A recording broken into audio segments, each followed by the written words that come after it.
when to take a rain check. The lottery's a game, so let's keep it fun. Learn more at sceducationlottery.com/betteryou. WNKT FM Eastover, Columbia. Congrats to the Gamecocks women on another national championship. A Cumulus media station. It's the Love Chevy High School Scoreboard Show with Justin Hall and Elijah Campbell on 107.5.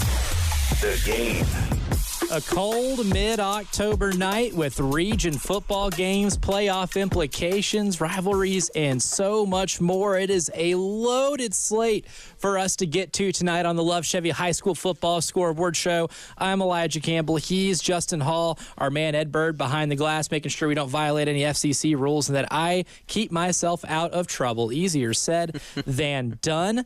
We have a lot going on here. 2 undefeated teams in 5A and one of only 17 undefeated teams still remaining across the great state of South Carolina. We'll get into all of who those teams are when we talk about the undefeated club here in a few segments. But Justin, tonight might just be able to give it a run for its money. I looked at the schedule last week. It might. And Justin Hall is at home. He's on dad duty tonight, so he might not be at the microphone right now. But once again, we are expecting. Yeah, can you hear me? Oh, there he is. We found him. There I am. We have found him here. Through the void in the ether that is Radio Land. Yeah, I started talking, and then you said he might not be there, and I thought, ooh, that is weird. That could be crazy stuff. I'm actually not here. That would be. Yeah. Well, then we might have some like Sixth Sense stuff afoot if that were the case. I might have a separate issue. I might have a separate issue tonight if that's the case. We might have to consult people smarter than us to figure out what would have happened to you. Or just crazier. Or just crazier. It depends on your perspective. So as long as I'm coming through here, yeah, tonight's loaded. This week's Friday night football and saying, well, this is just as good as last week. I mean, you got the region of doom is going to run rampant tonight. There's no question about that.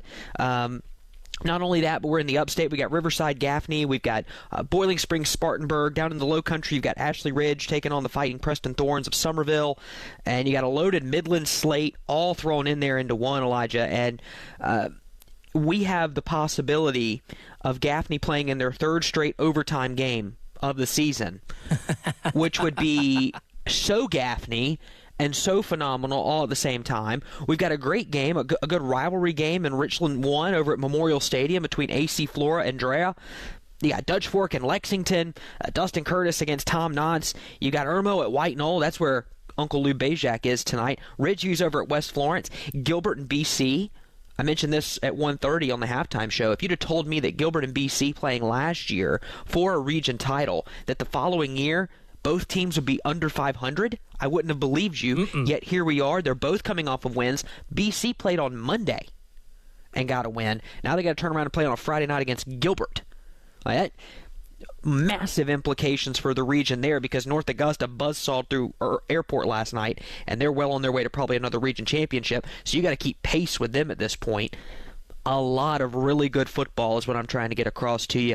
A lot of good football tonight.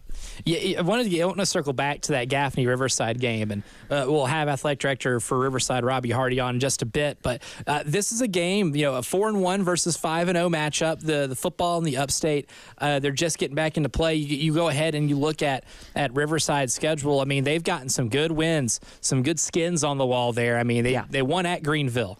Right. They took care of business at Malden. They beat, Christ Church Episcopal, the defending 1A state champs, by 17 points. They took care of Riverside last week on the road. The only blemish being to an improved Dorman squad back in late September, and you're playing Gaffney team right now, and you're right. This Gaffney team has kind of been the cardiac kids of South Carolina high school football. I mean, in the last 2 games, they've played 3 different overtimes. You got kids getting suspended. You got on plays out of bounds that were questionable. You've got overtime games up on the reservation. And for years of doing the show, Tommy and I would talk about when you get games on the reservation, things can get weird. And tonight you've got that opportunity. There's a full moon. I don't know if you know that. There is a full moon tonight. Ooh. When that happens on a Friday night, conditions, I'm telling you, more babies are born, more crimes are committed, and better football is played. when the moon is full. And if you combine that with the weirdness of a game on the reservation between a Riverside team that has one loss but can put up points, these two teams, Elijah, points per game wise, are separated by a point. Ooh. A point. I love that. I love that. That tells me that if both teams play their game, if both teams play their style of football, and it works, we're talking about another nail biter for Gaffney tonight, and maybe a game of the week type atmosphere up there in Gaffney. Certainly, the one we're going to be keeping an eye on, and certainly one that our next guest is going to have an eye on, two eyes on, if you will. Before we get him on, we'll go ahead and cue up the special music. Friday Night Guest Line, sponsored by Lumos. Lumos 100% fiber internet gives you the freedom to be free from cable internet. Visit lumosfiber.com to learn more. It is indeed time to go to the Lumos guest line right now, where we're going to bring on Riverside Athletic Director Robbie Hardy, his first appearance this season on the Love Chevy High School Football Scoreboard Show. Robbie, thank you for joining us. And Justin and I were just talking about that. We've kind of queued it up as potentially the game of the night, given, Riverside's play this year. Not without the help of a lot of dramatics. This one's shaping to be one of the better games of the night. So we're excited to have you on, and almost envious of your position to be able to watch this game in person. Well, I definitely appreciate you guys having me on, and definitely excited about this game tonight. This is kind of a program builder for us, because Gaffney is a premier program in the state year in, year out. So this is a good measuring stick. I've talked to Coach Rochester a lot about us closing the gap with some of these Spartanburg schools and Gaffney. And we definitely have done that. So we're very excited tonight, and it's going to be a great opportunity for our program. Robbie, as I know, you're a baseball guy. That's where our paths began to cross. So you're looking at, I would say this game, if I could make the Major League Baseball analogy, I don't want to call you guys the Detroit Tigers, but that team kind of came out of nowhere this year, although some of us with a trained eye said, ooh, that pitching staff's really good. But they kind of came out of nowhere, made a run to the playoffs. It kind of feels like you guys are the Detroit Tigers, and you got Gaffney over here who, in upstate baseball terms, I don't want to say Yankees, but there's that history, there's that mystique with the ballpark. When you're talking to the coaching staff throughout the week and you guys are talking through this game, what are they saying about how your kids, your players, are going to respond tonight? Well, we're very excited about this opportunity because, again, we do have a good program, a good team this year. We have 27 seniors. So this is a team that's kind of been through it. And, when I got here, they told me we weren't far off from being a 1-31 program prior to, Coach Rochester getting here. So from that standpoint to where we are now, 4-1 being competitive, we look at even our Dorman game that we lost. It was, a 7-point game going into the fourth quarter. So again, we feel like we can score. We have a lot of offensive weapons. We have one injury that will affect us. Jaden Taylor, our number 5 for Speedy is what we call him, is out with a knee injury tonight. But it just gives opportunity for somebody else to step up. And again, they're very excited. They think that we can compete with them. What kind of goes into a rebuild like that? I mean, you mentioned anytime someone tells you you're not far off from 1-31. I mean, what type of rebuild or what type of kind of work goes into rebuilding a program like that? I mean, the behavior of 14 to 18-year-olds can be studied as long as it can by psychiatrists, but we'll never be able to fully figure it out. But it is a remarkable way to be able to get your team, or at least to get their team in a position to have this opportunity that you're alluding to tonight against Gaffney, be able to be competitive in what's a really good region of football. Yeah, and it goes to our coaching staff. Like I said, Coach Rochester has done a great job bringing in assistant coaches that have experience. I think Coach Sinclair Cannon works our quarterbacks, played at Tennessee, and some other guys that played at the college level. So that brings instant credibility to them that the players have bought into what they're telling them, what they're coaching them to do. And it's been, like I said, it's been a journey down the road. But like I said, we finally feel like we're making some progress in the right direction. One final thing, Robbie, and we'll get you out of here because we got about 20 minutes until kickoff. coming off of Hurricane Helene, you noted to me when I asked you the question, everything seems to be in good flow up there, but kind of give us an idea of scheduling-wise what you guys are looking at as we come down to the final couple of weeks here of the season. Yeah, I never thought when I moved to Greenville I'd have to worry about a hurricane up here. But that's true. I would think I was a freshman when Hurricane Hugo hit, and I was at Spring Valley, and I think it hit us on a Friday or Thursday night, and then we ended up playing games on Saturday. Up here, it was very devastating.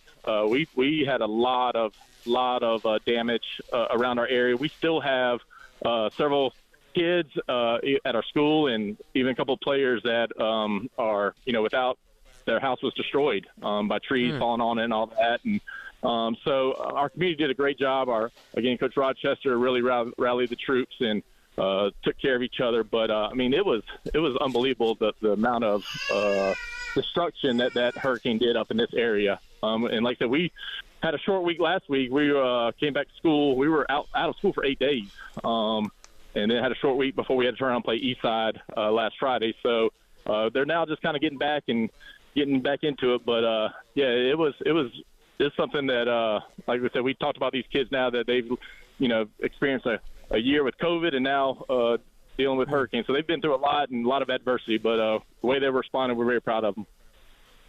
Good stuff. Robbie Hardy, the athletic director of Riverside. The Riverside Warriors have a big one against Gaffney tonight with a lot of region implication and potential game of the night implications as well. Robbie, we really appreciate you taking the time to talk with us here in this opening segment, and good luck to your team tonight. Thank you all. Appreciate you having me on. Thanks, Robbie. Good stuff. Excited to see that. And, obviously a team that is playing with a heavy burden of the impact of a hurricane that's really derailed a lot of not just their season, but life in that part of the state. And there's a lot going on. And glad that they're in a position to be able to resume some of the fun extracurriculars of life, like high school football. Right. No, absolutely. And he makes a good point. I mean, when you move from the Columbia area to the Greenville area, you think, okay, I can X out the hurricane factor here. Maybe ice storm and maybe snow. And what Hurricane Helene did certainly set off some dominoes, and luckily communities are rallying together. I think what we're seeing across this state and across Western North Carolina is pretty special. But glad these kids are being able to get back on the field, and if for nothing else, for 48 minutes tonight, they don't have to think about what's lying, at home when it comes to different situations that the storm caused. So, as always, sports has been meant to be an outlet. Sports has been meant to be something that we can sort of escape to, and get our minds off of the quote-unquote more serious things. And glad that those kids get an opportunity to play in a big-time football game tonight. I think that's perfectly said. And as we continue the discussion about high school football, we'll go ahead and go back out to the phone line right now. We'll let Kale hop in real quick before we reach this first break. Kale, where are you at tonight? And tell the people about your game of the week. What's up, guys? I'm calling you from Somerville or Charleston, whatever you want to call it. They call it Somerville, but right careful. Hopefully I didn't offend any listeners out there. I'm calling from Northwood Academy here for a big-time 4A season matchup between the 7-0 Hammond Skyhawks and the 7-1 Northwood Chargers. And Northwood actually came out and warmed up earlier, and Hammond came out as Northwood was heading back to the locker room. There was a difference of about 30 seconds, I think, between Hammond taking the field and Northwood going back. But as Hammond was taking the field, I saw a bunch of Northwood players look over at the Skyhawks as they were taking the field, nodding their heads, clapping their hands, like ready to get this game underway. Northwood is definitely welcoming the challenge. I don't remember the last time these teams have played. I'm not even sure if they've played ever.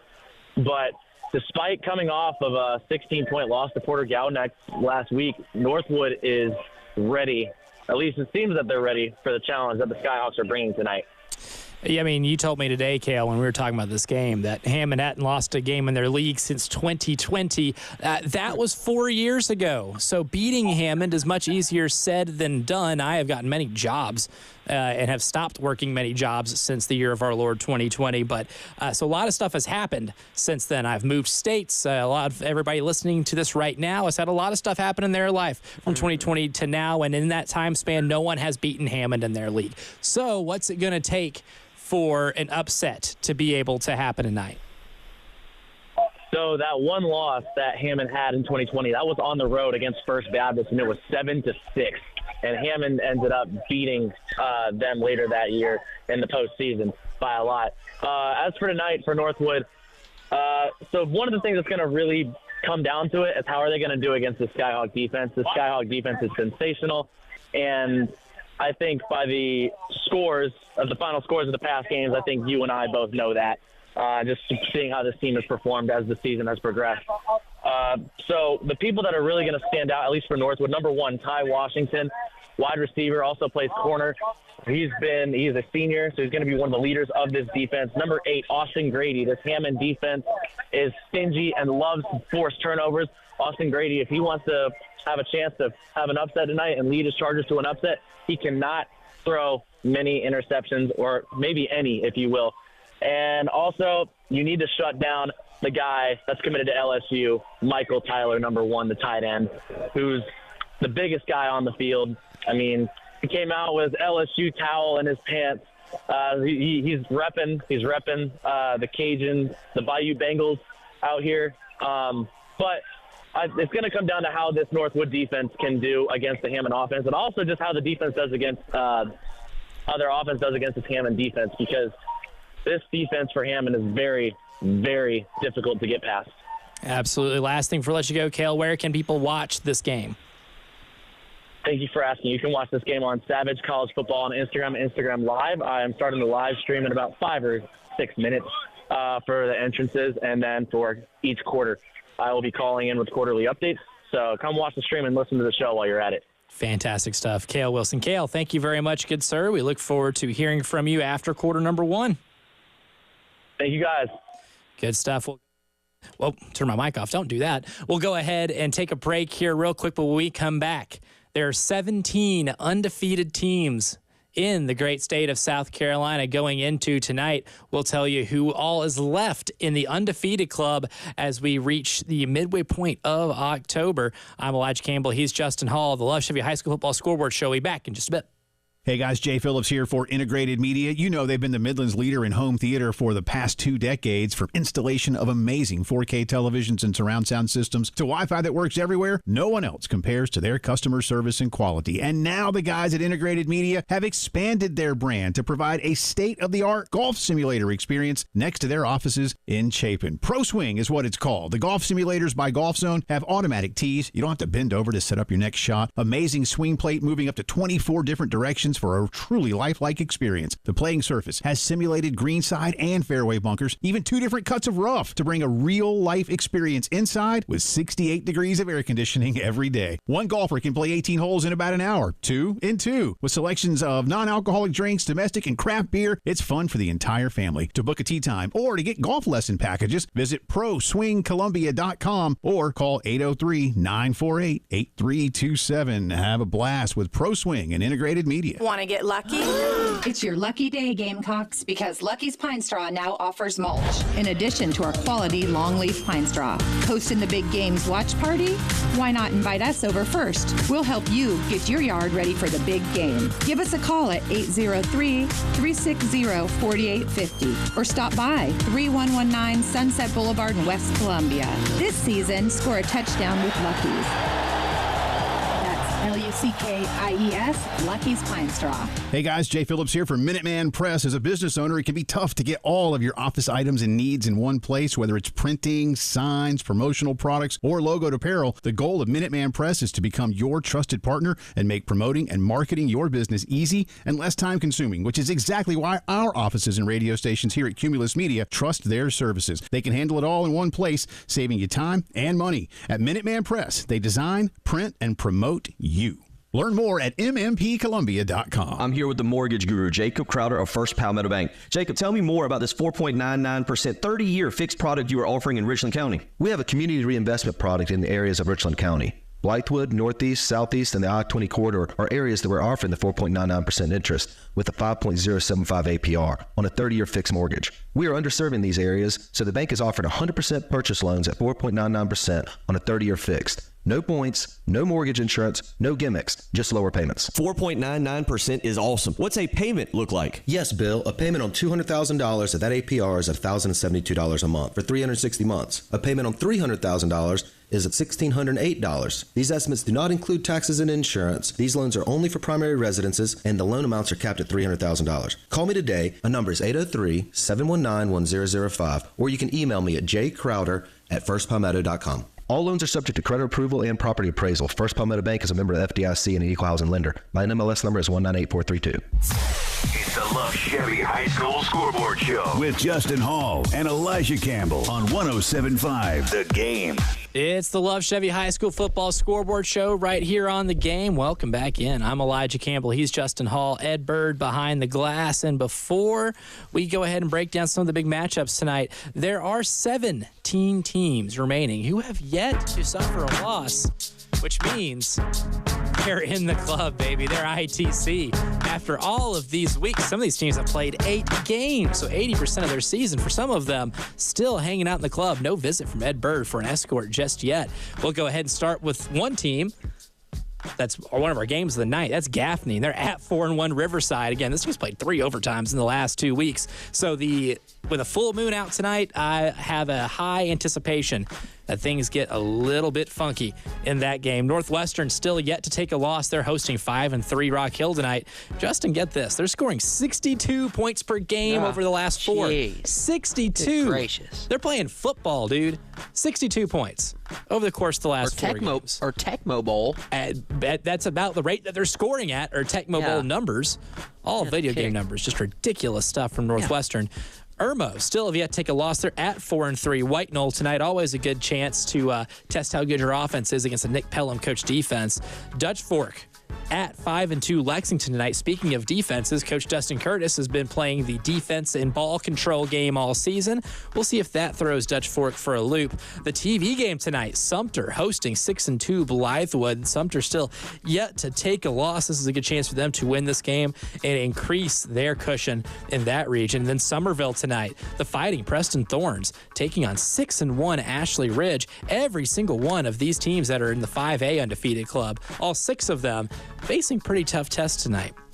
In 4A, Westside resumes action. They're playing 4-2 Fountain Inn. That should be an incredible game. Seneca will be at 3-3 Greer, or Grur, as we like to call it here on this program. In 3A, we have 3 teams. Now, 2 of them are playing each other. That'll be Woodruff and Mountain View Prep. That game will be at Mountain View Prep. Woodruff is 5-0. Mountain View Prep 6-0. 2 teams enter the club. 1 team will leave. Marlboro County also undefeated tonight. They have an incredible test too. Dillon's not undefeated, but they are 5-2, and they are hosting Marlboro County. That is an incredible test. If Marlboro County makes it out of there, man, that would be an incredible story for that turnaround with a first-year head coach. And in 2A, we still have 2 teams still to not take a loss. Saluda is at 2-5, 96, and Batesburg-Leesville, one of the best stories in the state, alongside Marlboro County, but they're still unbeaten. They're hosting winless 0-5 American Leadership Academy tonight. There are no undefeated teams in 1A. And then in Skeeza 4A, we just have 1. That's Hammond. They're at 7-1 Northwood Academy. Cale Wilson's at that game tonight. Northwood Academy was in the club, but after Porter Gowd gave them a nice beating there last week, it was up to Ed Bird to kick them out of the club. So now it's just Hammond by themselves in Skeeza 4A. No undefeated teams in Skeeza 3A. Only 1 in Skeeza 2A. PD Academy didn't play last week, but buddy, they got a tough one for their next game. That'd be against 6-2 Bethesda Academy.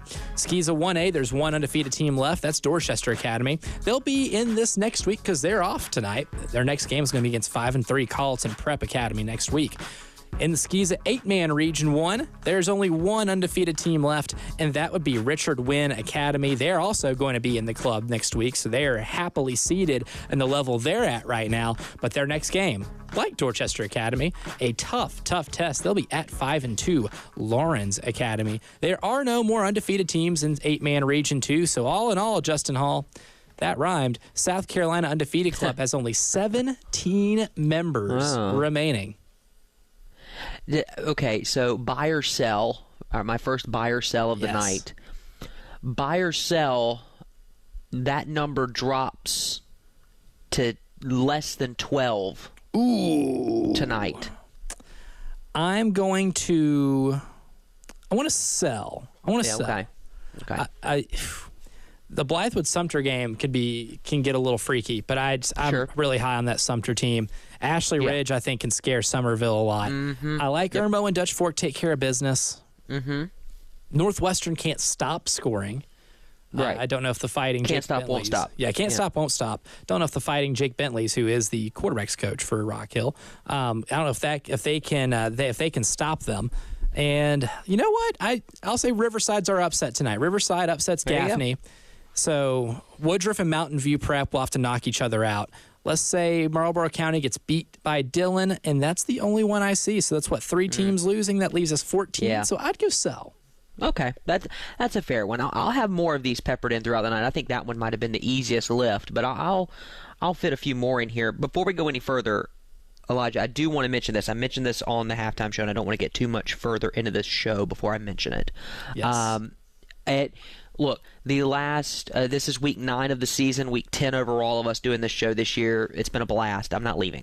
It's been a blast, and the end of last year was great too. But we do need to note that it's now been a year since our good friend Tommy Moody passed on. And so we want to mention that tonight. We try to honor him as much as we can throughout every show. It was, again, as I mentioned it last year, probably the 3 hardest hours of radio I've ever done was that following Friday, and Ed was across the glass for me that night.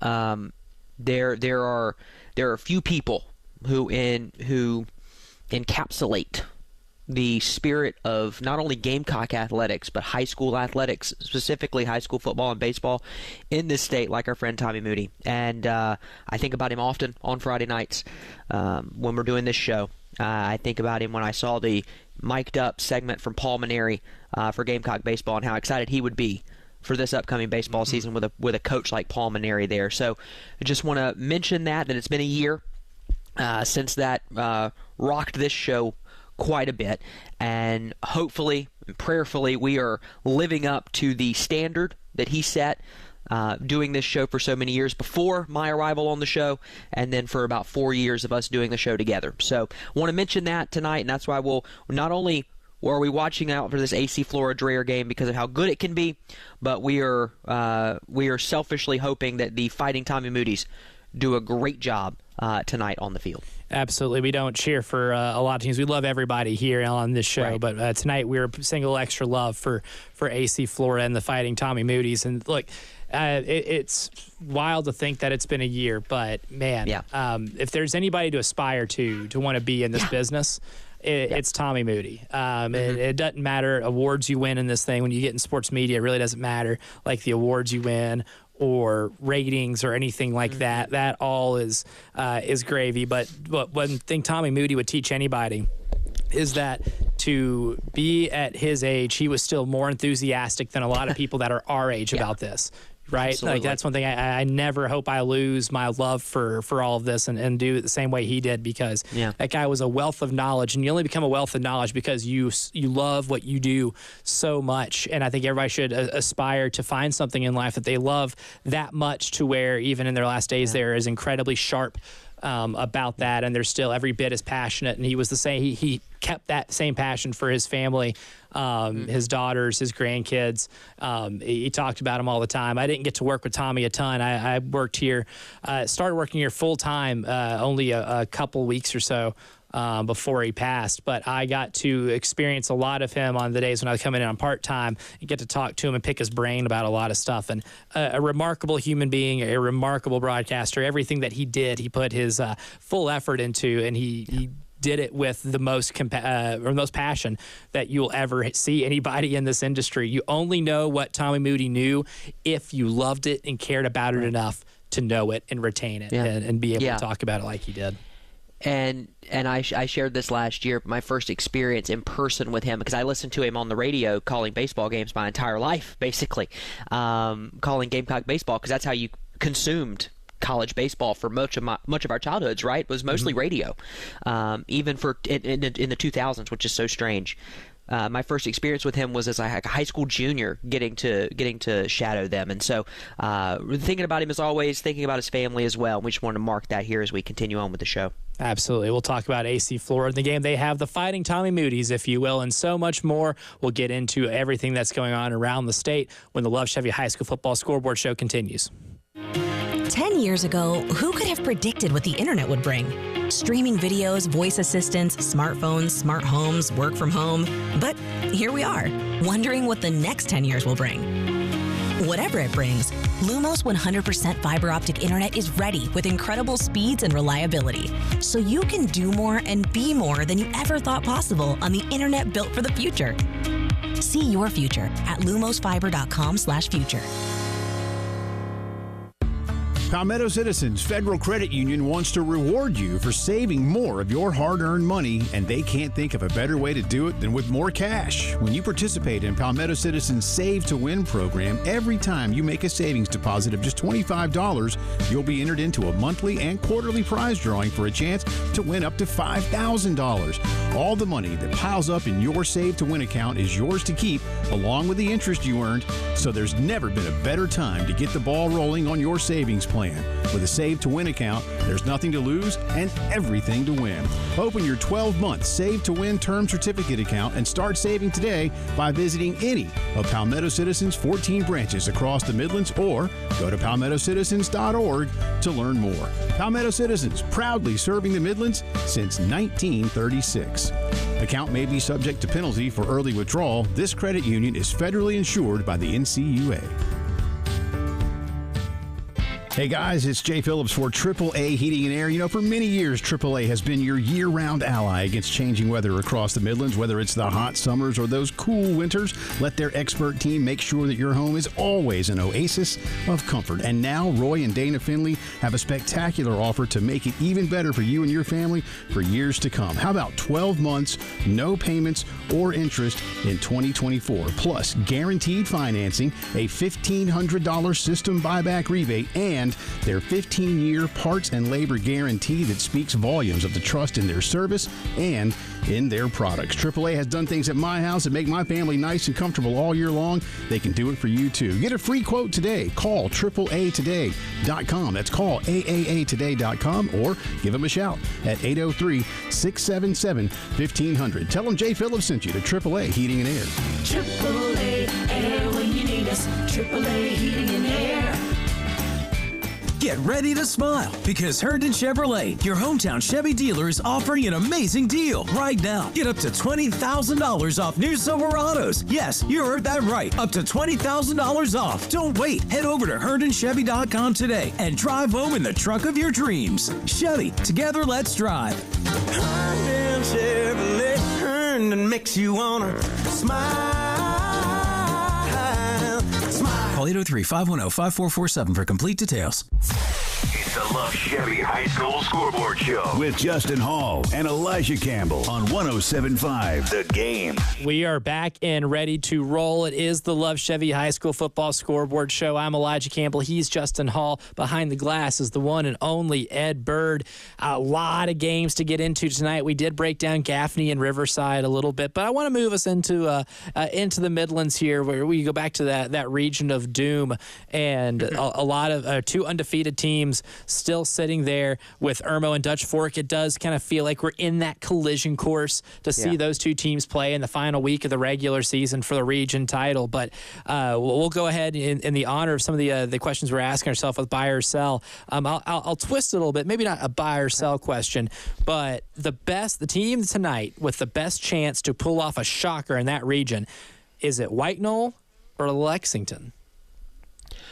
Well, the biggest shock would be Lexington beating Dutch Fork, because Dutch Fork doesn't lose games lately, and even on down years, they end up winning a state championship. So I would... okay. This is hard. This is good radio. Yeah, I'll say Lexington over Dutch Fork simply because of who Dutch Fork is. However, I believe the team most likely to get a win would be White Knoll over Irmo. Irmo's been good, Elijah, but I was driving in my car today, actually heading your way, and I was thinking as you guys were talking to Langston more about whatever it is you guys talked to him about. But it's a lot of stuff. I got caught in my own thoughts, and luckily I snapped out of those just in time to hear about what you have to eat in a couple weeks. And oh, man. Well, I hope you were not eating whenever you had to listen to that. I was just sipping a cup of coffee. That's it. No, very appetizing. I was thinking in my car, Irmo's won these games, and Irmo's undefeated. And I'm not saying they aren't what their record says they are, because if you've listened to this show for any length of time, you know I disdain that phrase. Mm-hmm. But I don't think they've played their best football yet. And I'm not saying they've played poorly. And A.J. Brand's been playing really well, and so has Donovan Murph, and so has that defense. And Coach Brand's been coaching just as well as he always does. But Irmo hasn't played their best game yet. And White Knoll has been tested and challenged, and they've gotten, knocked around the last couple of weeks. But I think that their style of play could match up with Irmo just a bit to do what Lexington did just a couple of weeks ago, last week with Chapin. Keep that game a little ugly, muck it up, see what happens, and look up in the third quarter. And if you're in it in the third quarter, hey, kudos to you. We're in the third quarter, and we got ourselves a ball game.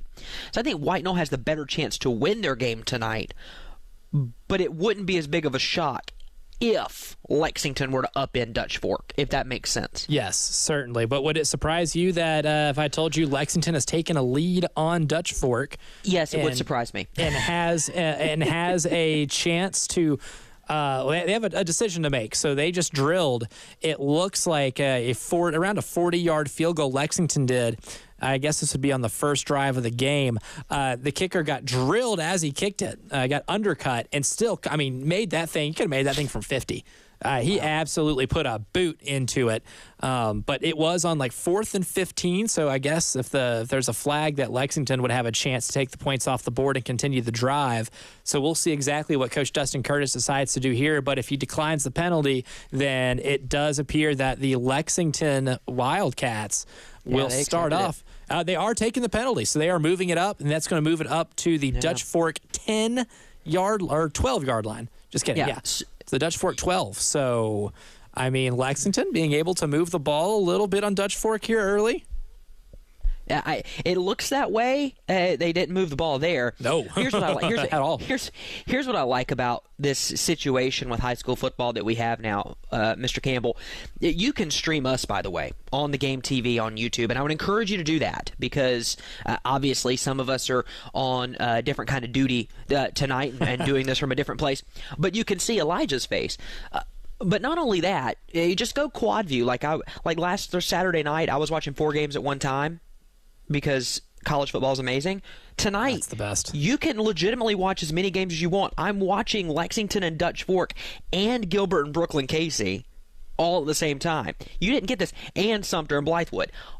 That's 3 games. What a beautiful multicast you can have tonight before a multicast tomorrow. Lexington moving the ball against Dutch Fork does surprise me quite a bit because White Knoll really didn't do a good job of that. The best job they did was in the first quarter. So what I'm interested in here is, can Lexington come away with points on this drive after getting the field goal, then not needing it because you get a first down off the penalty? And it looks like you got Dutch Fork to jump there too. So Lexington can move the ball in the first quarter. White Knoll did too. Can you move the ball in the second and third quarter once the Silver Foxes make adjustments? And do you adjust to the adjustment as well?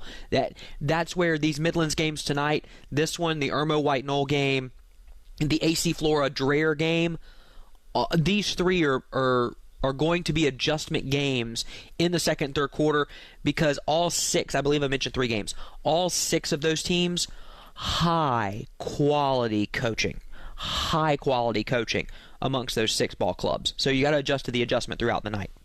Now, where exactly are you streaming the Brooklyn Casey Gilbert game? I asked this as I would like to on the YouTubes as well. Palmetto Sports Network. I'm not promoting anything other than that you can listen to there. You can get the app. That's how I listen to airport games because they do airport in BC. If you just look that up, they're there, and you can pull it up too. So you get into a little screen action and make it a 4th. Florida State is at Duke tonight. How about this? Just really quick. I know we're a high school sports show, but this is fine because Florida State plays high school football right now. The equivalent of it, brother. Florida State's 1-5. Duke, the Fighting Dukies, as Steve Spurrier used to say, they're 5-1. Is Duke the quietest 5-1 you've ever seen? Absolutely. Now they've only played two conference games, and the ACC is a flaming bag at this point. But it's really disappointing. But Duke has a chance to beat Florida State to get to bowl eligibility, and just same number, but just spelled backwards, right? Florida State will fall to 1-6. Oh, that'd be disgusting. 1-6. I said Florida State wouldn't finish in the top 10. I did not think Florida State would not make a bowl game. No, I wouldn't have expected it to go downhill that fast, man. Who would have thought that opening day, beautiful. Or I guess, opening day loss to Georgia Tech, the stunner in Dublin, would be that much of an eerie foreshadow. I mean, I thought it was maybe more of an indictment how good Georgia Tech was and not how bad Florida State was going to be. But both things can be true, it appears. Lexington did not score. Just letting you know. Lexington did not score. Ooh. And now Dutch Fork has the ball inside the Lexington 20. We'll go ahead and go to the phone lines. One of our first updates of the night will come from Pat. Pat, thanks for calling in to the Love Chevy High School Football Scoreboard Show. What update do you have for us? We got BC up 7-0 on Gilbert. 7 plays, 80 yards. Set up by a long pass play, about 60-yard pass. That's the kind of update we're looking for. Yes, I love it. Thank you, Pat. Thank you, Appreciate Pat. the assistance there, Val. Yeah, that's a hell of a drive to start off the game. I don't know if you could draw it up any better than Coach Sharpie's BC team just did just there. That's after playing on Monday night, by the way, Elijah. That's literally you Tuesday, Wednesday, Thursday. That's 3 days rest. And you're back out playing again. Good Lord, what do you do? That's tough. I'm playing 3 days later. What am I going to do? 7 plays, 80 yards. See you, boys. 7-0 down the field. That's quick. And that's a tone setter too. That says, we know you beat Midland Valley, yada yada yada. We don't care. We're going to come out and punch you in the mouth. Right in the mouth, and we're going to make you earn it. Make you earn it in this game. My goodness, shout out Brooklyn Casey right now. That's an incredible first drive. I kind of want to take it back to what we were talking about earlier with Lexington and Dutch Fork. Fascinating thing, Lexington did not score after taking the 3 points off the board. It's easy to say in hindsight now that we know the results with that right there. You have a roughing the kicker penalty to take 3 points off the board against a Dutch Fork team that scores at will. Do you like the idea of taking the points off the board and trying to test your offense to get in the end zone, or is it one of those? It's like, hey, points might be at a premium against that defense. Yeah, at this point, you're having to work through. Yeah, you got a field goal, but my offense doesn't score a lot of points. Last week, notwithstanding, I'm in the red zone and I've got a chance to put 6 on the board. Elijah, field goals ain't beating Dutch Fork. That's field goals exactly might beat the New Orleans. What I was about to pull up. Yep. Field goals might beat the New Orleans Saints. Sorry, bud. Yeah, just but like 3 of them would be good enough to beat them. Goodness gracious. They're not going to beat Dutch Fork. They're just not going to. And so listen, I don't think you should attempt a fake punt inside your own 40 on the first drive of the game after your defense forces a 3 and out. Still salty about it. But I'm okay with aggressiveness. I'm okay with we know touchdowns are going to be needed tonight. Let's go get one and instill confidence in our offense that, hey, I don't care who's on the other side of the field. You can score and you can win this ball game. I don't have a problem with what Coach Curtis did there. I don't either. Again, field goals will not beat Dutch Fork. They score a lot. They're really good at not letting you score, but they're even better at putting up ridiculous numbers on that scoreboard, too. I really don't have an issue with it. Talk about a recipe for a good team. Yeah, exactly. Yeah, you're going to win a lot of games that way. Talking about how my New Orleans Saints are really bad. They don't block very well, and they don't tackle very well. Those are 2 things that if you just don't do very well, you're not going to win a lot of football games, and that's why they're 2-5 and have lost 5 That's straight. true. A score update for you here. River Bluff is up 7-0 over Chapin, and AC Flora is up 7-0 over Dreer. Both games halfway through the first quarter. Good stuff. Yeah, the River Bluff Chapin game is definitely one to keep an eye on, given I think that might be the most evenly matched game. Even if it doesn't have region championship implications, that might be the most evenly matched game that we have. I agree. Yeah, I agree. I don't think there's any question about that, and I do think they're at the same point when we talked about this with Chapin. When you're watching a Chapin game or you're following along with it, Chapin games are super emotional. They are a roller coaster of emotion, and Mark will tell us about that when he calls in. So you're looking at a swing of emotions, an emotional roller coaster for Chapin Eagles fans that hopefully we get to see tonight because it's just fun to cover.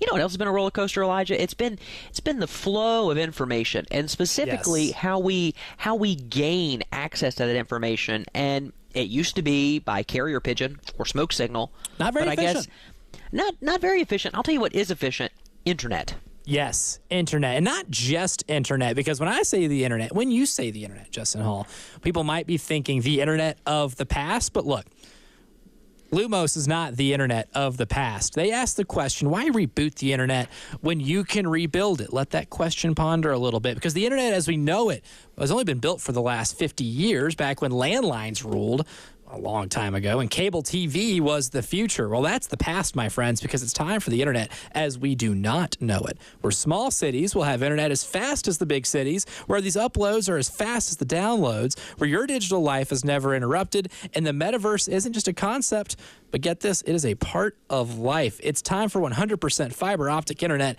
that is built from the ground up. This is an internet that is built for communities where we work, live, thrive, and grow. This is an internet built for small businesses that want to make a big impact. Internet built for families with smartphones and video games, voice assistants, tablets, nanny cams, robot vacuums, and everything in between, everything that you use to connect to the internet to make your daily life better and more efficient, all online, all at the same time. It's an internet built for the most helpful of all things, and that is the future. Because whatever the future holds, they make it better. Lumos, internet built for the future. You can see your future at lumosfiber.com/future. At Atkins Law, we believe who you hire matters, but don't take our word for it. Hear it from our clients. From the front desk to the paralegals answering my questions to the one I have in my back, I couldn't ask for a better team of professionals. From my first phone call to meeting Joe in person, I knew I was going to be in good hands. Holly has a great practice, and her various experiences brings tons of knowledge to each of her clients. Remember, who you hire matters. Call Atkins Law, 803-251-6406. I'm here with the mortgage guru, Jacob Crowder of First Palmetto Bank. Jacob, tell me more about this 4.99% 30-year fixed product you are offering in Richland County. We have a community reinvestment product in the areas of Richland County. Blythewood, Northeast, Southeast, and the I-20 corridor are areas that we're offering the 4.99% interest with a 5.075 APR on a 30-year fixed mortgage. We are underserving these areas, so the bank is offering 100% purchase loans at 4.99% on a 30-year fixed. No points, no mortgage insurance, no gimmicks, just lower payments. 4.99% is awesome. What's a payment look like? Yes, Bill. A payment on $200,000 at that APR is $1,072 a month for 360 months. A payment on $300,000 is at $1,608. These estimates do not include taxes and insurance. These loans are only for primary residences, and the loan amounts are capped at $300,000. Call me today. My number is 803-719-1005, or you can email me at jcrowder@firstpalmetto.com. All loans are subject to credit approval and property appraisal. First Palmetto Bank is a member of the FDIC and an equal housing lender. My NMLS number is 198432. In the market for a new door, security is always top of mind. And with the Safeguard Security Strike Plate from Atlantic Windows and Doors, you can have the look you want and the extra security you deserve. Best of all, this $250 value is free when you purchase a new door. I'm Fritz Drescher, the owner of Atlantic Windows and Doors. Visit awdsc.com to explore our full range of products and services and to learn more about our Safeguard Security Strike Plate. awdsc.com. It's the Love Chevy High School Scoreboard Show with Justin Hall and Elijah Campbell on 107.5 The Game.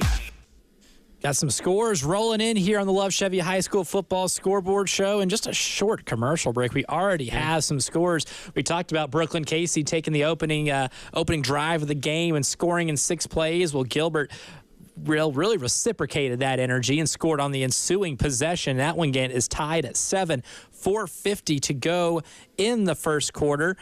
Irmo and White Knoll already in a fun game right now. White Knoll gets on the board first, but Irmo runs the kickback for a touchdown, so we're tied at 7 over in the Wolves' Den. I believe that's what they call it. A very lovely stadium over there. But a lot of action happening just in the short amount of time during this commercial break, Justin Hall.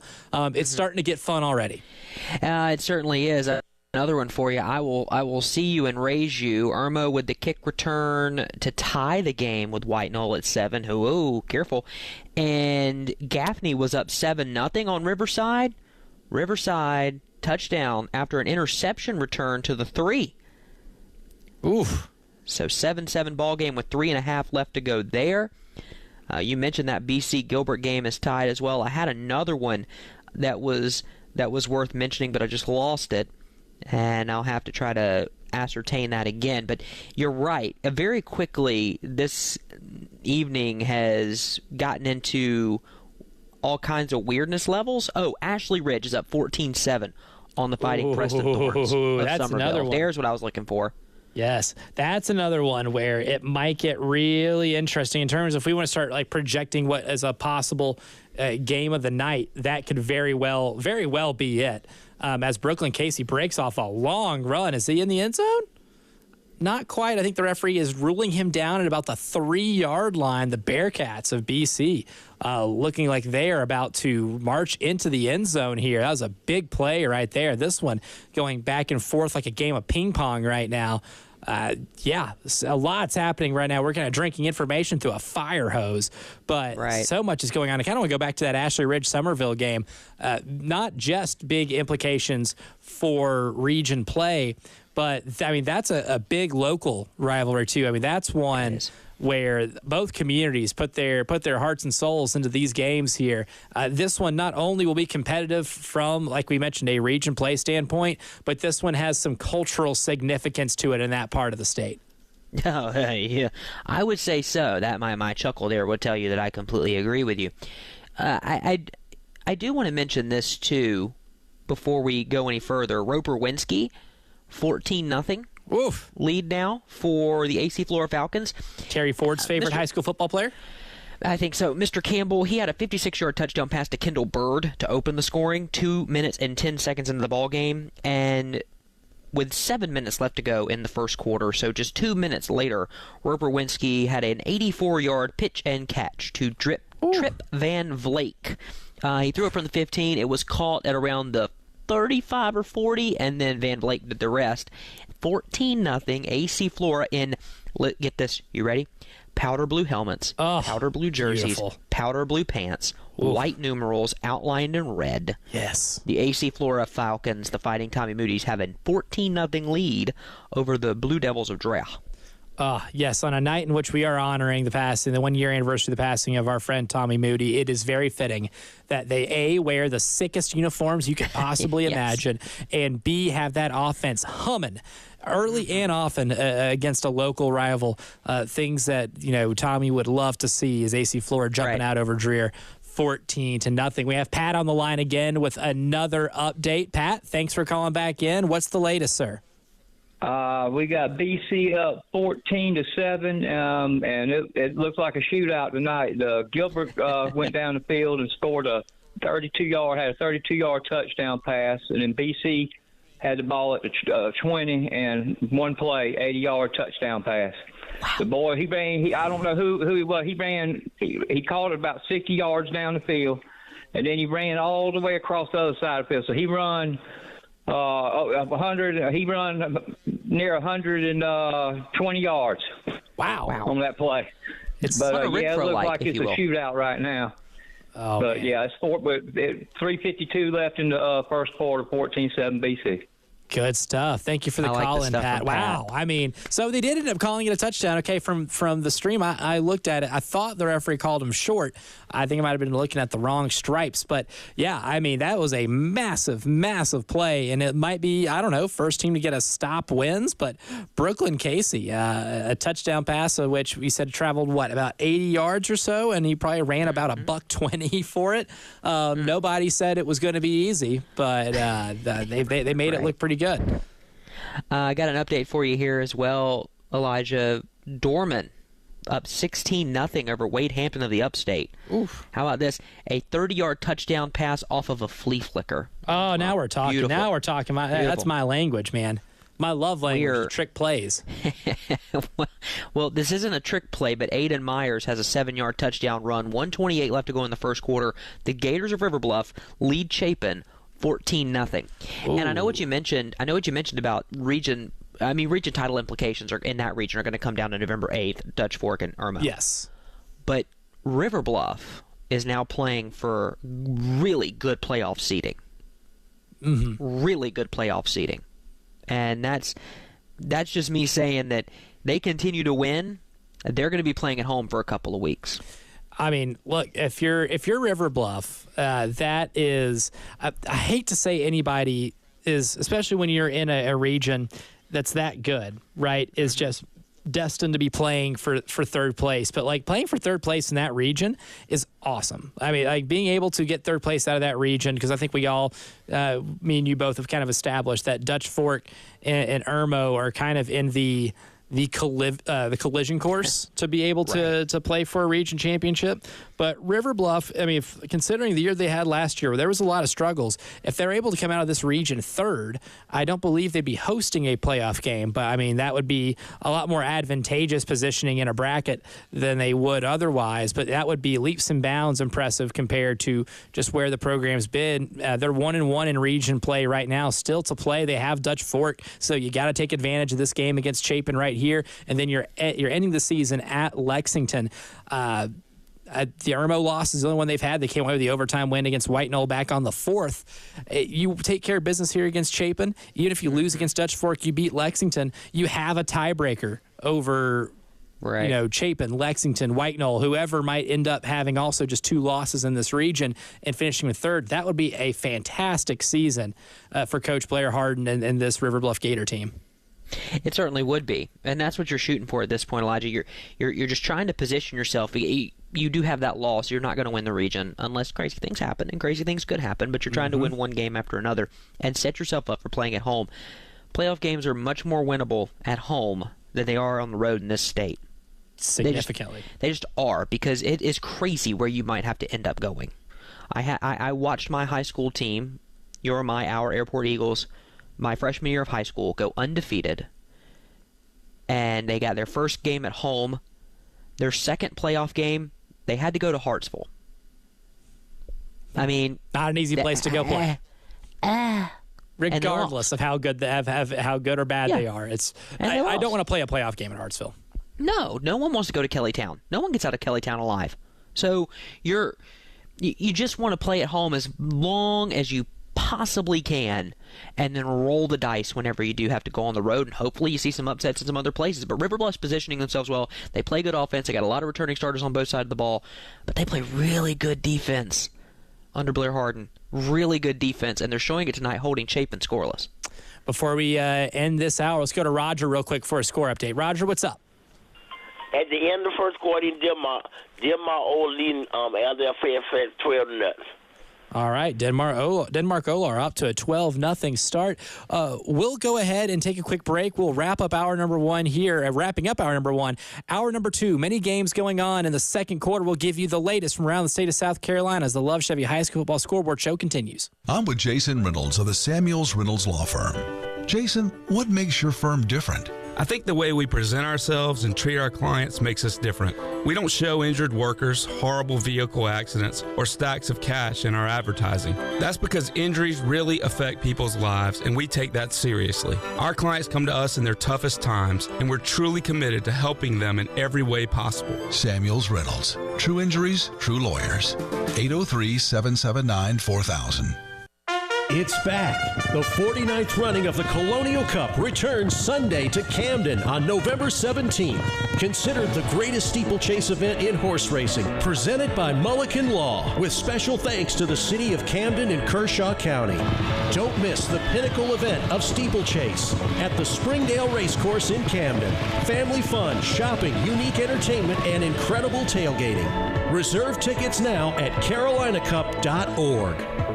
Hey Gamecock fans, Ben Cato, third generation owner of Cato's Power Equipment. I'm here with an exciting financing offer to help get you into a brand new Gravely zero-turn lawnmower. Now through the end of October, we're offering same as cash pricing on any Gravely that's financed through our TD Yard Card program. TD Yard Card offers 0% interest plans for up to 48 months, so you don't have to pay more just to pay over time. This offer won't last long, so come find your dream mower at Cato's Power Equipment, located at 4012 West Beltline Boulevard.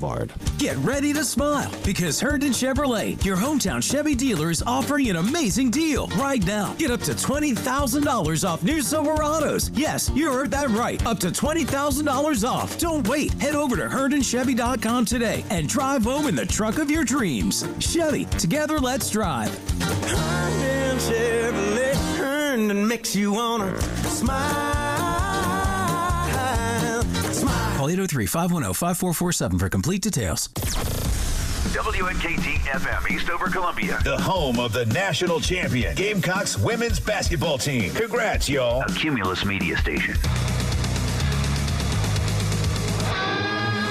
It's the Love Chevy High School Scoreboard Show. With Justin Hall and Elijah Campbell on 107.5. The Game. Hour number 2 of the Love Chevy High School Football Scoreboard Show starts right now. I'm Elijah Campbell. He's Justin Hall. Ed Bird behind the glass on the ones and twos, answering the phones, making sure we're all timely and not getting in trouble.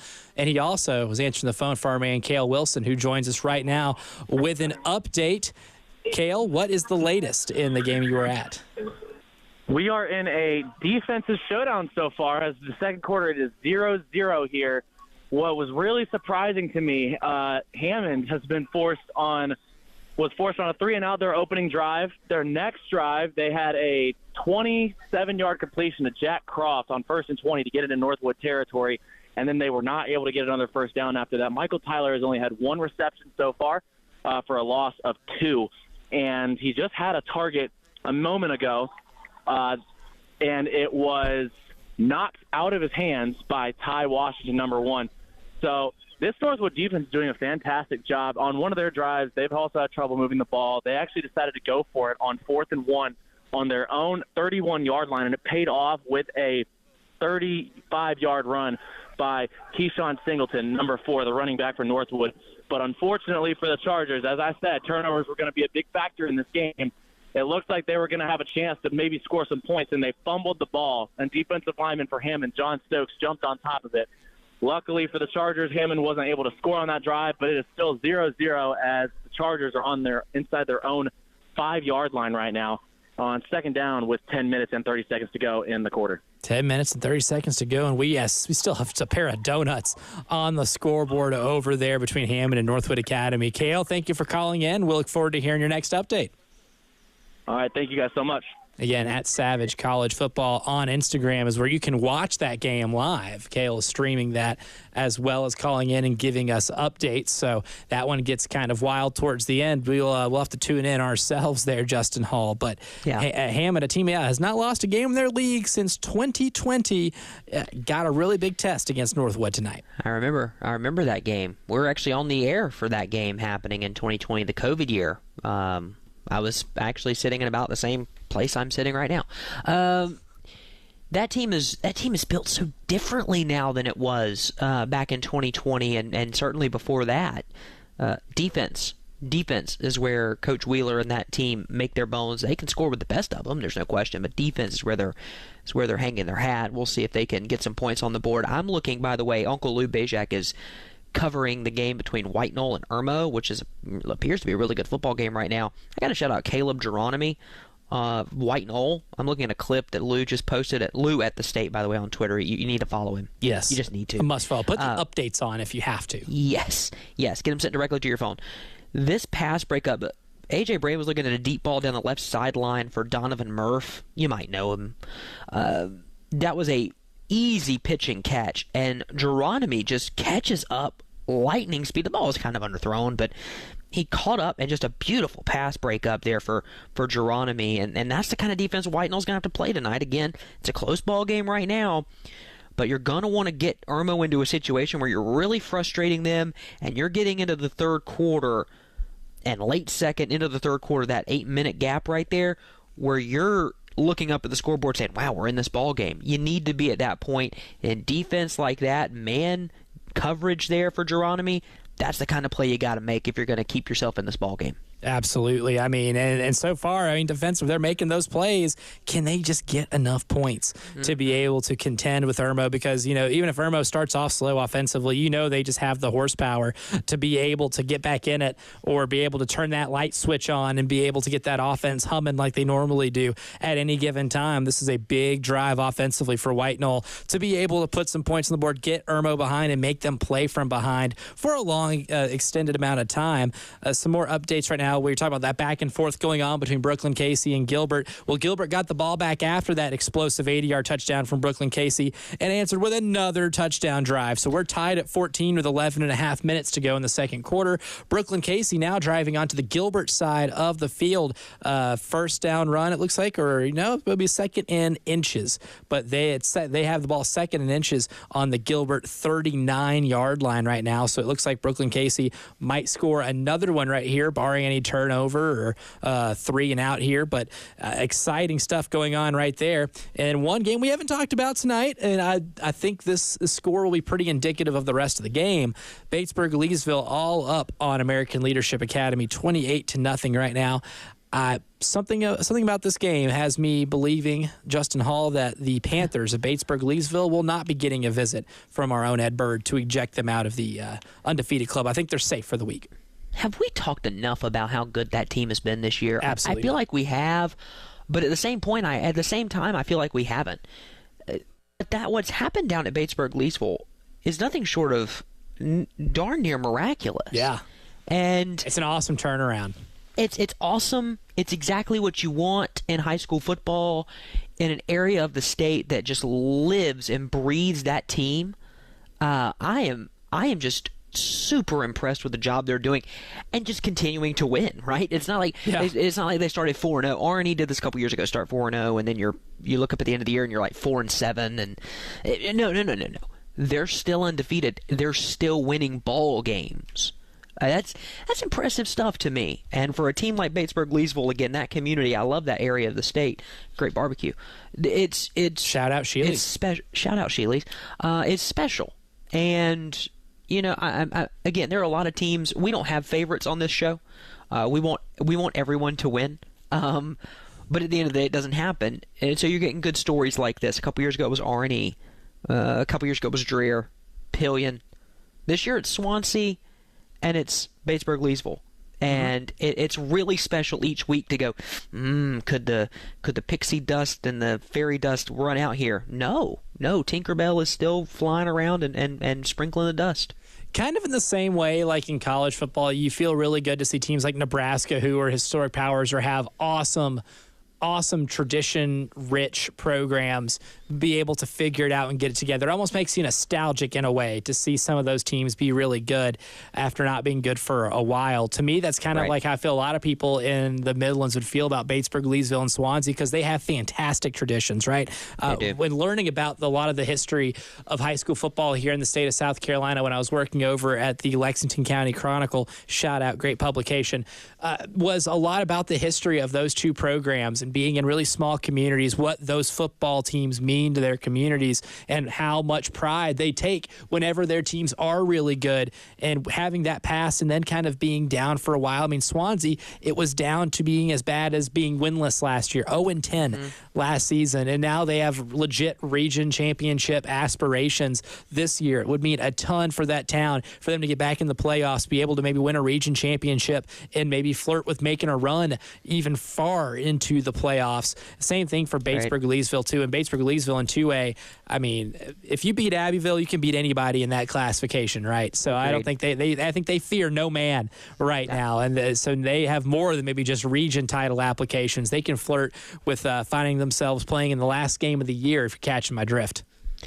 A couple of updates for you. Northwestern is up 27-0 on the Fighting Jake Bentleys of Rock Hill. Unfortunately for those guys, Brooklyn Casey just punches it in. They're up 20-14, extra point pending, as we like to say in the business. Walk-em-on, Aner are tied at 14. That's a niche score for you. Dorman's up 23-0. The New York Mets might actually be good at baseball. There you go. They haven't been good at baseball for the last two games, though. They're up 12-6 on the Dodgers. Oh, good Lord. They were up. They were up 10-2 at one point, but it's 12-6 heading to the ninth inning, and it's still 7-7 in the second quarter between White Knoll and Irmo. Irmo gets a big stop on 4th and goal at the 5. White Knoll turns it over inside the 5. Irmo has the ball, chance to take the lead, but they got to go 95 yards to get it done. If there's a team that I think could get it done, it would be the Yellow Jackets. Yeah. Irmo. Yeah, I still trust that offense with a whole lot. Justin Hall, that's an offense that scores a lot of points, gains a lot of yards. Tough break there for White Knoll with a chance to get up on Irmo early and make them have to play from behind. As good as White Knoll's defense is, you think that would at least give them a chance in the early going to maybe build a lead and get themselves to maybe go into position to where some funky stuff can happen in the sport. Tough break there for Coach Nick Pelham's team. And, updating back at that Brooklyn-Casey Gilbert game, maybe this is one of those, we made a lot of jokes this year in some of the defensive matchups. We've seen that first team to score wins, and we say that jokingly, but this might be one of those first team to get a stop wins, and I don't know if I'm joking anymore. I think I'm being serious. I think you're onto something there. College football update for you, Oregon and Purdue. Oregon coming off of an emotional win where Dan Lanning uses an excellent rule caveat to beat Ohio State. They are at West Lafayette to take on the Boilermakers. It is 2nd and goal, 3 minutes into the ball game. Oregon looking to take the lead there. Florida State's down 14-3, and people on Knowles 24/7 are already saying that Willie Taggart was a better head coach than Mike Norvell. Do they forget what happened last year? I mean, that wasn't that long ago. I mean, my memory, if I recall, that team went undefeated last year and won the conference championship. I don't think Willie Taggart got quite close, but whatever floats their boat. Well, this is just unserious football, Mr. Campbell. Oh, it's not very good. No, it's not very good. Year. I'll agree with you. Oh. But that's what happens when you go all in on the portal. Just saying. There is a balance here. Die by it. Yeah, exactly. There's a balance. Sometimes you have to live with the results of your actions, but sometimes it pays off. And last year it paid off. I think they'd give anything to have a year like they did last year. And I think they'll have a year like that again. I don't think they're going to fall off the face of the earth. They can turn it around pretty quickly. Yeah, they do have an update from our buddy Joe Pollock on Twitter. After a 37-yard field goal by Zach Matthew, an interception by Barry Dixon, followed by a 49-yard touchdown pass from KJ Dupree to Jameer Crooks, has put Ben Lippen up over Lawrence Manning Academy 10-0.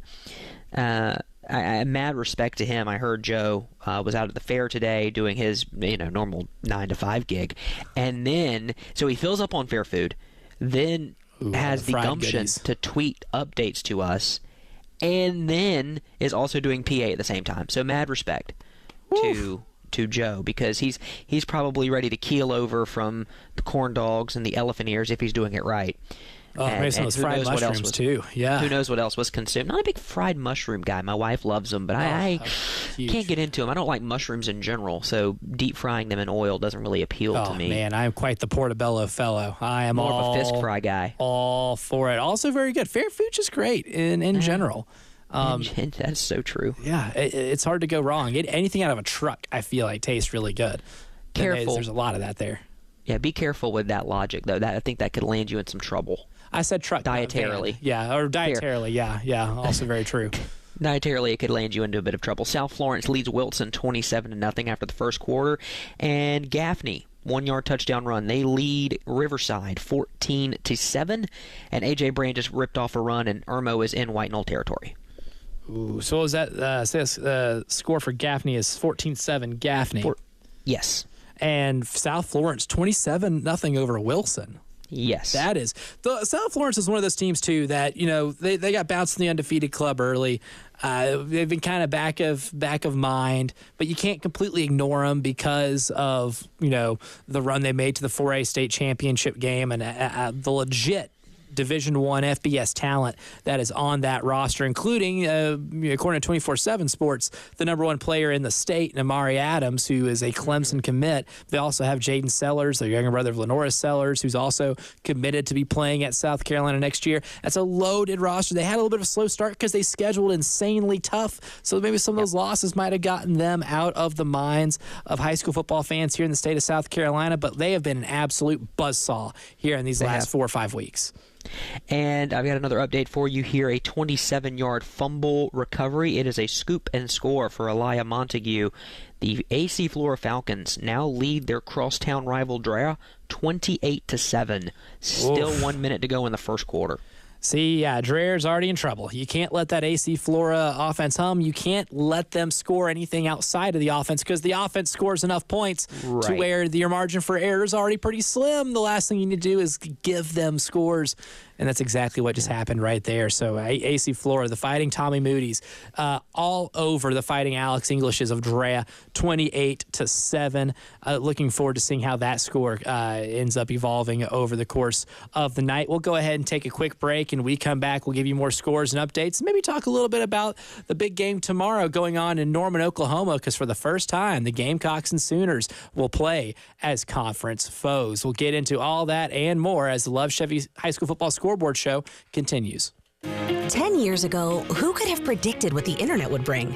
Streaming videos, voice assistants, smartphones, smart homes, work from home. But here we are, wondering what the next 10 years will bring.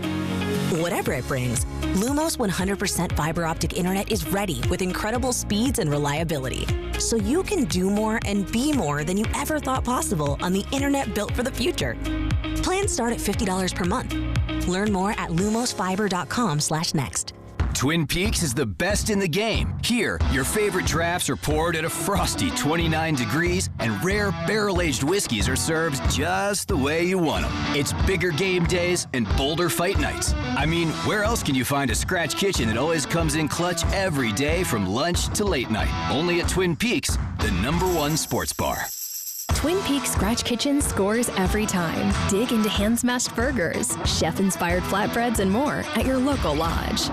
Hey guys, Jay Phillips here for my good friends at Integrated Media, Columbia's leader in today's technology for your home and business. They've got TVs from Sony and Samsung, surround sound systems from Dolby, Sonos wireless speakers, Wi-Fi that works everywhere, even cameras to see what's going on around your home. They've got you covered.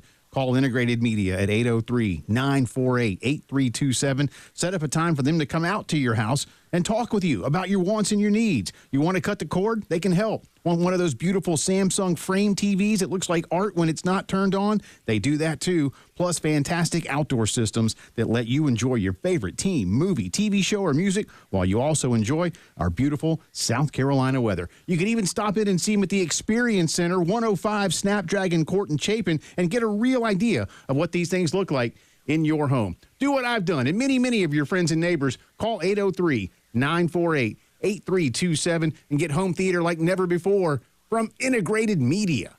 Hey guys, it's Jay Phillips for AAA Heating and Air. You know, for many years, AAA has been your year-round ally against changing weather across the Midlands, whether it's the hot summers or those cool winters. Let their expert team make sure that your home is always an oasis of comfort. And now, Roy and Dana Finley have a spectacular offer to make it even better for you and your family for years to come. How about 12 months, no payments or interest in 2024, plus guaranteed financing, a $1,500 system buyback rebate, and their 15-year parts and labor guarantee that speaks volumes of the trust in their service and in their products. AAA has done things at my house that make my family nice and comfortable all year long. They can do it for you too. Get a free quote today. Call AAAtoday.com. That's call AAAtoday.com or give them a shout at 803-677-1500. Tell them Jay Phillips sent you to AAA Heating and Air.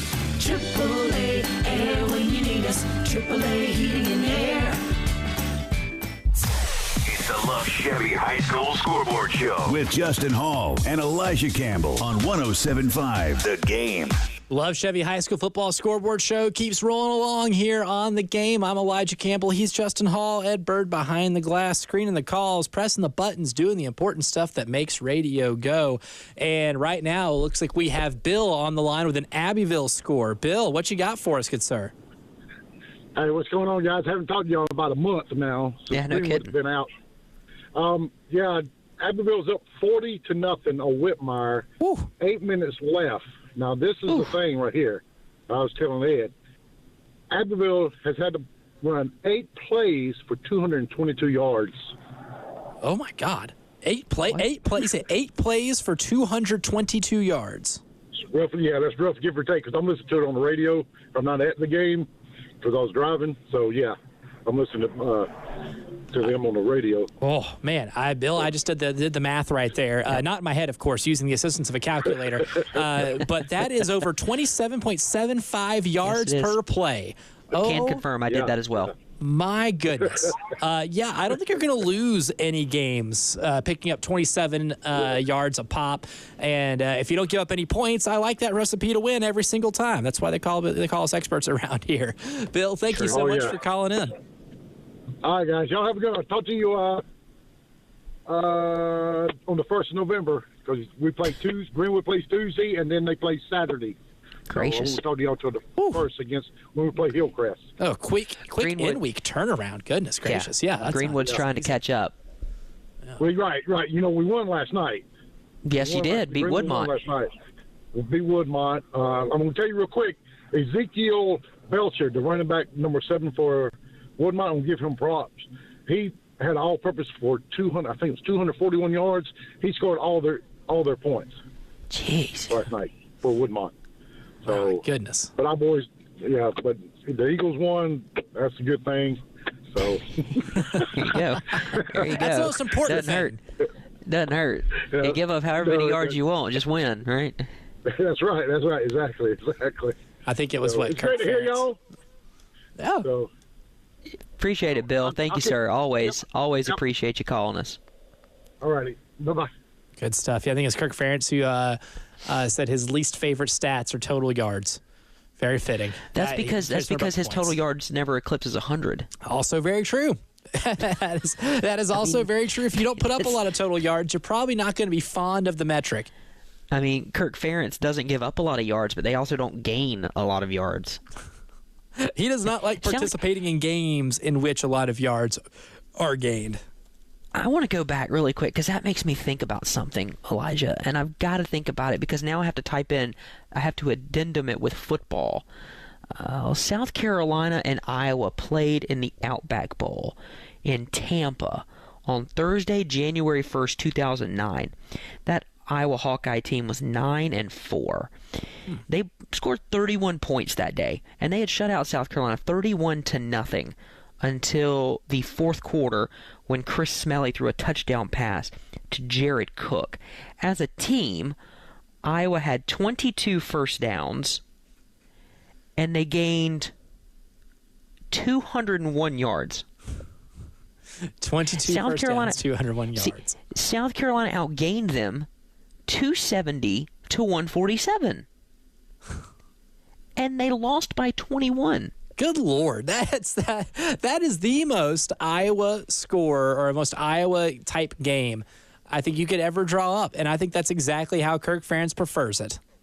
I will give you mad props. I don't even need you to tell me who Carolina's players were that day because you weren't here. Can you give me the Iowa quarterback that day in 2009? This is after the 2008 season. Okay. So 2008 season going into 2009. Who was the Iowa quarterback of the Hawkeyes that day? Oh, man, this would have been pre-Ricky Stanzi, I think. It wouldn't be Ricky Stanzi, would it? It is Ricky Stanzi. Dang it. I was thinking that might have been a little later, but this would have been like early Ricky Stanzi, right? Like maybe I believe sophomore Ricky Stanzi. Because he was there for a while. He was one of those guys I feel like was a college football quarterback for as long as Perry Ellis played college basketball at Kansas, which is kind of like the poster boy of just being there somewhere for only 4 years, but it feeling like 40. Yeah. He went 13 of 19 that day for $147, 1 touchdown, 2 interceptions. He was sacked once. His longest pass completion was 39 yards. South Carolina's quarterback that day, Stephen Garcia, went 9 of 18 for 79 yards, no touchdowns, 3 picks. Oh. Chris Smelley came in to fill in for him, went 16 of 31 for 179 and a touchdown. And the late great Kenny McKinley actually threw a pass and completed it for 12 yards that day.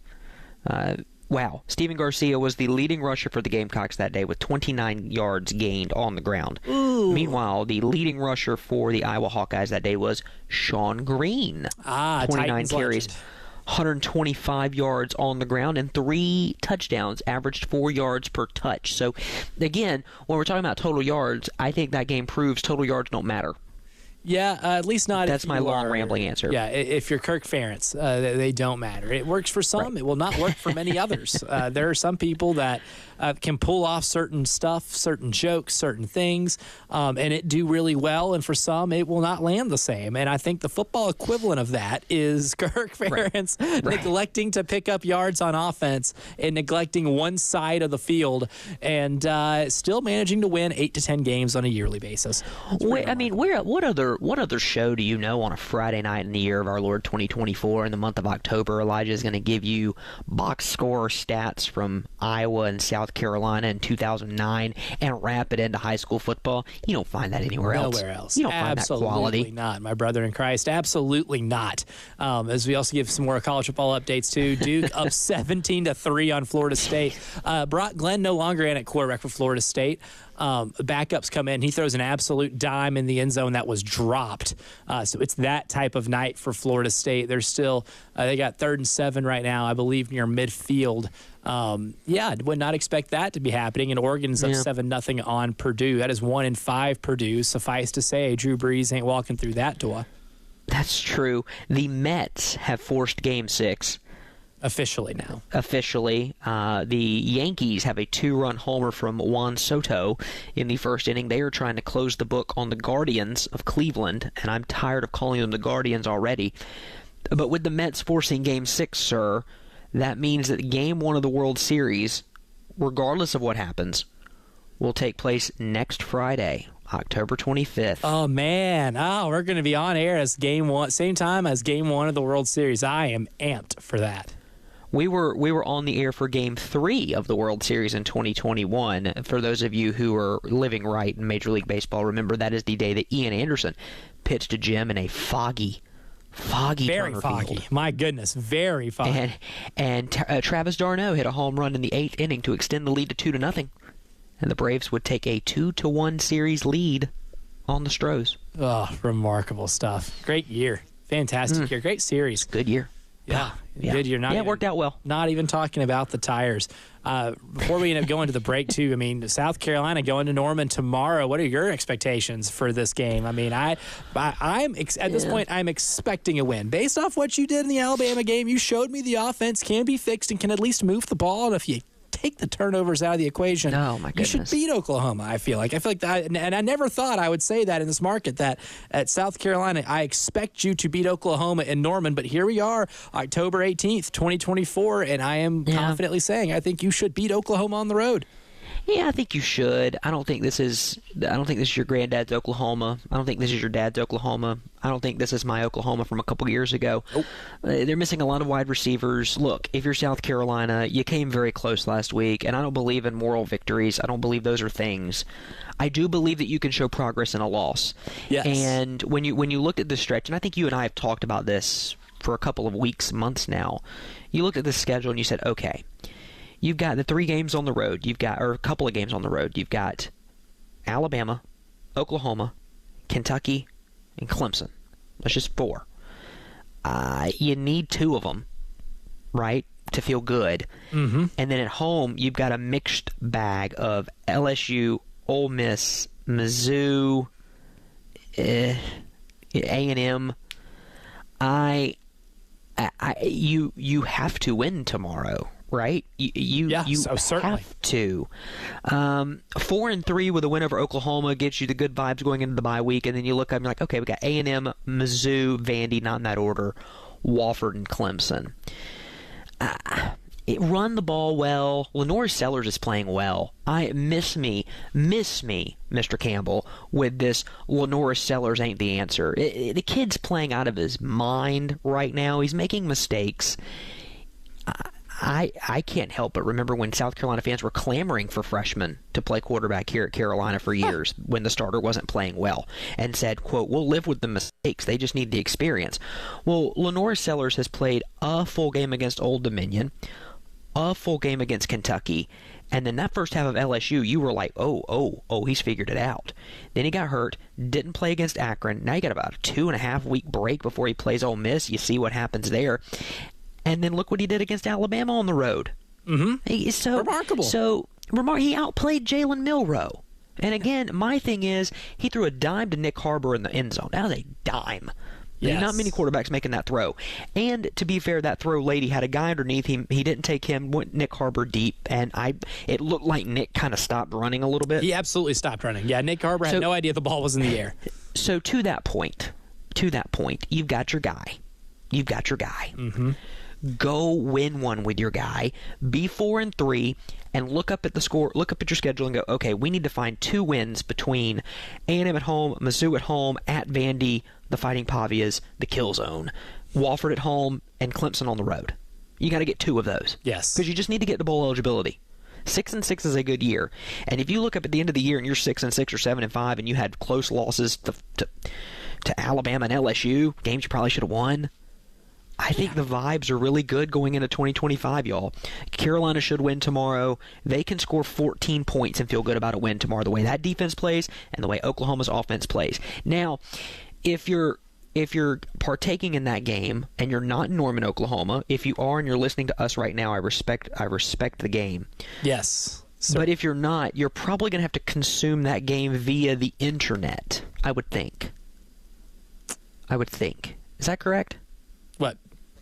The South Carolina Oklahoma game? Yeah, when you need the internet to connect to be able to watch that game. Why, yes, you should. I was like, wait a minute, is this not on normal television? But no, you're right. So, look, like a lot of us, I like a lot of us,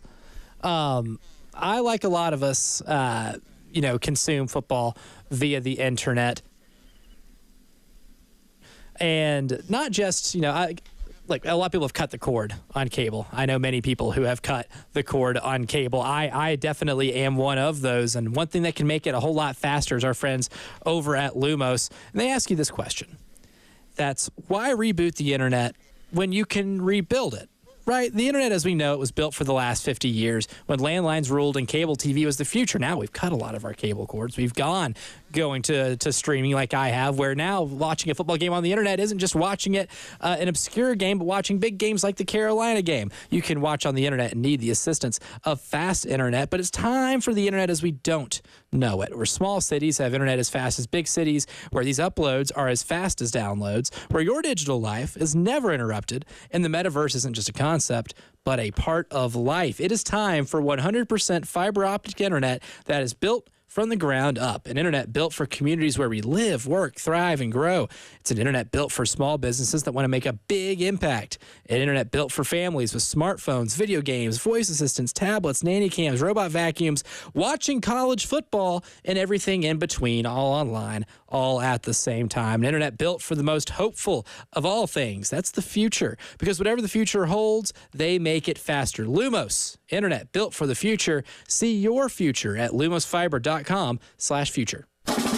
Fall is here, and with it comes all the traditional family outings like tailgating, mountain and beach adventures, and road trips to grandma's over the holidays. Wherever you go with great gas mileage, safety, technology, comfort, and style in a new Honda from Honda of Columbia. Right now, you'll get more for your trade than ever, and as always, you'll enjoy their no-hassle pricing, no-pressure buying experience. Honda of Columbia, your friendly family Honda dealer since 1978. Highway 378 at I-20. Hey, Columbia, Scott here with Traditions Fine Jewelers, telling you about the diamond buying difference when you purchase a diamond from us. No matter if you're looking at mined diamonds or lab-grown diamonds, at Traditions Fine Jewelers, we have a huge selection of both, and which you choose is up to you, but either way, you always get trade-in value of the diamond solitaire you purchase. When you spend over $1,500, you'll get a limited lifetime warranty when you get your ring checked every 6 months. Traditions has an in-house jeweler with over 30 years experience to take care of your every need. Ring sizing, stone setting, or if you just want to come by and get your ring cleaned. At Traditions Fine Jewelers, we have hundreds of mountings to see, touch, and feel, and to try on, or we can special order or custom create the perfect engagement ring for you. Traditions Fine Jewelers, 5134 Sunset in Lexington, or in the Village at Sandhills. Traditions Fine Jewelers, where the Midlands get engaged.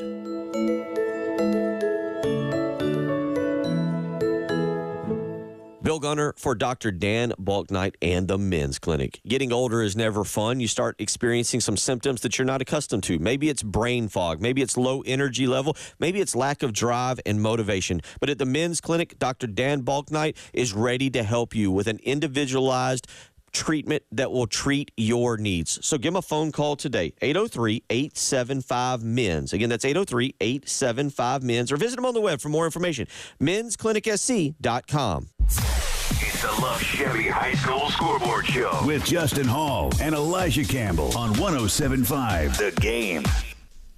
Welcome back. Love Chevy High School Football Scoreboard Show right here on The Game.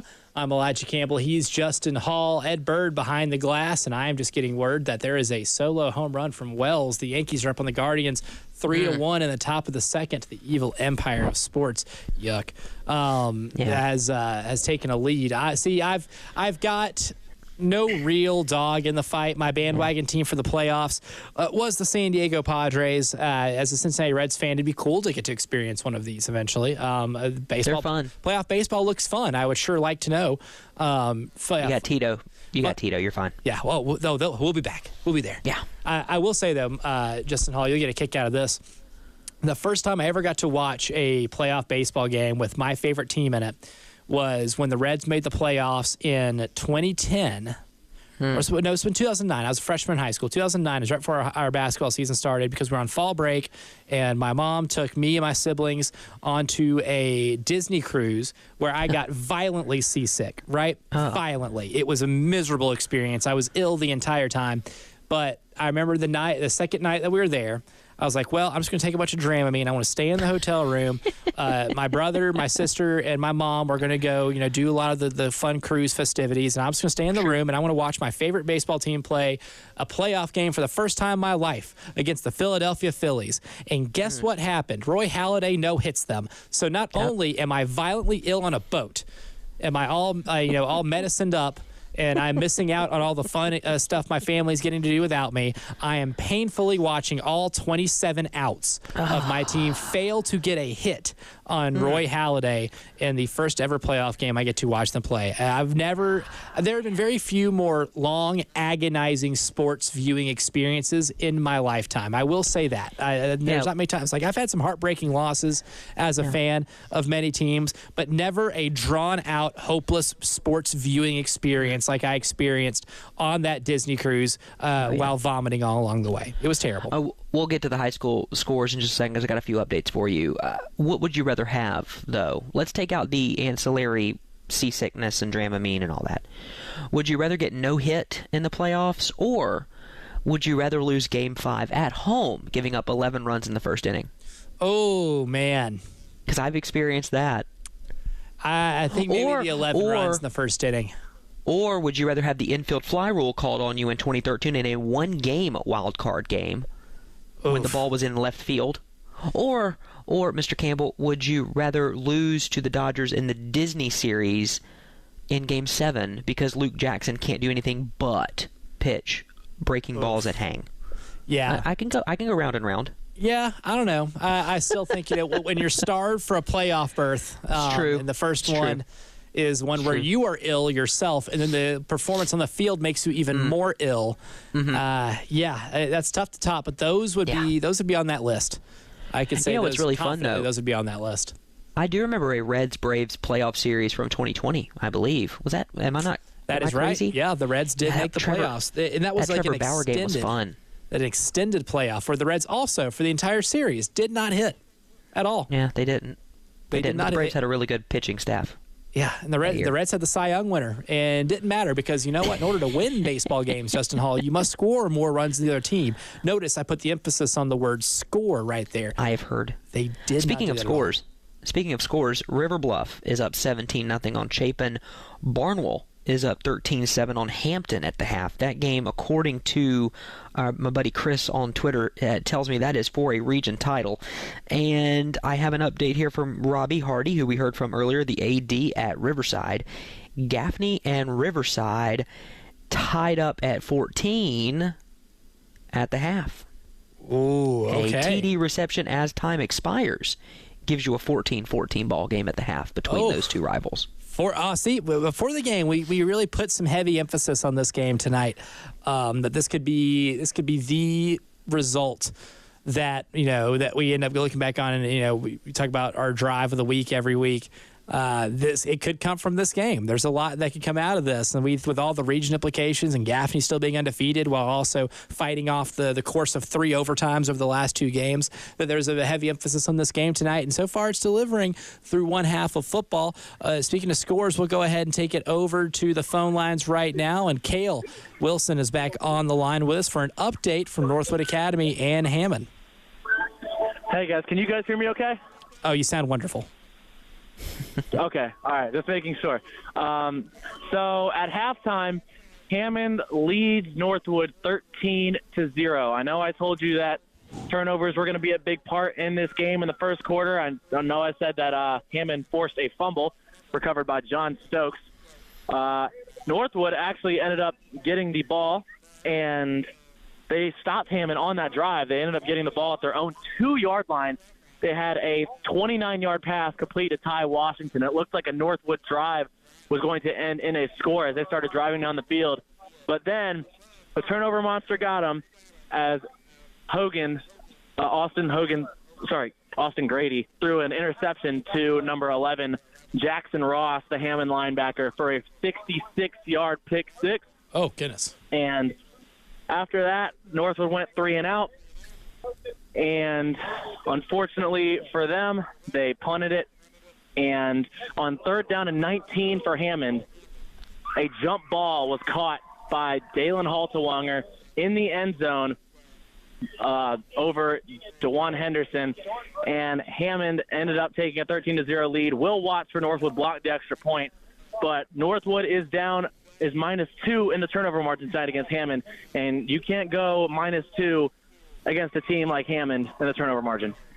Ain't that the truth? Yeah, Hammond is not going to beat themselves. The last thing you should do is give them any ammo to help you or help them beat you. So good stuff. Cale, thank you for calling. And make sure to follow Savage College Football on Instagram to be able to keep up with this game. And Cale, we'll hear from you here after the next quarter. Thank you guys so much. Good stuff right there. Yeah, I mean, hey, Northwood hung in there while they could, but the turnovers are going to get you every time. I think that's a common theme that with teams in the state of South Carolina talking about turnovers and the lack of margin for error you have in these type of games. Yeah, you cannot do that, and it's amazing that you're down 2-0 in the turnover margin and you're down 2 scores on the scoreboard. We have another caller on the line right now. Willie in Orangeburg. We have not heard from Willie in Orangeburg a lot this season. Maybe, I don't know if we've heard from all this year. Well, I'm glad you're hearing me right now because I got some scores for you. Oh, it's homecoming for Denmark Olar. They're leading Allendale Fairfax 18-0 in the second quarter from the Purple Martin capital, St. Matthews, South Carolina. It is Blackville Hilldorf 41, Calhoun County nothing. They got a good one down in North Charleston. My O.W. Bruins 7, North Charleston 7. That game was in the second quarter. Good stuff. Yeah, Willie, you did not disappoint, good sir. It has been a while since we heard from you, but you did not disappoint. That was fantastic. Denmark Olar still doing their thing. Fantastic first half for them. So thank you for calling in, Willie. We appreciate it. That was Willie from Orangeburg. Let's see if we have any new news from our man Roger, who is on the line with us right now. Roger, what's the latest on your side? I got 3-game score. First of all, Silver Bluff 29, Swanson 13 in the second quarter. Denmark Ola 20, Allendale Fairfax nothing halftime, and my alma mater, Hong Tower Trojan Nieces leading Wilson 20-0 halftime. All right, HKT still doing their thing. Thank you, Roger. Some good scores. Now we have dueling calls. We now have Willie and Roger back at it again, a rivalry that can live very long on this show. And I think he got the Denmark Olar score. Roger did Willie did just a wee bit before Roger. He was just so close, so close. You're planting seeds, Elijah. You're planting seeds. This is not Adam Schefter. Gene, or I call him Gene. Adrian Wojnarowski. I can't speak.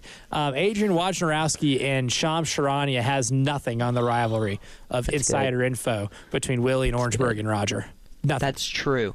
That's true. How about a score here from our buddy Lou Bejak? You ready for a White Knoll Irmo update? Yes. 14-14. Oh, boy. 3:20 to go in the second quarter. Mr. Campbell, we're inching ourselves closer to, oh, my gosh, we're in this ball game. I'm telling you. This is mess around and find out territory. If we get in the third quarter and it's still tied, this is officially mess around and find out territory for Irmo. I'm telling you right now, we're big fans of Coach Brand on this show. AJ is one of the most fun quarterbacks in the state to watch. Donovan Murph is electric. Maybe I'd say he is the best wide receiver in the state of South Carolina. But you don't want to play this game, my friends. You don't want to play. You don't want this. You don't want no part of this. No. Irmo Yellow Jackets. You don't want no part. Yeah, Nicholas Pelham is a really darn good football coach, and kudos to you, Elijah, for being able to pull that line off the way you did for radio. That was good. Oh yeah, yeah. It's mess around. If you know, you know what the saying is. You get in this industry long enough, you learn to FCC-proof any type of saying that you use. But yeah, you inch in this game and you can continue to play around with White Knoll. You will be in the messing around portion of that ends in the second half where the finding out starts to happen. You don't want any part of that. So this is a test. They're getting tested. Before we hit a break, I do have another update for you from Brooklyn Casey and Gilbert. That game is a BC 28-21 lead over the Gilbert Indians. Do you want to know the drive chart for the first half? Oh, my God. Yes, please. This is for each team alternating. Touchdown, touchdown, touchdown, touchdown, touchdown, touchdown, touchdown, missed field goal as time expires. Oh, my goodness. That's what we call a 5 Chalai classic of a football game right here, my friends. This is we're nearing, by the way, it's homecoming at Brooklyn Casey, as I am seeing on their YouTube stream, unless they just do some sort of court-like thing at halftime every week now. But I believe it's homecoming. Okay. And they're up by 7, and the offense is showing out. So I don't know if you could ask for more on a homecoming than games like this. This is got a good wonderful. one over there. Yeah, got a really good one over there. We'll go ahead. I'm watching this on the internet, Elijah. That's right. You are watching it, and I'm watching it on the internet. I got this game streaming on the internet. I got Lexington Dutch Fork on another tab on said internet. And look, this is the old internet that we're using right here, right? Like, look, it still buffers every now and then. Just when you mentioned, Justin, the homecoming court for Brooklyn Casey coming out, I had to click the live button to move it back because we do have a little bit of buffering issue. So we might be off kilter even on our separate streams right now. But when we talk about the internet of the future, that is help with our friends over at Lumos, because they asked the question, why reboot the internet when you can rebuild it? Because the internet as we know it, built for the last 50 years. Back when landlines ruled, cable TV was the future. Well, now we're cutting cords. We're streaming. We're using cell phones, baby. It's time for the internet as we do not know it, where these small cities have internet as fast as the big cities, where these uploads are as fast as the downloads, where your digital life is never interrupted. And the metaverse isn't just a concept. It is a part of life. It is time for 100% fiber optic internet that's built from the ground up. That's where our friends Lumos come in. It's an internet built for the communities where we live, work, thrive, and grow. Internet built for small businesses that want to make a big impact. Internet built for families with smartphones, video games, voice assistants, tablets, nanny cams, robot vacuums, anything you use to watch and stream high school football and college football on your Friday and Saturday nights. All of that, everything in between, all online, all at the same time. It's an internet built for the most hopeful of all things, the future, because whatever the future holds, they make it faster. Lumos, internet built for the future. See your future at lumosfiber.com/future. My therapist had told me that I needed to go to AA meetings. I didn't want to go to AA, but I did, and it wasn't what I expected. It was friendly. I could feel the happiness. Visit aacolumbia.org for more information and to find an AA meeting near you. I'm here with the mortgage guru, Jacob Crowder of First Palmetto Bank. Jacob, tell me more about this 4.99% 30-year fixed product you are offering in Richland County. We have a community reinvestment product in the areas of Richland County. Blythewood, Northeast, Southeast, and the I-20 corridor are areas that we're offering the 4.99% interest with a 5.075 APR on a 30-year fixed mortgage. We are underserving these areas, so the bank is offering 100% purchase loans at 4.99% on a 30-year fixed. No points, no mortgage insurance, no gimmicks, just lower payments. 4.99% is awesome. What's a payment look like? Yes, Bill. A payment on $200,000 at that APR is at $1,072 a month for 360 months. A payment on $300,000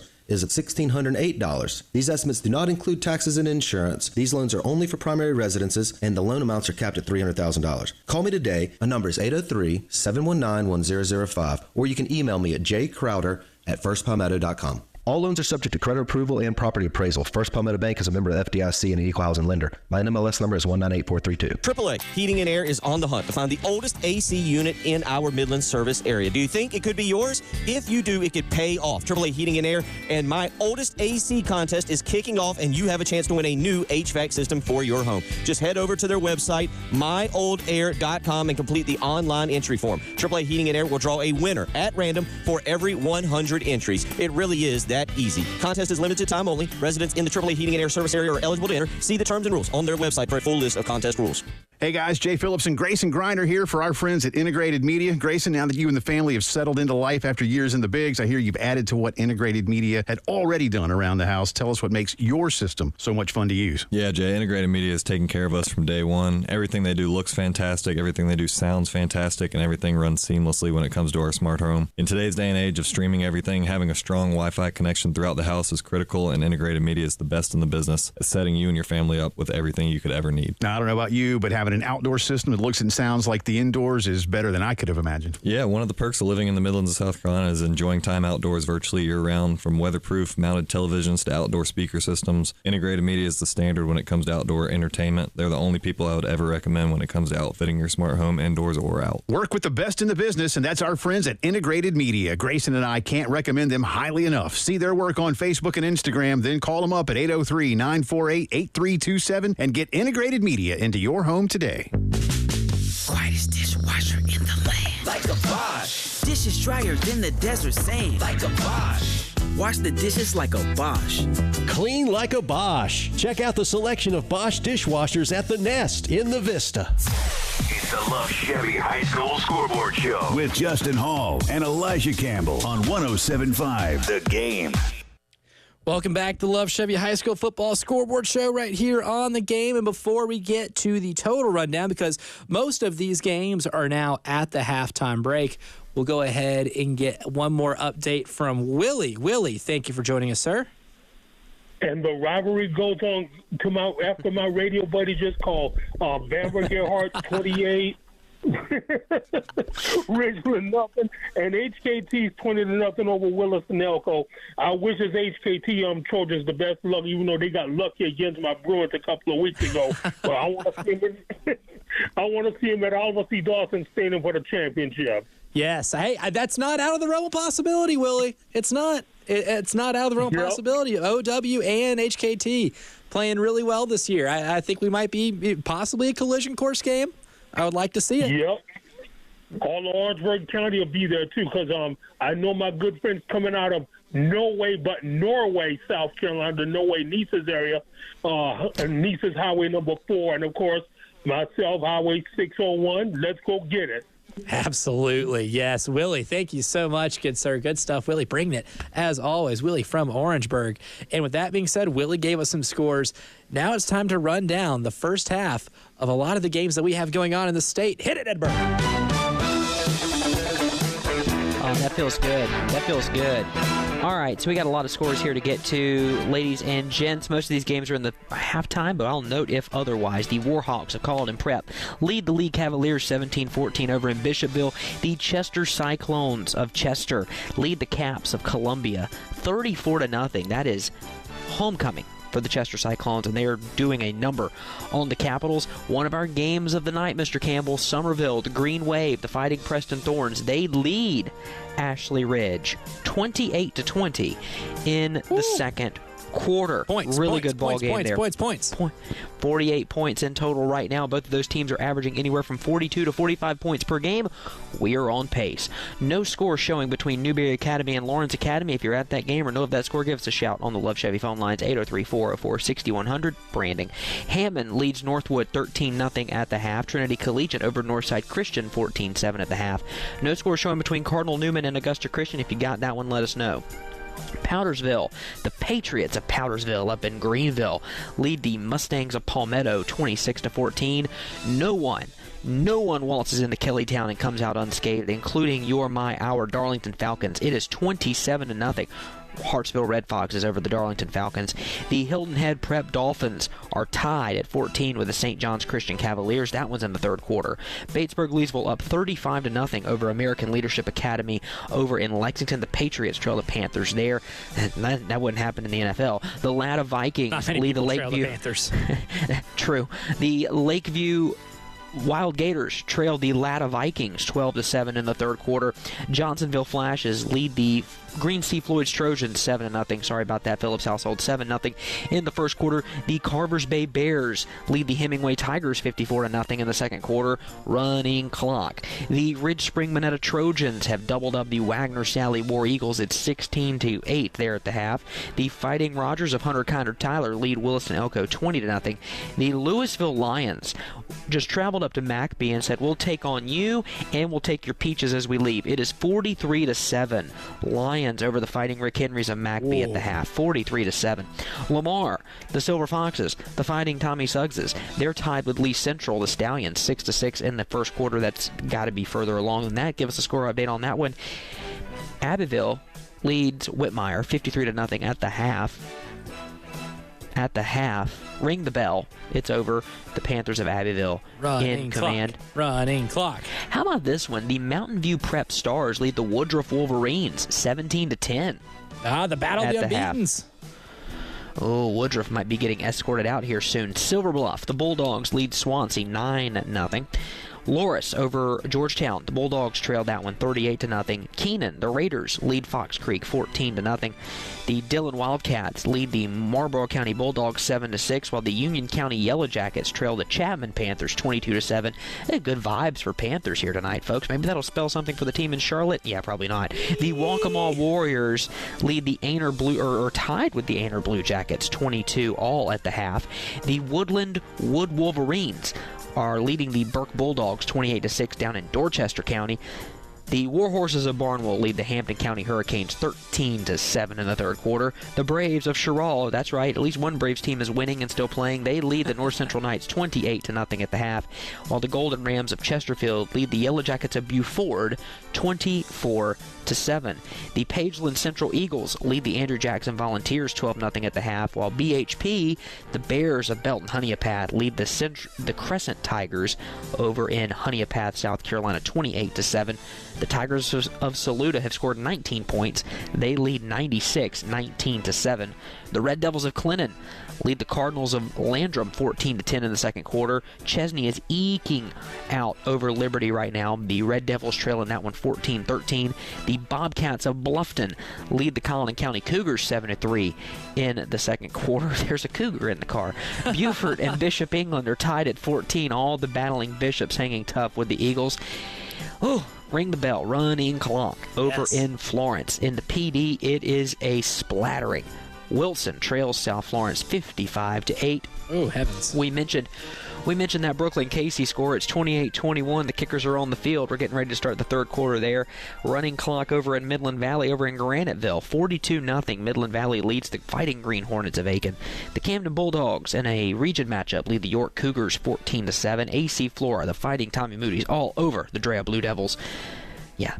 Alex English ain't walking through that door. It is 35-7. AC Flora over Drea. The Gurr Red Yellow Jackets lead the Seneca Bobcats 14-6. So that is Greer, for those of you who aren't aware, leading in that one 14-6. The Daniel Lions lead the Blue Flame of Pickens 49-7. If you've never been to Pickens, that's in the upper western corner of the state. I mean, it is as close to North Carolina as you can get without being in it. It is 49-0 there, though, over in Pickens. West Side, the Rams, Cutter Woods lead the Fountain Inn Fury 21-0 in the first quarter. That game's further along than that. Give us a shout. White Knoll and Irmo at 14-14 at last check. I'm not looking at Twitter right now. I'm sure Lou Bajak has something more up to date. Ridgeview, the Blazers over in West Florence. They are doubling up the Knights right now. It's 20-10 Ridgeview.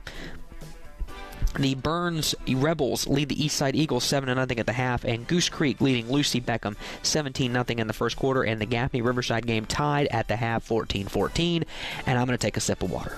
Yes, well-deserved. A well-deserved sip of water there, Justin Hall. Very well done, and that just like that, 2 of the 4 fastest hours in Friday Night Football Radio are done. We are at halftime ourselves. We'll give you more scores, more updates, more breakdowns, more discussion on the action tomorrow as the Love Chevy High School Football Scoreboard Show rolls into hour number 3. Hey, this is Tasha from the Gutterman. Storm season is here. Make sure your biggest investment is protected. Call the guys in the powder blue truck, the Guttermen. We have been providing top-notch service throughout the Midlands for over 40 years. Call us today at 803-791-7147. Again, that's 803-791-7147. We keep the clutter out of your gutter. Call on the Gutterman. And now the sounds of football from Mellow Mushroom Pizza Bakers.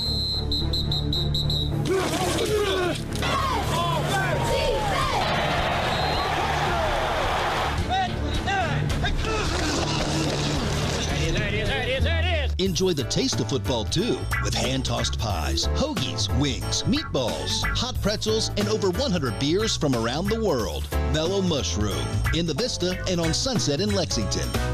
I'm with Jason Reynolds of the Samuels Reynolds Law Firm. Jason, why should someone injured on the job or in a vehicle accident consider your firm? Well, we're not a huge firm with just a phone number and a website. When you bring your case to us, you actually meet with your lawyer. And when you call, you can actually speak to your lawyer.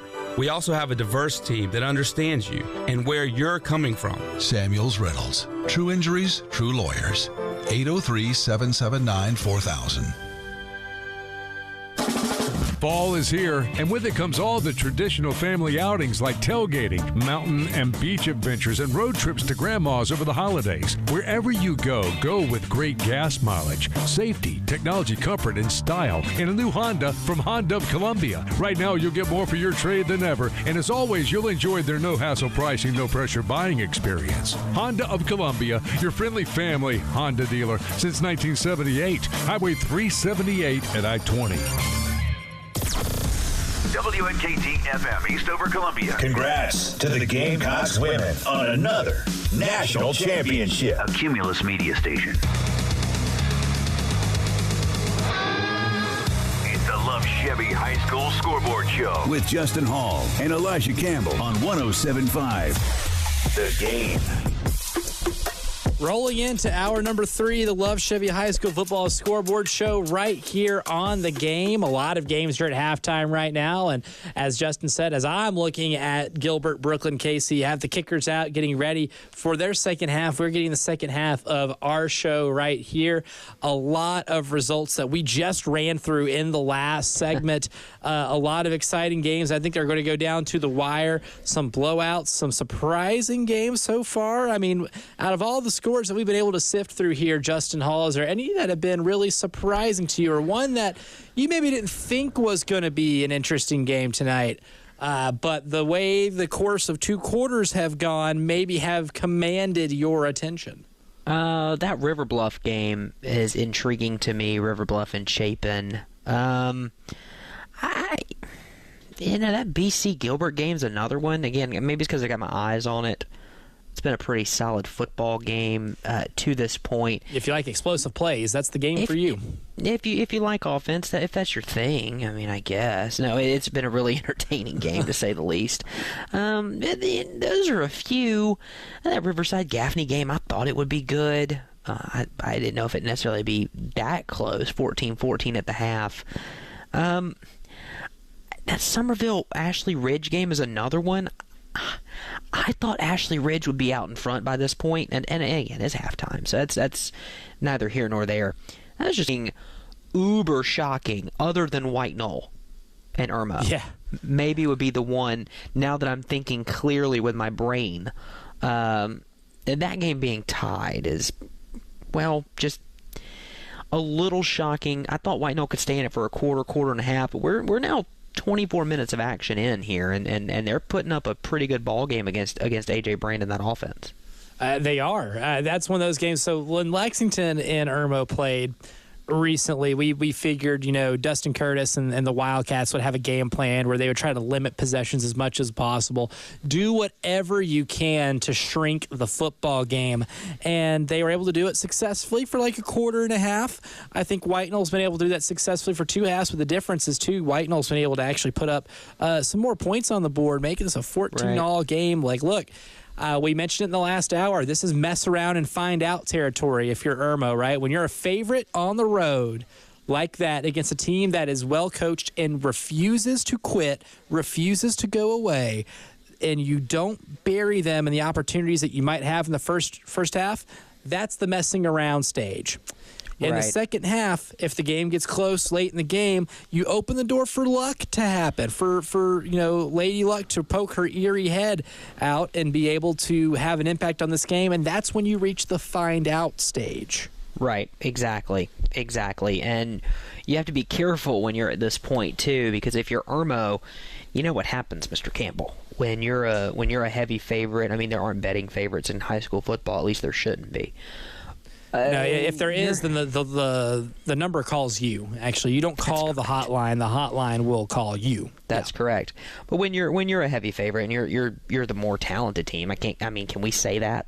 Can we say that about you're the more talented definitively. team? Yeah, I would say definitively the more talented team. But it's 14-14 with 24 minutes of football left. You know what happens?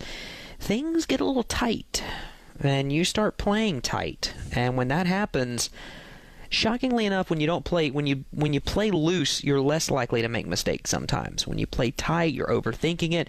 Does your quarterback maybe hesitate before zipping one in there when he normally just wouldn't care? He'd just rip it like Brett Favre.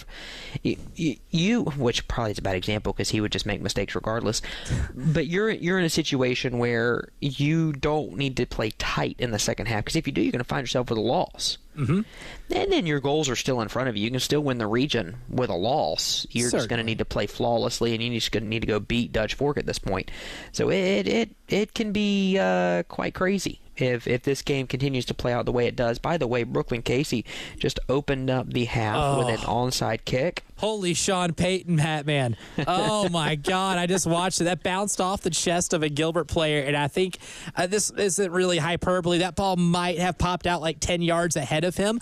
That might be one of the easiestly recovered onside kicks in the history of football, but my God, the gall to come out of the locker room and onside kick, surprise onside kick to start the second half when both teams' offenses are scoring at will. I love that. That's my favorite play of the night. I was watching that and just total awe.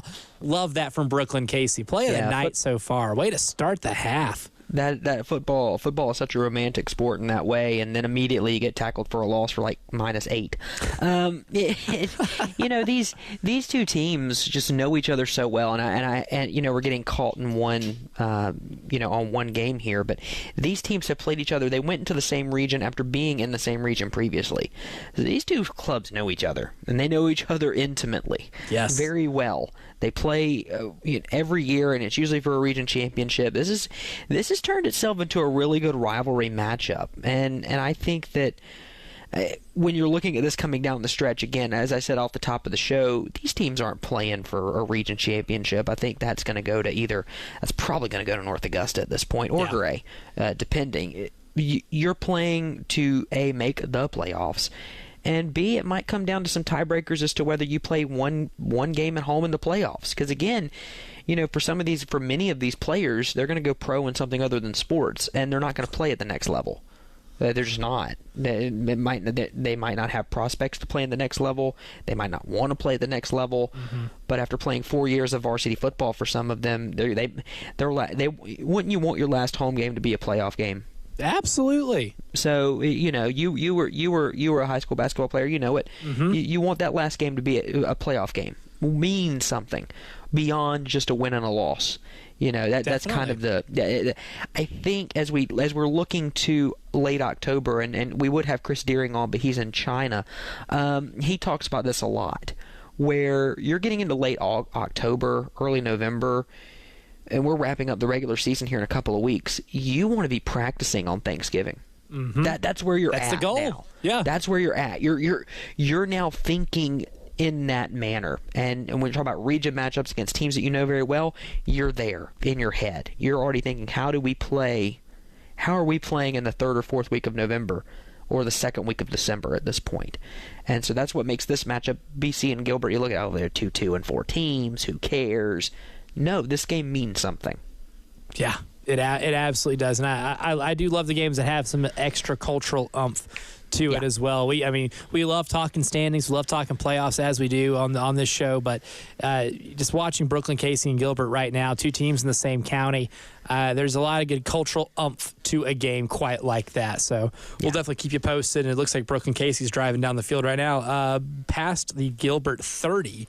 So they're definitely in range to tack on another touchdown. We'll get back to the phone lines here. Roger joins us right now. Roger, what's the latest on your end, good sir? Yeah, I'm asking the bell to William Orangeburg. First score, 4-game score. Balmer 20. Balmer 20. And Balmer 20. And Hampton County 7. Richmond Manila 16. White Saturday 8. 3rd quarter. Storm Doman 41. Nothing, 3rd quarter. We are Branch 14 of Buford, and Lake Marion Santee 6. All right, good stuff. Wow, I mean, Roger heard the challenge. He has answered the call, and he came back with a lot of scores right now. We got ourselves a Barnwell update, a Strom Thurmond update in there as well. I love, you see, iron sharpens iron, and that might be the most commonly used high school football coach phrase when you're talking about like preseason camp and stuff, like the preseason practices leading up to the season. I mean, if you had a dime for every time you heard a coach say iron sharpens iron, we'd all be wealthy enough to not have to work another day in our lives. But in this scenario right here, this kind of transcends the cliche a little bit, because Roger's been giving us the heat. He's been giving us 2 to 3 updates every single time, and then Willie in Orangeburg comes back. He starts nailing home a lot of updates all in rapid time, and then Roger said, I got to step my game up. I think we got like 6 scores right there. And as I'm saying that too, we now have Willie in Orangeburg back to see if he has given us anything that Roger didn't just give us. Willie, what is the latest over in your neck of the woods, good sir? In my neck of the woods, from the swamp in Santee, South Carolina, Whale Branch leading Lake Marion 14-6. All right, Whale Branch up on Lake Marion 14-6. Fantastic. Willie, thank you for the call, good sir, delivering as always. And by the way, that's Whale Branch out of Seabrook, South Carolina, Beaufort County. Out of Seabrook, South Carolina. Well, that's just, I mean, now we're starting. So here's what's happening, Elijah. Here's what you opened up when you talked about a rivalry thing. You see, Willie and Roger are now going to go back and forth, not only the rest of tonight, but for the next several weeks. It's just, you keep building and building and building and building. You mentioned iron sharpens iron. You can check off the Proverbs 27:17 on your bingo card if you had it. We are just checking off some different things tonight. This could get ugly. This could. This could get Ravens Steelers 2008 levels. It could, if we're not careful. That's how competitive this will get. Sir. We talk a lot about rivalries on this show and about classic showdowns, and you know what? I mean, this is they got that part of the state covered for us. I feel like we don't even have to try to seek out scores for that part of the state anymore. We have 2 plugs right there who are constantly keeping us posted. So thanks to those guys for that. But all types of stuff going down right now. I believe Brooklyn Casey just scored again, so that gives them a 35-21 lead in a game that has been so evenly matched. Justin Hall. Brooklyn Casey, the Gall. Coach Rusty Sharpie had to come back out of the halftime break and immediately go for the surprise onside kick. They take advantage of it. They get a 2-score lead now in a game in which no defense. Well, technically, I guess Brooklyn Casey got a stop at the end of the half when Gilbert attempted a field goal, but they did so as time expired. So you kind of count that as like a half a drive. I guess it never gets to be fully experienced, but no one's really getting a quality stop here in this game. That could be a potential turning point, what we just witnessed. And look, this was the last couple weeks. It had been the weeks of the brilliant onside kick between Kai Kroger's phenomenal drop kick that got some weird sideways spin that bounced off an Alabama player's chest to Oregon kicking the ball just as hard as humanly possible at the up man right there, bouncing off his chest far enough for Oregon to be able to recover it, which is the best one I think I've ever seen. I've always wondered how well that would work if somebody had the gall to attempt it. And now Brooklyn Casey gets to put themselves in that stratosphere with the surprise onside kick to start the second half. I love it. These are very small percentage plays that are paying big dividends right now. No question about it. A not a small play is a 60-yard touchdown run by Michael Trainum. He increases Ben Lippen's lead to 17-3 over Lawrence Manning, thanks to our buddy Joe on Twitter for that one. Thomas has another one for me on Twitter. Desmond Washington to Jordan Wilson from 21 yards out. 2-point conversion is good. Third quarter is over. William Jefferson Keenan is up 30-7 on Fox Creek right now, going to the fourth quarter. And from our buddy Mark. Wow. Very good for Keenan. Our buddy Mark on Twitter hits us on this one, the artist formerly known as Twitter. 10:18 left to go in the third quarter, a long kickoff return from River Bluff, and 3 plays later, Parker Murray is going to keep it from 6 yards out. Missed extra point, but River Bluff is up 23-0 on Chapin in the third quarter. Chapin being shut out might be the ultimate surprise of the night. It wouldn't have surprised me going into tonight, Justin, if River Bluff won the game. That's not, to me, what would be at all surprising. But this Chapin offense, who's put up just some ridiculous numbers throughout the season today, even sometimes against high-quality competition, for them to have a goose egg at this juncture of the game, I think is probably one of the more surprising things that we've seen in the state tonight. I would agree with that. And I think that's something that we were not expecting, is Chapin to be held scoreless. Again, I agree with you. I think River Bluff's the better team. But for Chapin not to have any points is quite impressive. And a good job from Blair Harden's offense. I just think it's just been a really good ball game from his offense and his defense at this point in the ball game. By the way, White Knoll and Irmo are tied at 14. White Knoll is getting the ball to start the third quarter. This is a big drive right here. It's not game defining by any means, but look, a White Knoll score, be it a field goal or a touchdown, I think would firmly put Coach Brand's squad into the find out phase. You messed around the first half. This could be where the finding out is done. That's our kind of our focus right now. That's going to be a phenomenal game. And if that game ends in a timely manner, I'm excited to get Lou on to talk about this, because I don't think, me and you talked before the show, you told me that Lou was going to be at White Knoll and Irmo tonight. And I'm like, not really expecting that one to be close, just because of how high octane Irmo's offense has been and how they've played some really good defenses this year and have still put up some video game like point totals that I just didn't know if White Knoll had the offensive firepower to kind of keep up in a game like this. But when you hold Irmo to 14 points and a half and you're forcing turnovers and you're able to move the ball yourself and you're able to match them right there and drag them into your game, drag them into the mud with you, that will certainly change the trajectory of the game that we're talking about. It absolutely will. That's what you have to do. Now you're at the point where you're looking up at the scoreboard and going, we're in this ball game. And now this game is going to come down to a handful of plays on either side of the ball that's going to decide this ball game. As I said earlier tonight, I don't think Irmo's playing their best football right now. No. And I think Irmo playing their best football is winning this game by 3 scores. So, and that's credit to White Knoll. White Knoll's doing a heck of a job in this game as well. No, I'm not trying to take anything away from them. We're in a situation now where this is, this isn't DEFCON 1. Or we're teetering. We're getting close. We're leveling up here for Irmo if we're not careful. We certainly are. And there's one team in the undefeated club that just threw a pick 6, and they might be in a little bit of trouble early on in the second half. I'll tell you who that is as the Love Chevy High School Football Scoreboard Show rolls along here. Now number 3.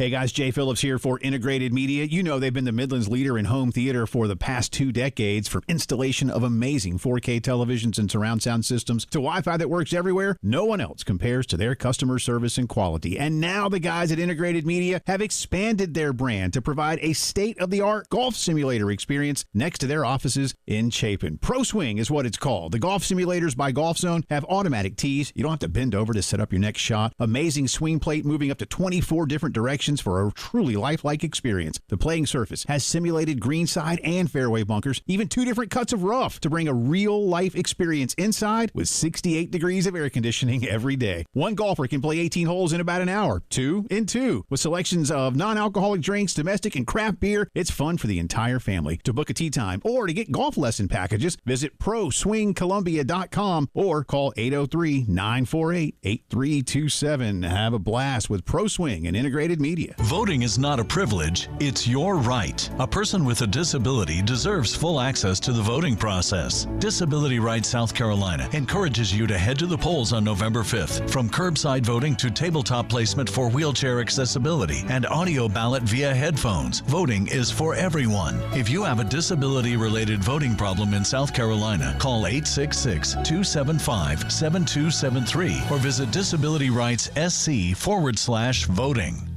Hey guys, it's Jay Phillips for AAA Heating and Air. You know, for many years, AAA has been your year-round ally against changing weather across the Midlands, whether it's the hot summers or those cool winters. Let their expert team make sure that your home is always an oasis of comfort. And now, Roy and Dana Finley have a spectacular offer to make it even better for you and your family for years to come. How about 12 months, no payments or interest in 2024, plus guaranteed financing, a $1,500 system buyback rebate, and their 15-year parts and labor guarantee that speaks volumes of the trust in their service and in their products. AAA has done things at my house that make my family nice and comfortable all year long. They can do it for you, too. Get a free quote today. Call AAAtoday.com. That's call AAAtoday.com or give them a shout at 803-677-1500. Tell them Jay Phillips sent you to AAA Heating and Air.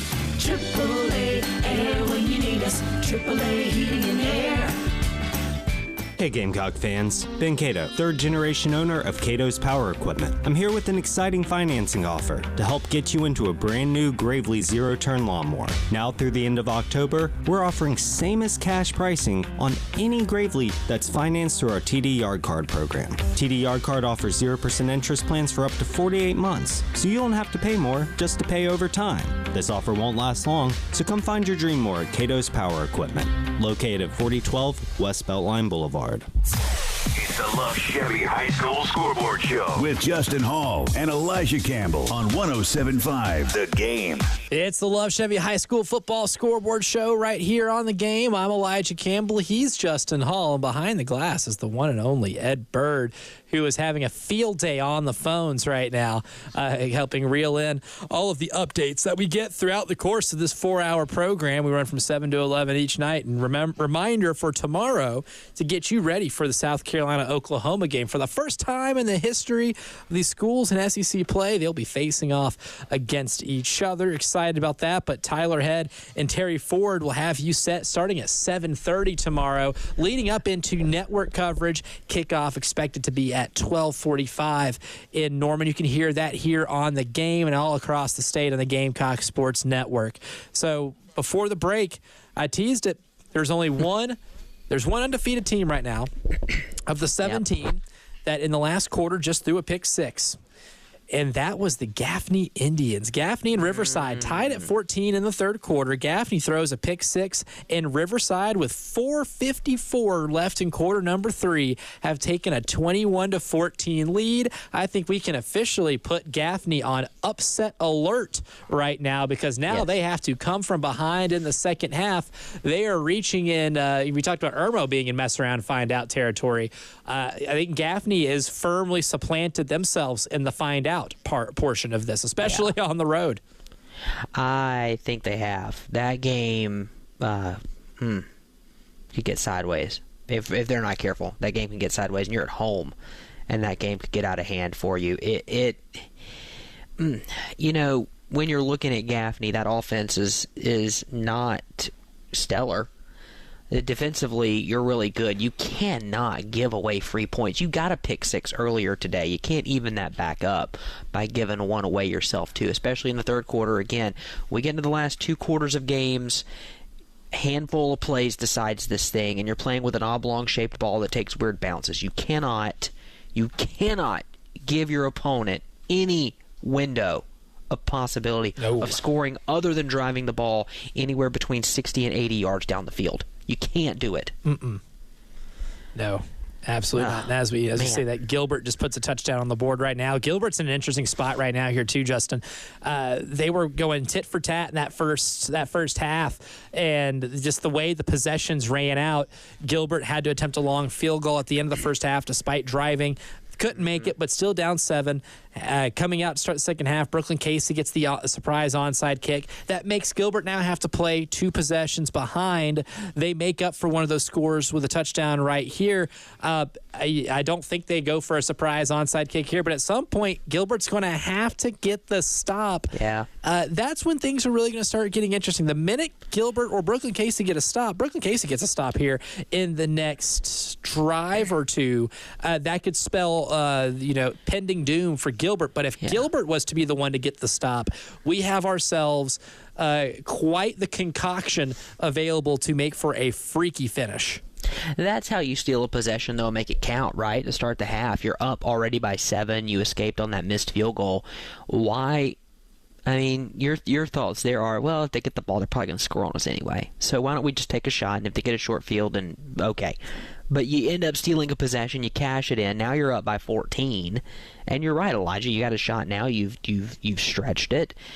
Now your defense is playing with a 2-score cushion here. Man, you can begin to start doing some more exotic things defensively, applying a little bit of pressure, playing a little bit more loose, knowing that, hey, we have our time here where we can make some plays. Now, Gilbert, again, offensively, can pick up first downs. They can move the ball, but they're going to have to get a stop. They will have to get a stop. BC has scored a touchdown on every possession, so you will have to get a stop. Teams that aren't getting stops right now, looking for the answer, it's Chapin. Brady Albro is now out with an ankle injury. Brock Smith is in at quarterback. A ball was tipped off of a receiver's helmet, and it turns into a pick 6 for River Bluff. Oh, wow. It's 30-0 with 5:52 left to go in the third quarter. I believe it was either last night or 2 nights ago when you sent me a text message with some of the games that you're excited about. I remember saying, River Bluff and Chapin's one of those. I think this might be the most evenly matched game that we have of the week that might not have like region championship implications. Right. Did not see 30-0 coming in. And Brady Albro, man, the guy has put up some monster numbers through the air, but he has had some injury problems, which has been very unfortunate for him. And I don't want to say it's derailed his season because he's still having a phenomenal year. It's very unfortunate to see him have to go down multiple points of the season because then you'll never really get to see what the full scope of how great this Chapin offense is. It's definitely one of those things that are a real bummer for Chapin, and as if being down 23 wasn't bad enough. You lose your starting quarterback, you get another pick 6, same thing, deflected passes with that funky oblong-shaped ball. Sometimes it doesn't bounce the way you want it to. Exactly. Another thing that doesn't bounce the way you want it to, I got to mention this because I saw this today, and we'll get back to the scores in just a second. I don't know if you've seen it, but there's going to be a new FanDuel Sports Network. Oh, God, yes, I have. Bally is changing to FanDuel. Can we live in the irony in the fact that the Cincinnati Reds will now be on the FanDuel Sports Network, but Pete Rose was not allowed to enter into the Hall of Fame while he was alive due to gambling? Oh, man, yes. In less than a month after Pete Rose passes away, they have already hopped on the chance for FanDuel to bail out the failing Bally's Sports TV regional marketing package, and now we'll be renaming it the FanDuel Sports Network. Yeah, the irony shall not be lost on anybody. It is it'd be delicious if it weren't so heartbreaking. Before we get to a break here in a little bit, we'll get to Kale, because we mentioned a couple of teams that are in the undefeated club that are fighting for their lives right now. Irmo fighting for their life against White Knoll. Gaffney throwing a pick 6 now, trailing to Riverside 21-14. At last check with Kale, Hammond was taking care of business 13-0. Kale, what's been the latest in quarter number 3? So quarter number 3 was very defensive. Hammond was they returned a punt all the way to Northwood's 25-yard line.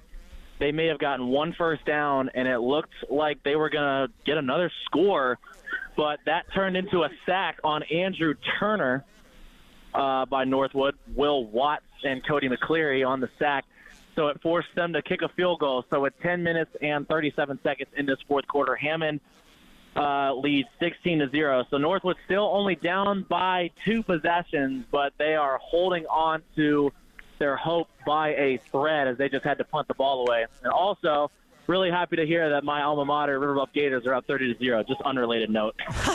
They are taking care of business, my friend. It is a good night to be a River Bluff Gator, that is for sure. Kale, thanks for calling in, buddy. We appreciate you with the updates, and we're looking forward to hearing exactly how this game goes down and talking to you afterward. All right, thank you guys so much.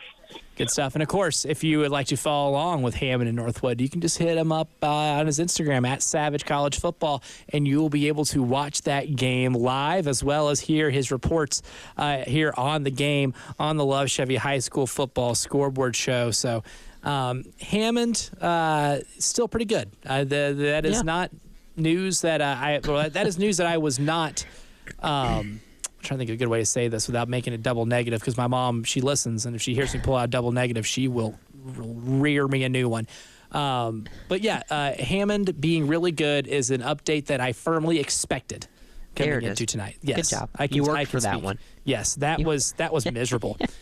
Sometimes your brain takes you through a sentence and you throw a negative in there, and then you're trying to become grammatically correct on the fly. Very ironic, since we're talking about secondary education football going on right now, and I really couldn't tap into that part of my brain. And I'm about to get a text here after the 20-second delay. 2 seconds. About how bad of a delivery that was, and how that's not how I was raised, which would be correct. She would be correct. Well, sorry, Mom. Well, I mean, you also have already done 3 hours of radio with Phillips today, so it's not like, I mean, it's not as if you're fresh and, morning cup of Joe and you're just strolling into the office at 9 a.m., right? Exactly. You get a little bit of a pass, right? Oh, yeah. Oh, you'd think so. My first ever broadcast that my mom watched, it was a student TV news broadcast that she was able to watch on Facebook Live when I was at Middle Tennessee State. And I got a text that night saying, if I hear you say, one more time, I will drive to Murfreesboro and fix the problem myself. And I said, yes, ma'am. Got it. And Elijah has never said again. Nope. At least I'm a lot more cognizant of it. The minute I want to use that as a sentence filler, I immediately remind myself of that text message and the wrath and fury of one Leanne Scott and what could happen to me afterwards. So it still happens. It happened just then as it slipped out of my mouth because it is so ingrained in me, but I am more cognizant of it ever since that would have been, 2017? So since 2017, I've been really, really trying to hammer home fewer uhs and just maybe some thoughtful silences.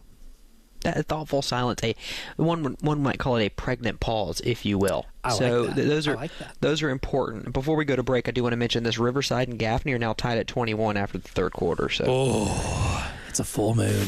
Fourth quarter full moon on the reservation. Tie ball game between Gaffney and Riverside. It is delivering. It is absolutely delivering, and there has been more points in the game. Well, the game we've been talking about all night where points have been scored. We'll give you that update whenever we return. We also have Willie from Orangeburg and Roger on the line getting us some, dual score updates? We got so much more to get to as hour number 3 of the Love Chevy High School Football Scoreboard Show rolls on. 10 years ago, who could have predicted what the internet would bring? Streaming videos, voice assistants, smartphones, smart homes, work from home. But here we are, wondering what the next 10 years will bring. Whatever it brings, Lumos 100% fiber optic internet is ready with incredible speeds and reliability. So you can do more and be more than you ever thought possible on the internet built for the future. Plans start at $50 per month. Learn more at lumosfiber.com/next. You haven't tasted real Carolina barbecue until you've experienced Little Pig's Barbecue. Full service dine-in buffet with barbecue, ribs, brisket, chicken, rice, hash, tomato pie, macaroni and cheese, and many more of your favorites. Eat in or take out. Little Pig's Barbecue on Alpine Road has new hours. Now open from 11 to 8 Thursday through Saturday and 11 to 3 on Sunday. Little Pig's Barbecue on Alpine Road. Little Pig's family looks forward to seeing you. Come Calling all business owners and property managers. Is it finally time to get that parking lot or driveway repaved? Call Black Seal today. Black Seal is a locally owned commercial asphalt construction and maintenance company, servicing local churches, schools, shopping centers, warehouses, restaurants, you name it. If it needs asphalt paving or asphalt repair, Black Seal has you covered. If you're looking to pave your parking lot or driveway, Black Seal paves the way. Black Seal also provides maintenance options to maintain your asphalt and improve your curb appeal. Get your free estimate and visit blacksealsc.com to learn more.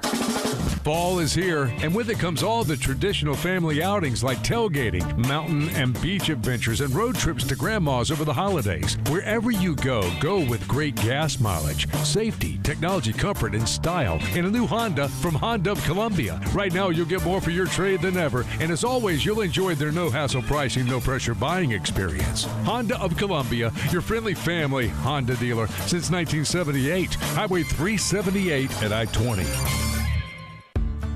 You already know that Palmetto Citizens Federal Credit Union offers truly free checking and great rates on auto loans, but did you know they do mortgages too? Whether you need a first or second mortgage, a home equity line of credit, or a loan for construction, renovation, a lot, or a manufactured home, Palmetto Citizens has you covered. They're a community financial institution based solely here in the Midlands, so they offer a refreshingly simple mortgage process you won't get from the big banks or online lenders. Along with a great rate, the Palmetto Citizens Mortgage Team will work with you to tailor the loan to best fit your needs and budget. Apply for your mortgage today by visiting palmettocitizens.org or stopping by any of their 14 branches across the Midlands. Palmetto Citizens, proudly serving this community since 1936. Equal Housing Lender, NMLS ID number 449962. Approval based on credit worthiness. Certain restrictions may apply. It's the Love Chevy High School Scoreboard Show with Justin Hall and Elijah Campbell on 107.5 The Game. That's right. We are into the late third quarter. Some games have been in the early fourth quarter, so we're getting really close here to the witching hour here in the Love Chevy High School Football Scoreboard Show. Before we break down some of these games and give you some updates, we have some updates from Willie and Roger. It looks like Willie called in first, so we'll go to Willie right now. Willie, what do you got for us? Well, we got the battle of the hyphenated schools. We got Red Springs -Monetta 16, Wagner Sally 8, and we have the battle of the Kermit the Frog Classic because both schools wear green. Bishop England 14, Buford 14. I love it. I love giving nicknames to games here. That's fantastic. That is fantastic stuff. Yeah, it's the Kelly Green versus the Hunter Green. There it is. Okay. Either way, it's not easy being green. It's not. Except if you got money. that is when it is easy. And if Kermit the Frog taught us anything, it sometimes is not easy being green. Good stuff there from Willie, as always. Truth. Oh, so yeah, I love the all hyphen bowl. Richmond Monetta and Wagner Sally, as I just watched one of the more beautiful touchdown passes you're going to see all night. My goodness, Brooklyn Casey scored before he went to break, and then Gilbert just scored on a bomb of a touchdown pass right there. My goodness gracious, there just some offensive fireworks galore, and I believe that was the last play of the third quarter, and these teams have now combined for 70, PAT pending, 77 points. So, yeah. If you were to take this game, action on this game, the number's going to call you. You'll be getting the call very soon from either the hotline, the helpline, or maybe the feds. I don't know, one of the two. You'll be getting a call from them soon. But if you did take action on it, I hope you took the over. We'll go ahead and go on to Roger for the latest update here on the Love Chevy High School Football Scoreboard Show. Roger, what do you have us from your neck of the woods? I got 5-game score. I'm asking the bell to Willie. First of all, final score, Dutch Folk 75. The high score score tonight, so for Dutch Folk 75, Lacey 21. South Florence 62, Wilson of Florence 8, third quarter. Louisville, top 5 Louisville 50, Mac B 7 in the third. Honkown Tyler 42, Wilson Echo Nutton in the fourth. Delmar Order 26, Aldale Fairfax Nut in the fourth. And I know Willie very well through the years. Him and my former second cousin, David Bell, who died in May, was play-by-play for the state men basketball and state lady basketball games in the 90s. And through the years, I will see my South State football games cheering on the Bulldogs. Oh, I love it. I love it. Well, you guys are as good as it gets in terms of getting us updates. We appreciate it week in and week out, Roger, and some good scores right there, too. Denmark Olar still pitching a shutout. You know what the O in Olar stands for? No. It's actually not an O. It's actually a 0, and that's the amount of points they're giving up tonight. That's it. Well done. That's what it is. Well done. We're gonna bend the English language to our will. That's tonight. fine. That's good. That's good. You know what? I'll let it happen. That's right. See, I mean, this is the high school football scoreboard show, not the high school grammar and spelling show, where we will bend rules. All right, Cardell Jones. Yeah, we didn't come here to play school. We came here to play football, baby.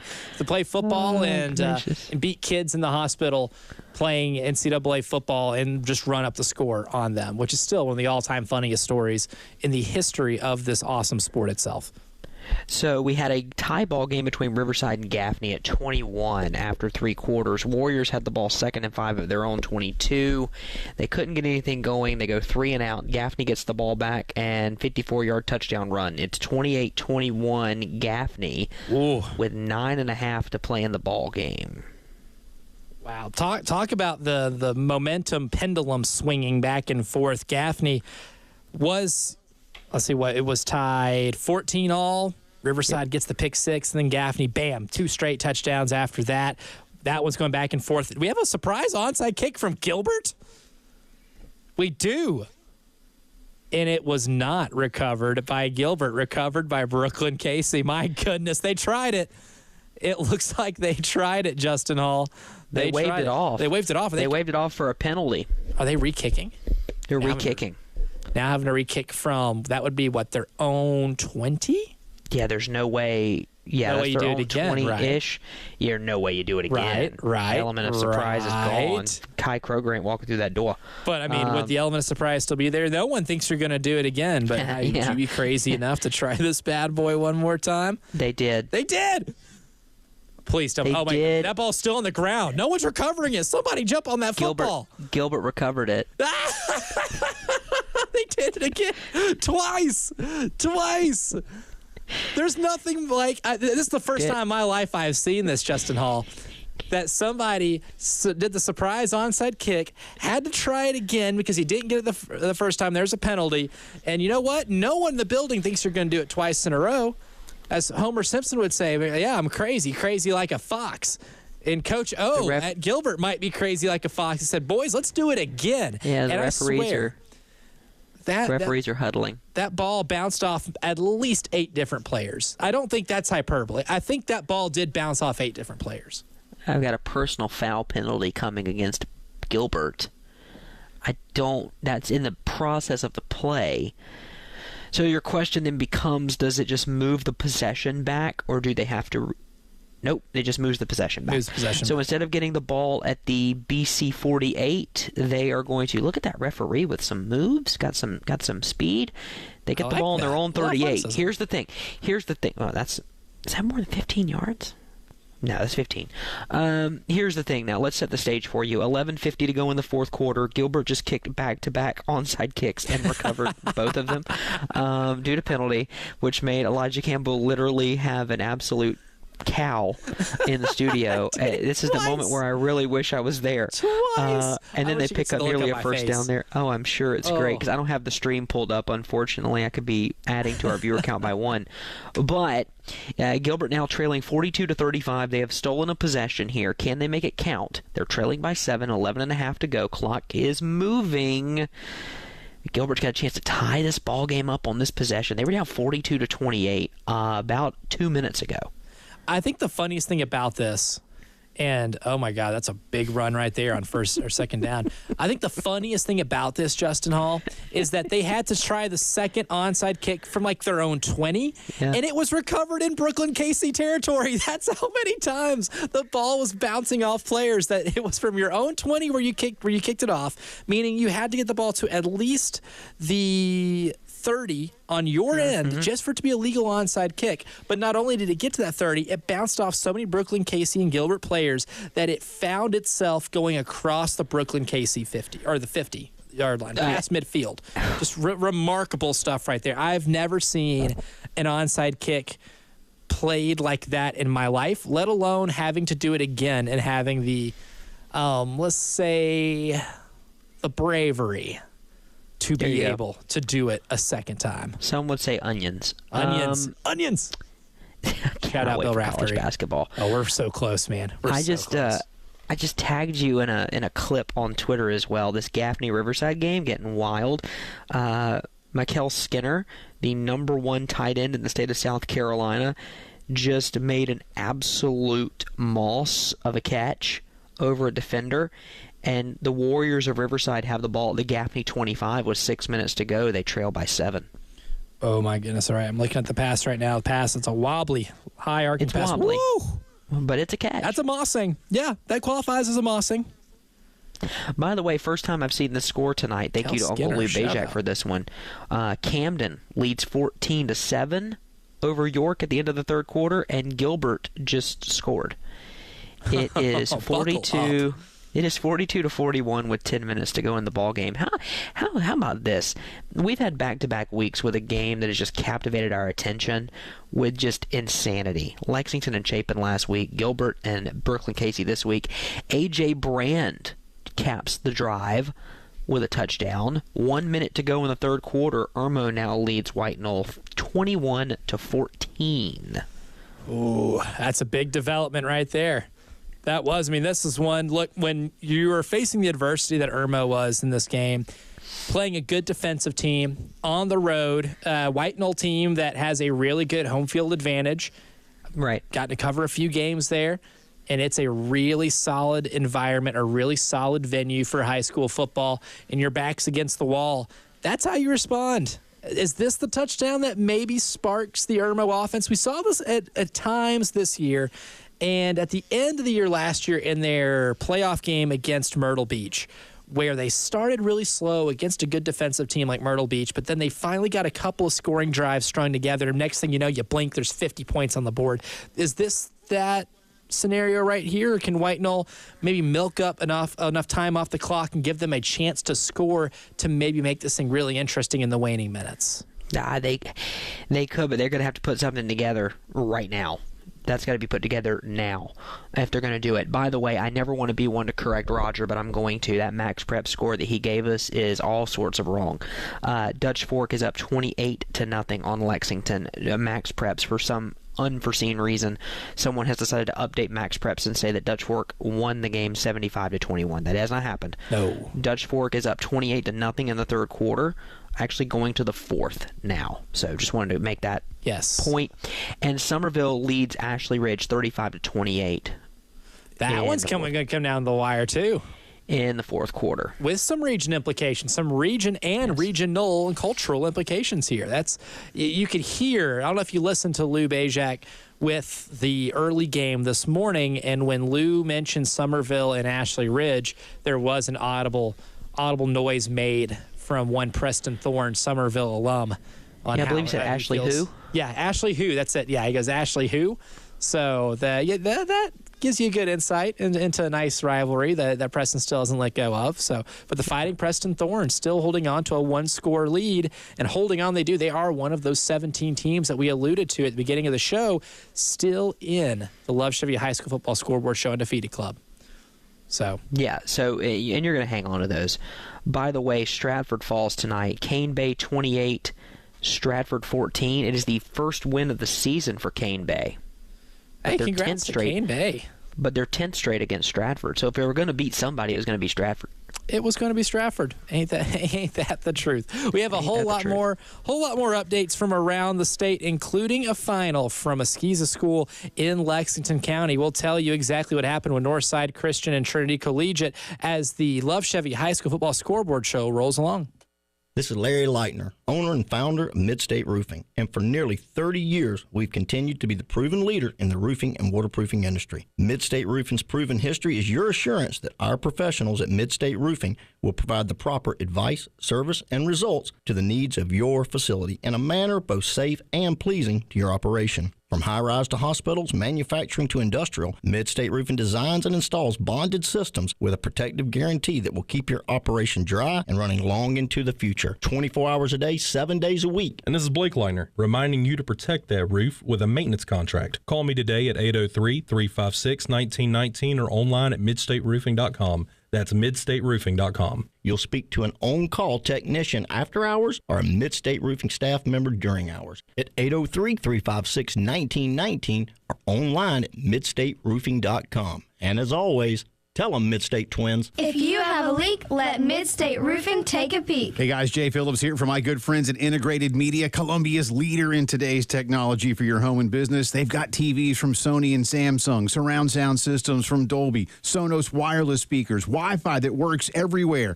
even cameras to see what's going on around your home. They've got you covered. Call Integrated Media at 803-948-8327. Set up a time for them to come out to your house and talk with you about your wants and your needs. You want to cut the cord? They can help. Want one of those beautiful Samsung frame TVs that looks like art when it's not turned on? They do that too. Plus fantastic outdoor systems that let you enjoy your favorite team, movie, TV show, or music while you also enjoy our beautiful South Carolina weather. You can even stop in and see them at the Experience Center, 105 Snapdragon Court and Chapin, and get a real idea of what these things look like in your home. Do what I've done, and many of your friends and neighbors. Call 803-948-8327 and get home theater like never before from Integrated Media.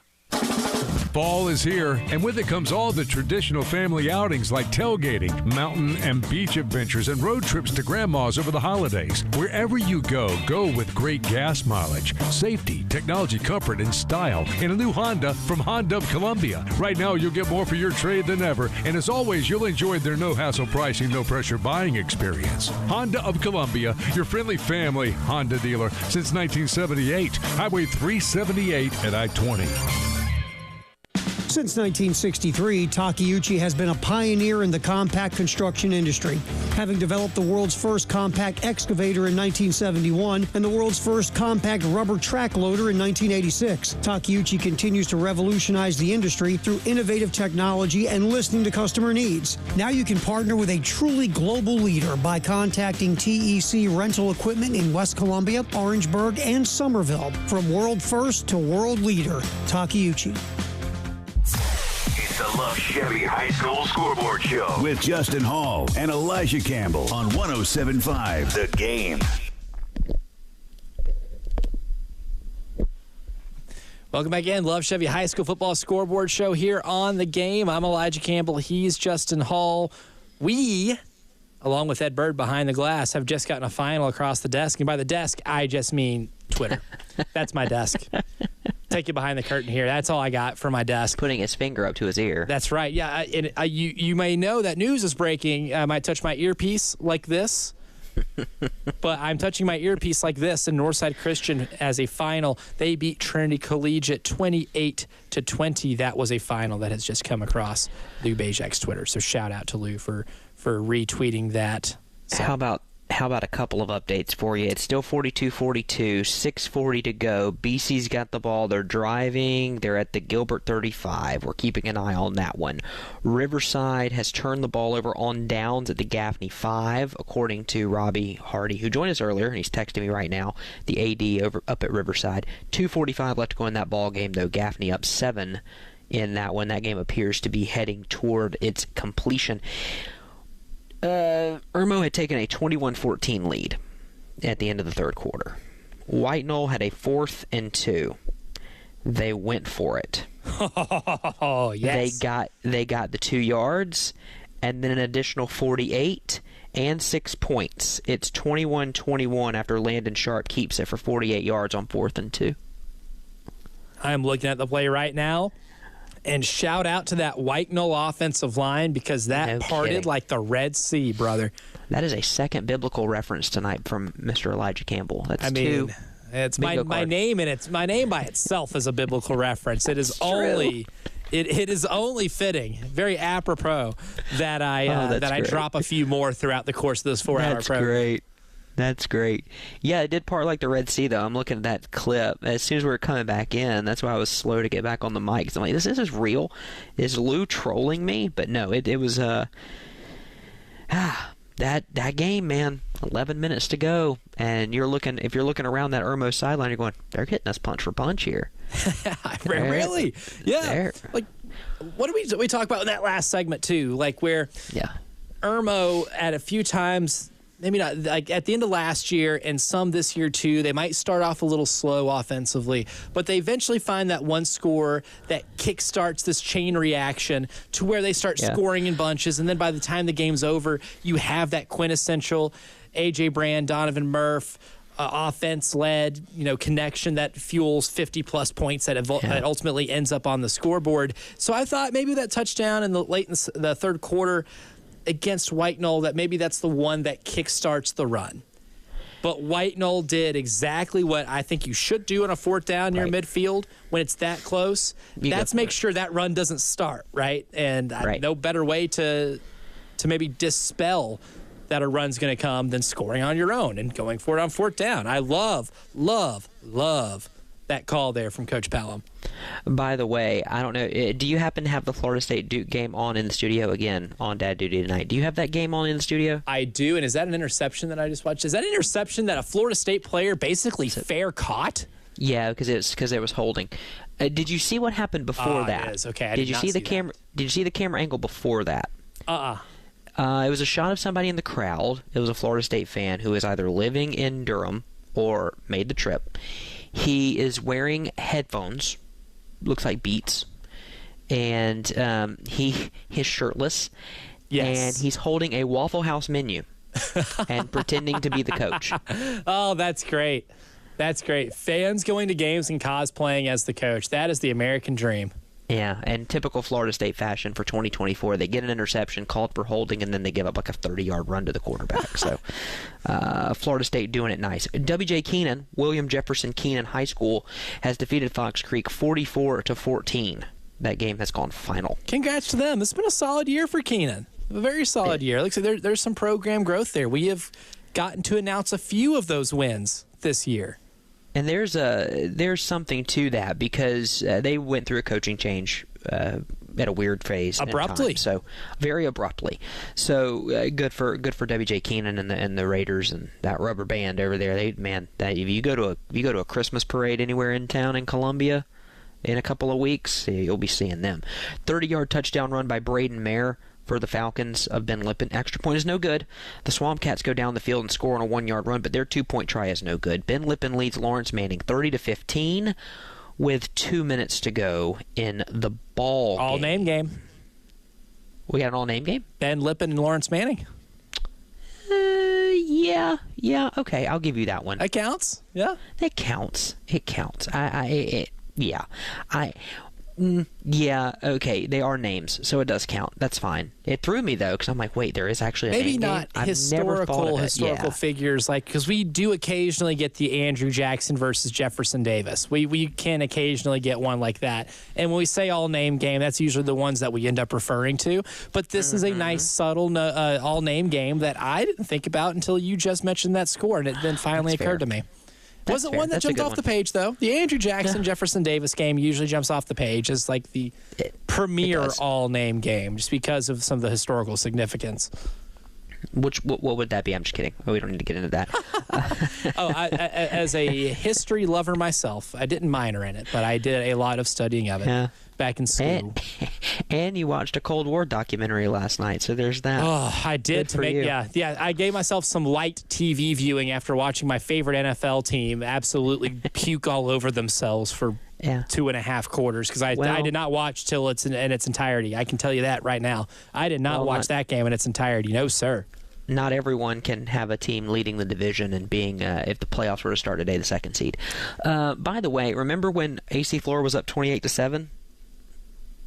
Yes, 28-7. Remember that? Still the Blue Devils have trimmed that lead. It's the third quarter, 3:26 to go in that quarter, and it is 49-35 AC Flora. Uh-oh. I mean, you still got a 2-score cushion here. It's still a lot to get to, but Dreher making it interesting. If anything, make it interesting. I don't know if you're going to get within a score, but you're still getting to the point where you have made this respectable. Yeah, I mean, but at what point are you saying, "Oh my gosh, we got some holes in the bottom of the boat here"? Oh, already, right now. Yeah, so you're teetering on the verge of trouble. Like you're still afloat, but yeah, you're fine. You're feeling yourself sink a little bit. But not where you want to be. You don't want to see that iceberg coming. Oh no. Oh, no. So, I have seen that James Cameron film way too many times to realize I do not want to see that iceberg coming. Well, before we go ahead and end this hour, we'll go ahead and go out to Willie in Orangeburg with some more updates. Willie, what you got for us, sir? Hey, how you doing? We're rocking and rolling, bro. By the way, oh, yeah. And by the way, good news if you're a Carolina Hurricanes fan from the National Hockey League. Carolina Hurricanes 4, Pittsburgh Penguins 1. And on the high school level, my Orangeburg Wilkinson Bruins leading those North Charleston Cougars 20-7 in the fourth quarter. We're going to spin them those Cougars live. Get them live. Yes, sir. Thank you so much, Willie. Appreciate your call, brother. And that's history on the Love Chevy High School Football Scoreboard Show. We got an NHL score. Can confirm. That's never happened before. Penguins and Hurricanes playing tonight. How about that? Good stuff. We're wrapping up the third hour here. We'll go ahead and take a quick break, and we'll kick off the final hour of the Love Chevy High School Football Scoreboard Show with fourth quarter / witching hour updates. All of that coming up next. 10 years ago, who could have predicted what the internet would bring? Streaming videos, voice assistants, smartphones, smart homes, work from home. But here we are, wondering what the next 10 years will bring. Whatever it brings, Lumos 100% fiber optic internet is ready with incredible speeds and reliability. So you can do more and be more than you ever thought possible on the internet built for the future. Plans start at $50 per month. Learn more at lumosfiber.com/next. Looking for top-notch care for your furry friends? Come to locally owned and operated Gardner's Ferry Animal Hospital of Columbia. Their compassionate team offers a full range of services, from wellness exams and vaccinations to advanced surgical procedures. With state-of-the-art facilities and a warm, welcoming environment, your pets will feel right at home. From sporting dogs to the latest designer breeds, at Gardner's Ferry Animal Hospital, you can trust they will keep your pets happy and healthy. Call 803-776-4554 or visit Gardner'sFerryAnimalHospital.com. Shepherd's Glass has provided commercial, residential, and auto glass installation, repair, and replacement to Columbia for over 50 years. Large retail storefronts, auto, custom shower enclosures, and mirrors for that remodeling or new construction project. Visit shepherdsglass.com to see and learn more. Now with 2 locations on Platte Springs Road in West Columbia and Chapin at 855 Chapin Road. shepherdsglass.com. Shepherd's Glass. Shepherd's Glass, a true reflection of quality. Twin Peaks is the best in the game. Here, the ultimate lunch lineup boasts wall-to-wall sports and scenic views. When you're hungry and in a hurry, the Scratch Kitchen delivers lunch in the clutch. I mean, where else can you order a 29-degree draft beer and a quickie combo on your lunch break? Only at Twin Peaks, the #1 sports bar. Twin Peaks Scratch Kitchen scores every time. Dig into hand-smashed burgers, chef-inspired flatbreads, and more at your local lodge. WNKT-FM, Eastover, Columbia. The home of the national champion Gamecocks women's basketball team. Congrats, y'all. A Cumulus media station. It's the Love Chevy High School Scoreboard Show. With Justin Hall and Elijah Campbell on 107.5. The Game. Final hour here on the Love Chevy High School Football Scoreboard Show. I'm Elijah Campbell. He's Justin Hall. Ed Bird behind the glass on the 1s and 2s. A lot going on right now. We're in the witching hour right now, as Scott Hansen would say on NFL Red Zone. I would like to think of us as NFL Red Zone, but cooler because there's 2 of us, and we also get some help from our friends who are at these games, including someone like Cale Wilson. Now, Cale called in earlier, Hammond with a small lead over Northwood, but now I believe that game has probably gone final. Cale, what do you have for us? I am calling you guys as the clock has hit 0 in the fourth quarter. Hammond comes away with a victory 16-0 on the road in Somerville at Northwood. This game was very defensive, and the last 5 minutes of this fourth quarter probably went by as slow as a snail going around a racetrack because there were so many flags thrown. There was a flag thrown after every single play. I've never seen more flags thrown in my entire life. But it was on both sides. I mean, chippiness? I didn't. Would you describe it as some late-game chippiness? Well, there was definitely chippiness in the last minute, but honestly, they were just throwing flags when they saw anything throughout the entire game. But, yes, there was some chippiness, especially after they shook hands. Both teams shook hands. Northwood immediately had to get off the field because it seemed like they were getting a little angry. So Hammond is currently, they're still out here on the field. Coach Wheeler is talking to them right now. I was going to try to get him for a post-game interview after he's done speaking with his team. But, yeah, I mean, Hammond defensively, they look better than ever. I mean, especially against a talented Northwood offense. Northwood's not used to being shut out. They haven't been shut out this year at all. And they made their offense look like how they looked 2 or 3 years ago when they hadn't won a game in 2 years. So, yeah, I was very impressed by how this Hammond defense looked tonight. But the offense, Northwood's defense did a very good job tonight. I know Hammond put up 16 points, but I want to remind people that one of those touchdowns was off of a pick six. So Northwood's defense really only gave up one score. Yeah, which is really impressive. I mean, when you watch this game tonight, knowing the fact that Northwood only gave up one offensive score to a Hammond team that can put up points at will, the defense is one thing, right? You're not going to beat any juggernaut like Hammond if you can't score. So that's one large obstacle that teams that face Hammond this year is going to have to figure out. But was there anything that Northwood did defensively that might have maybe exploited a weakness that Hammond has that we haven't really been privy to all year long? So there was something that I found very surprising. And notice how I didn't really say much tonight about the names Michael Tyler and Emmanuel Johnson, the two D1 prospects on Hammond's offense. Michael Tyler had 4 targets all night, 2 receptions for -4 yards. Wow. Northwood had him locked down tonight, which is not something that many defenses can say. Emmanuel Johnson had, I would say, 15 carries for 34 yards. Oof.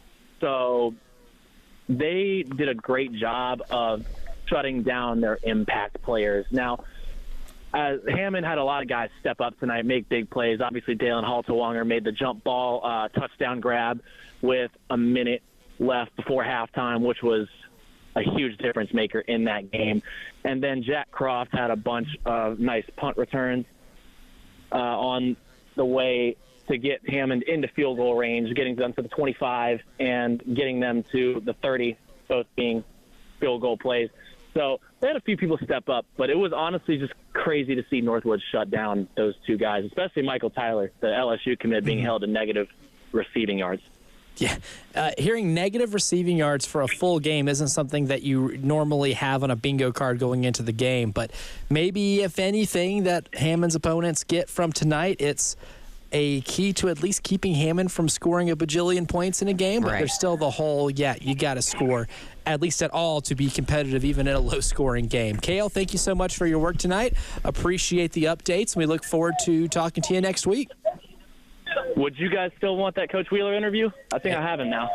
If you have him, you know what? We'll you have him at this very moment? A little live radio. I do, actually. Okay, well, if you can get him on, let's go ahead and talk to him. Coach Wheeler from Hammond.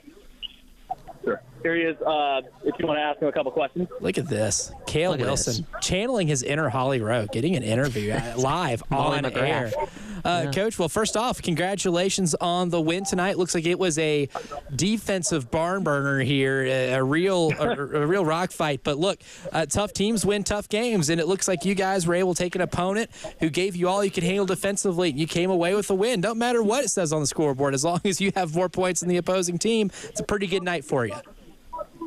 Yes. I was very proud of our defense. Both defenses played really well. I was proud of our offense because, they had to earn every single yard. That's a heck of a front. They have front four, front six, front seven. They have their linebackers, D-line, top, some of the top in the state, and they're really well coached. So I'm very proud of our offense. We made some big plays. Dalen Haltenwater made a huge play in the corner of the end zone on the catch, and then we milked the clock. I think we milked. Kale helped me. Was it 7 or 8 minutes? I think it was 8 minutes in the fourth quarter, which was huge. Our defense on the field, and that was huge by our offense to give us a breather there. But I'm very proud of our defense, our special teams. A lot of guys stepped up, flipping the field on punt. Hit a field goal. All that was huge for us. All that was huge. Coach, when you're looking at this team, you guys have won every game you played. We're heading down the stretch here, getting ready for another playoff run.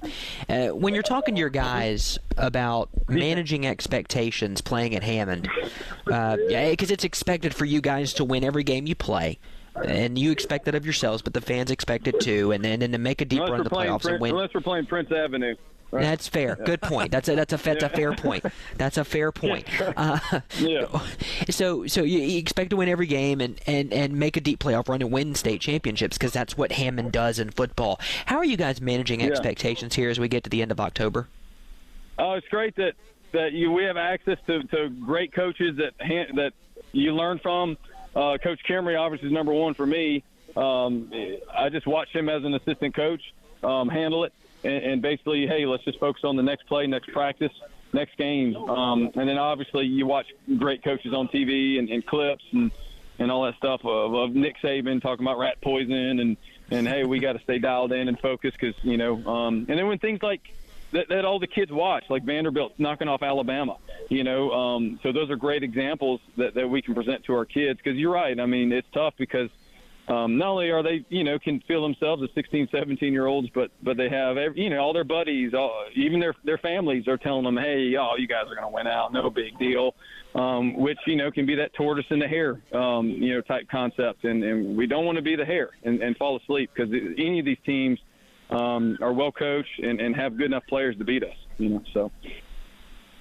And lastly here for you, Coach, too, I mean, appreciate you coming on, but, what did you, I guess, learn from your team tonight? You oftentimes, when you do play a lot of opponents in the state, you handle them pretty well. And you mentioned showing your kids, Vanderbilt beating Alabama, that anybody can be beaten. You get to a game like this tonight where the other team's defensively is getting the job done and they're presenting a really big challenge.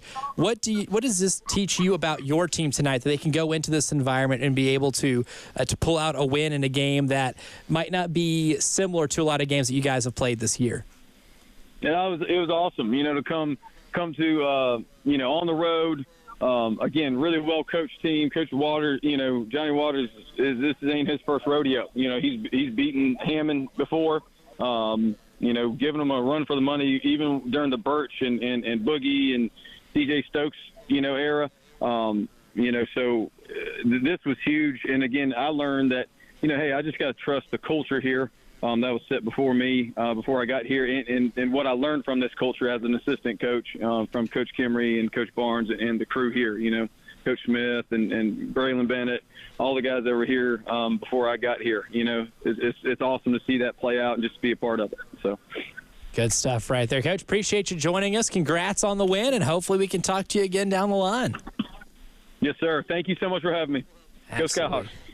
Go Skyhawks. There you go. Look at that. Skyhawks win once again, and they remain in the undefeated club. They are not getting escorted out by Ed Bird tonight. No. They get to stay in for another week, and it does kind of feel like this. Doesn't kind of feel like it is. This is the reality of Skeeza 4A right now. Is that state championship runs through Hammond, and you can be a team like Northwood, have a great defensive front. You can give them your best shot. But it's going to take more than your best shot to beat Hammond on any given night. And hearing him talk about a team that had Boogie Huntley and Jordan Birch on the same roster is terrifying. I watched that team. Never got to watch them, but that sounds so freakishly terrifying that I would love to just get like a game's worth of tape of watching those two on a high school defensive line. I got to see it about 20 times. And teams didn't move the ball at all on Hammond ever. even on the ESPN game that was on that Sunday that I PA'd for, and Hammond lost that game, it was still men amongst boys. And you have both of them on your D-line, just unfair. And everyone thought that was going to translate over to Carolina, and only one of them still here. You got a quick update for you, Mr. Campbell. You ready for one from over at BC? Oh, I am ready for this. Tell the folks what just happened, because we are in for an instant classic. 49-42. Brooklyn KC has the lead, and Gilbert, I'm being very calm, Gilbert then drives the length of the field to score to make it 49-48. And they go for two, and they get it. Oh. It's 50-49, so we are very quickly moving into Honda of Columbia Drive of the Week territory for the Gilbert Indians. Now, BC has the ball. They trail by 1. And they are at the Gilbert 24. Goodness with 25 gracious. seconds left, right in front of the student section. Oh, wow. Yep, we Poetry. are barreling towards instant classic territory. We'll go ahead and take a quick break right here, because we got to see how this game ends. We have our lines loaded up. Of course, Roger and Willie have updates for us, but we also have Mark calling in. We also have an update from the C.H. Johnson game. There's a lot going on. We have some games going down to the wire. We have a lot of games that have gone final. We'll give you all the updates from our phone line, through our internet feeds, everything that we are getting resources from. We will give you final scores and a whole lot more as the witching hour concludes here on the Love Chevy High School Football Scoreboard Show right here on The Game. And before we do, we'll give you a quick word from our friends over at Lumos, because the internet as we know it was built for the last 50 years. But times have changed, folks. Times has changed, and it's time for the internet as we don't know it, right? Where small cities have internet as fast as the big cities. Uploads are as fast as downloads, and where digital life is never interrupted. It's now time for 100% fiber optic internet, and that's built from the ground up. Internet built for the communities where we live, work, thrive, and grow. Internet built for families with smartphones, video games, voice assistants, tablets, nanny cams, robot vacuums, for streaming football. One of our favorite things to do on this show. Lumos helps you with all of that. And the metaverse isn't just a concept, but a part of life. This is internet built for the most hopeful of all things, the future, because whatever the future holds, they make it better. Lumos, internet built for the future. See your future at lumosfiber.com/future.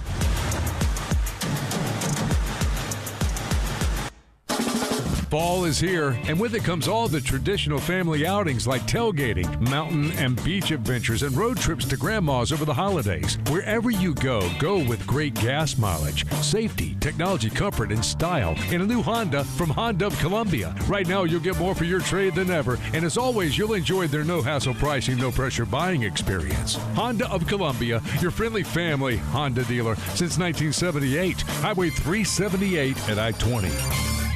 Nothing slows down a job like not having the right equipment. Maybe your favorite zero-turn or push mower is getting repaired right now. Or maybe you want to take advantage of some dry weather to finally aerate or dethatch your lawn. Or maybe you just want a great excuse to mow with our super cool Gravely EV.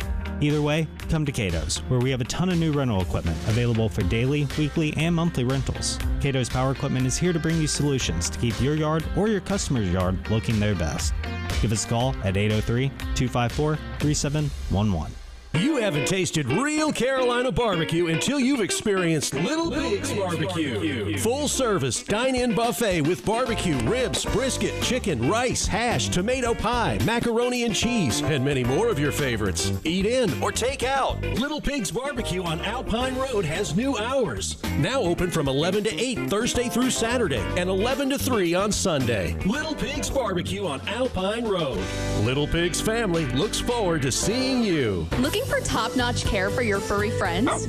Come to locally owned and operated Gardner's Ferry Animal Hospital of Columbia. Their compassionate team offers a full range of services, from wellness exams and vaccinations to advanced surgical procedures. With state-of-the-art facilities and a warm, welcoming environment, your pets will feel right at home. From sporting dogs to the latest designer breeds, at Gardner's Ferry Animal Hospital, you can trust they will keep your pets happy and healthy. Call 803-776-4554 or visit GardnersFerryAnimalHospital.com. It's the Love Chevy High School Scoreboard Show with Justin Hall and Elijah Campbell on 107.5 The Game. We are back on the Love Chevy High School Football Scoreboard Show. I'm Elijah Campbell. He's Justin Hall. Ed Bird behind the glass. And when I say they, I mean the Brooklyn Casey Bearcats are attempting a game-winning field goal, and it's wide left. It's no good. Brooklyn Casey got it down to the Gilbert 14 or 13-yard line. It looked like Brooklyn Casey lined up for a potential game winner, and it is wide left. Might have gotten tipped. It looked like it had a little bit of a funky spin right there, but the Bearcats' field goal is no good. Gilbert, who trailed for the entirety of the game, did not force a punt at any point in this game. Trailed all the way until the last minute of the game where they scored a touchdown, went for 2, and got it. The Gilbert Indians survive on the road at the Brooklyn Casey Bearcats. A dejecting loss for Brooklyn Casey and a thrilling come-from-behind win for Gilbert. A game that had so many ups and downs. One of the best games that we've gotten to keep up with this year. Yeah. A phenomenal finish to a phenomenal game. That is I got to ask the question, Mr. Campbell. Did they play for the field goal? In your view, you're watching it. Did they play I'm watching it too. Did they play for the field goal? The last 2 plays told me they were playing for field goal position. Because they were short throws to the sideline. They tried to spread the field out. Part of me feels like they played for the field goal. That's tough, man. That's tough. I mean, it felt like they did, and it felt like if you do that, you're confident in your place kicker to be able to win you the game right then and there. Yeah. I'm cool with giving your kid a chance to get the game winner if you feel confident, and that's what coaches do. Supposed to be confident in your players, and just didn't pan out right there. And I wish I could, it's on YouTube. I can just scroll back a little bit and look at it because I do think that was blocked. I'm going to pause the stream here so I can have the ability to scroll back and look for a potential paw on that football. But final score, Gilbert 50, Brooklyn Casey 49. I think we're gonna be hearing more about this game here. I think so. In a little bit, but these phone lines are loaded. But now it's time to go back to get an update from the Chapin River Bluff game. From a close friend, but we're going to go to the Lumos phone line for this one. Friday Night Guest Line, sponsored by Lumos. Lumos 100% fiber internet gives you the freedom to be free from cable internet. Visit lumosfiber.com to learn more. That's right, the Lumos Fiber Friday Night phone line. See your future at lumosfiber.com/future. We have Mark on the line with us, a weekly tradition unlike any other. Mark, tough sledding for Chapin tonight, and unfortunately, more injury woes from what we've been able to read and gather. But what was kind of your summary of what happened tonight? Yeah, it's not a – Chapin's in a really tough rut right now. Seems like a little hangover from last week. Got a couple of starters injured during this week in practice, so they didn't get to play tonight. Starting running backs, backup running back, 2 kids on defense. So it was going to be a tough sledding. River Bluff played well. Parker Murray played really well, and they have a really good run game. And I just hope it turns around. It's such a wacky couple weeks with Chapin. I mean, they started out 4-0, played a barn burner down in Somerville, and was right there the whole game. And then just everything's going against him, it seems. I mean, typical. Justin, you'll like this story. So on the play last week when Chapin intercepted it and got it for a touchdown, take a 30-13 lead in the third quarter, but it was called back because one of our kids got into it with one of the Lexington kids. So we sent film to the state showing that what he got suspended for, he wasn't even near the play. They just used the wrong number, I guess, so they suspended him for this week. So we send him the film. The state sees the film that he didn't do anything, doesn't let him back, so doesn't, the appeal failed, but they suspended the kid who on the film did it. So now they lost 2 kids instead of doing 1 and getting 1 back. So it just seems like everything we're doing right now is, not going well. Again, River Bluff played well, and with the starters, that were out for Chapin, it was going to be a tough haul. And then Lou jinxes us. He puts the kibosh on us by picking us in paper. So, again, they're going to bye next week because of the realignment with the scheduling, and it couldn't come at a better time. Again, Brady Albro went down again in the third quarter with this ankle ever since the Spring Valley game. So hopefully he'll be up and raring again. Again, that kid is tough as nails. He's such an amazing quarterback here in the Midlands. I don't know if he gets enough press with obviously the A.J. Brands and everybody else who's doing really well this year, but he's tough as nails. Hopefully just get all these kids back and, finish the season out strong. Again, Riverbuff played well. Nothing against that. Parker Murray had a good game. We'll see you guys. I'm getting tired of calling every time we lose, but I'm going to do it every week. No worries. Thank you, sir. Love it. Awesome. Thank you so much, Mark's a professional. Mark. He's a pro. A pro's pro. Win or lose, he's calling in, man. He's calling in, but that's tough sledding for Chapin. That is, it feels like a long time ago now that we were sitting in this very studio talking about how they gave Somerville everything Somerville could handle, and since then Somerville still has yet to take a loss and has looked like one of the best teams in 5A, like they normally are.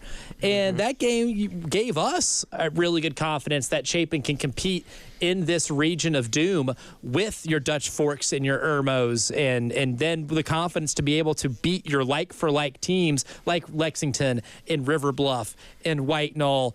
But ever since then, I think Mark painted it pretty well.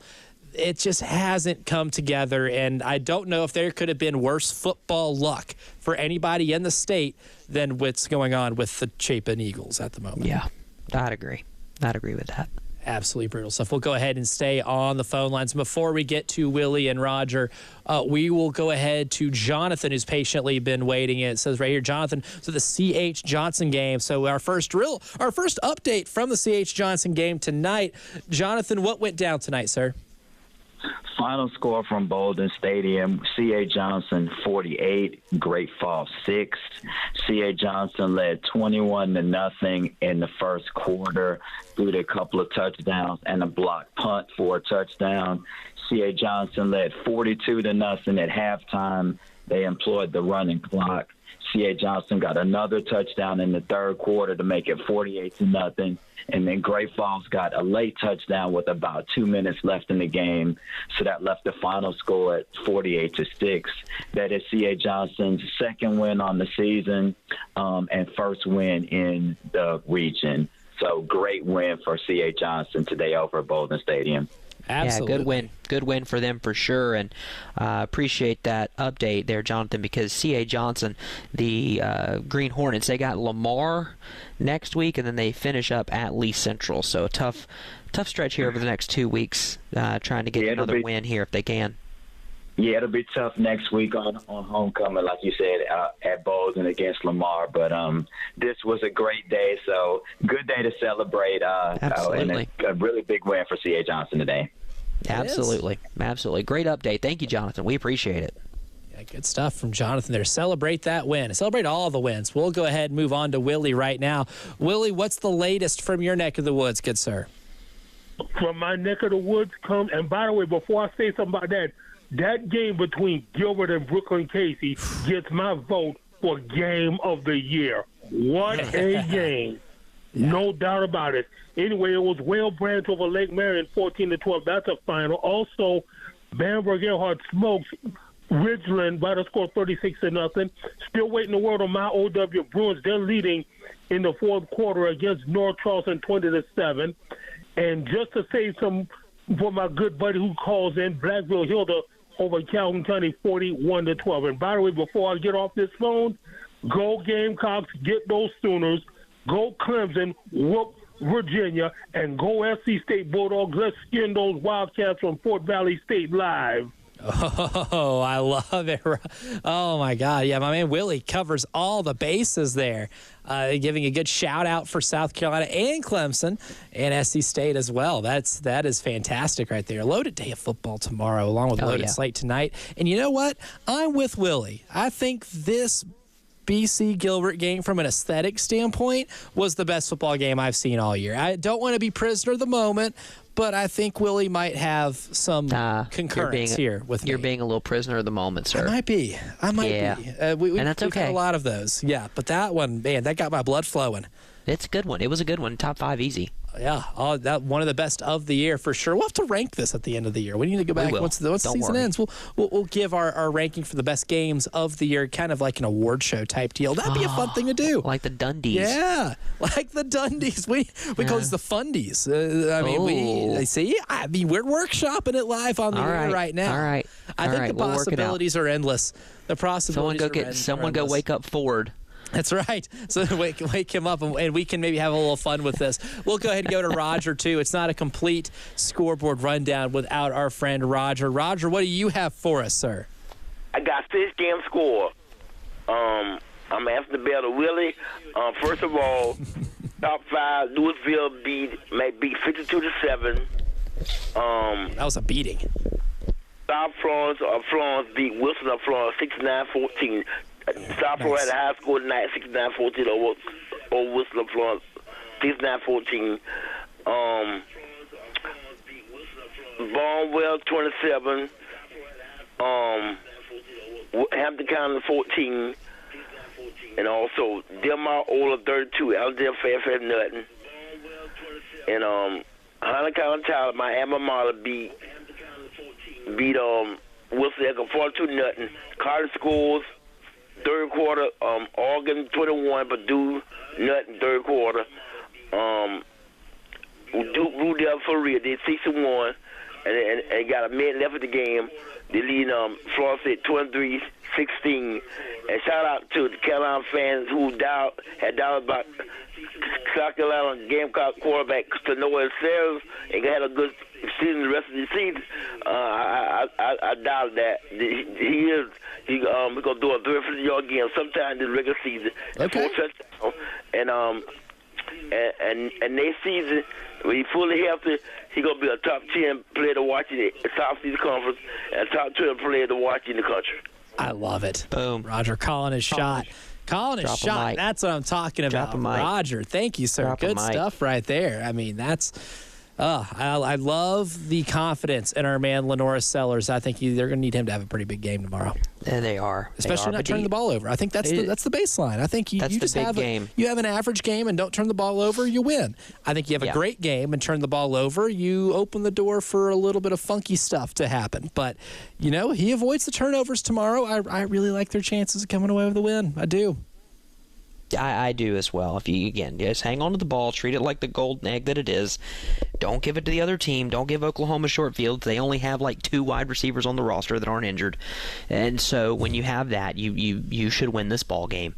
And you should win it by a score, maybe 2, honestly. And if this game were being played in Columbia, you'd be a favorite. If this game was on neutral field, you'd be a favorite and or a pick'em. I don't know what the line's closing at. I haven't looked. But this is a game you should win. We'll get into we will check the preview of what's coming down the pike tomorrow. I do want to mention Dutch Fork won tonight. You ready for our numbers? It is Dutch Fork's 15th straight win. They are 38-1 in region play over the last 39 games. They are 12-1 over Lexington under Coach Tom Knotts. It's their 5th shutout this season and their 25th shutout since 2016. The defense has pitched 9 scoreless quarters, and of the 28 quarters played this season, they have not allowed a point scored in 25 of them. And in terms of minutes, and seconds, the Dutch Fork Silver Foxes have not allowed a point in 108 minutes and 50 seconds of game action. Wow. They have not allowed a point in 108 minutes, which means we are closing in on a 2-hour film. Yeah, which basically means if you sit through half of Lord of the Rings, Fellowship of the Ring, half of that movie, Dutch Fork has not allowed a point. They're almost shutting out teams throughout the movie Lincoln. Goodness gracious. Yeah. Oh, what a great movie. Good pull. Yeah. Good pull, Daniel Day-Lewis. For some reason, when I think of 3-hour film, the one that comes up to me is always the Lincoln biopic. That's it. Don't ask why. That's the first thing my mind goes to. But they are almost pitching shutouts through a Lincoln biopic. Daniel Day-Lewis did a really good job with Lincoln. Yeah, Daniel Day-Lewis did a really good job with insert any movie he's done here. Oh, Last of the Mohicans is fantastic. That's a classic. There Will Be Blood. Oh, we could go on all day. Daniel Day-Lewis is one of the best to ever do it. Guy is legit, as real deal as they come in the cinematic industry. Oh, yeah. So many more scores to get to, and before we go to the break, I'll let this one marinate. Has there ever been a time in your life where Duke football advances to 6-1 and Florida State goes to 1-6 after Duke beats Florida State? I don't think so. I don't think that's ever happened in our lives. We're living in the weirdest timeline imaginable, and this is just example 1 billion as to why that's the case. But we'll give you some more scores from around the great state of South Carolina, some updates on some games, including what has gone on in this wild and wacky Irmo White-Knoll game. We will give you the latest as the witching hour continues here on the Love Chevy High School Football Scoreboard Show on the Game. 10 years ago, who could have predicted what the internet would bring? Streaming videos, voice assistants, smartphones, smart homes, work from home. But here we are, wondering what the next 10 years will bring. Whatever it brings, Lumos 100% fiber optic internet is ready with incredible speeds and reliability. So you can do more and be more than you ever thought possible on the internet built for the future. See your future at lumosfiber.com/future. Voting is not a privilege, it's your right. A person with a disability deserves full access to the voting process. Disability Rights South Carolina encourages you to head to the polls on November 5th. From curbside voting to tabletop placement for wheelchair accessibility and audio ballot via headphones, voting is for everyone. If you have a disability-related voting problem in South Carolina, call 866-275-7273 or visit disabilityrightssc.com/voting. And now the sounds of football from Mellow Mushroom Pizza Bakers.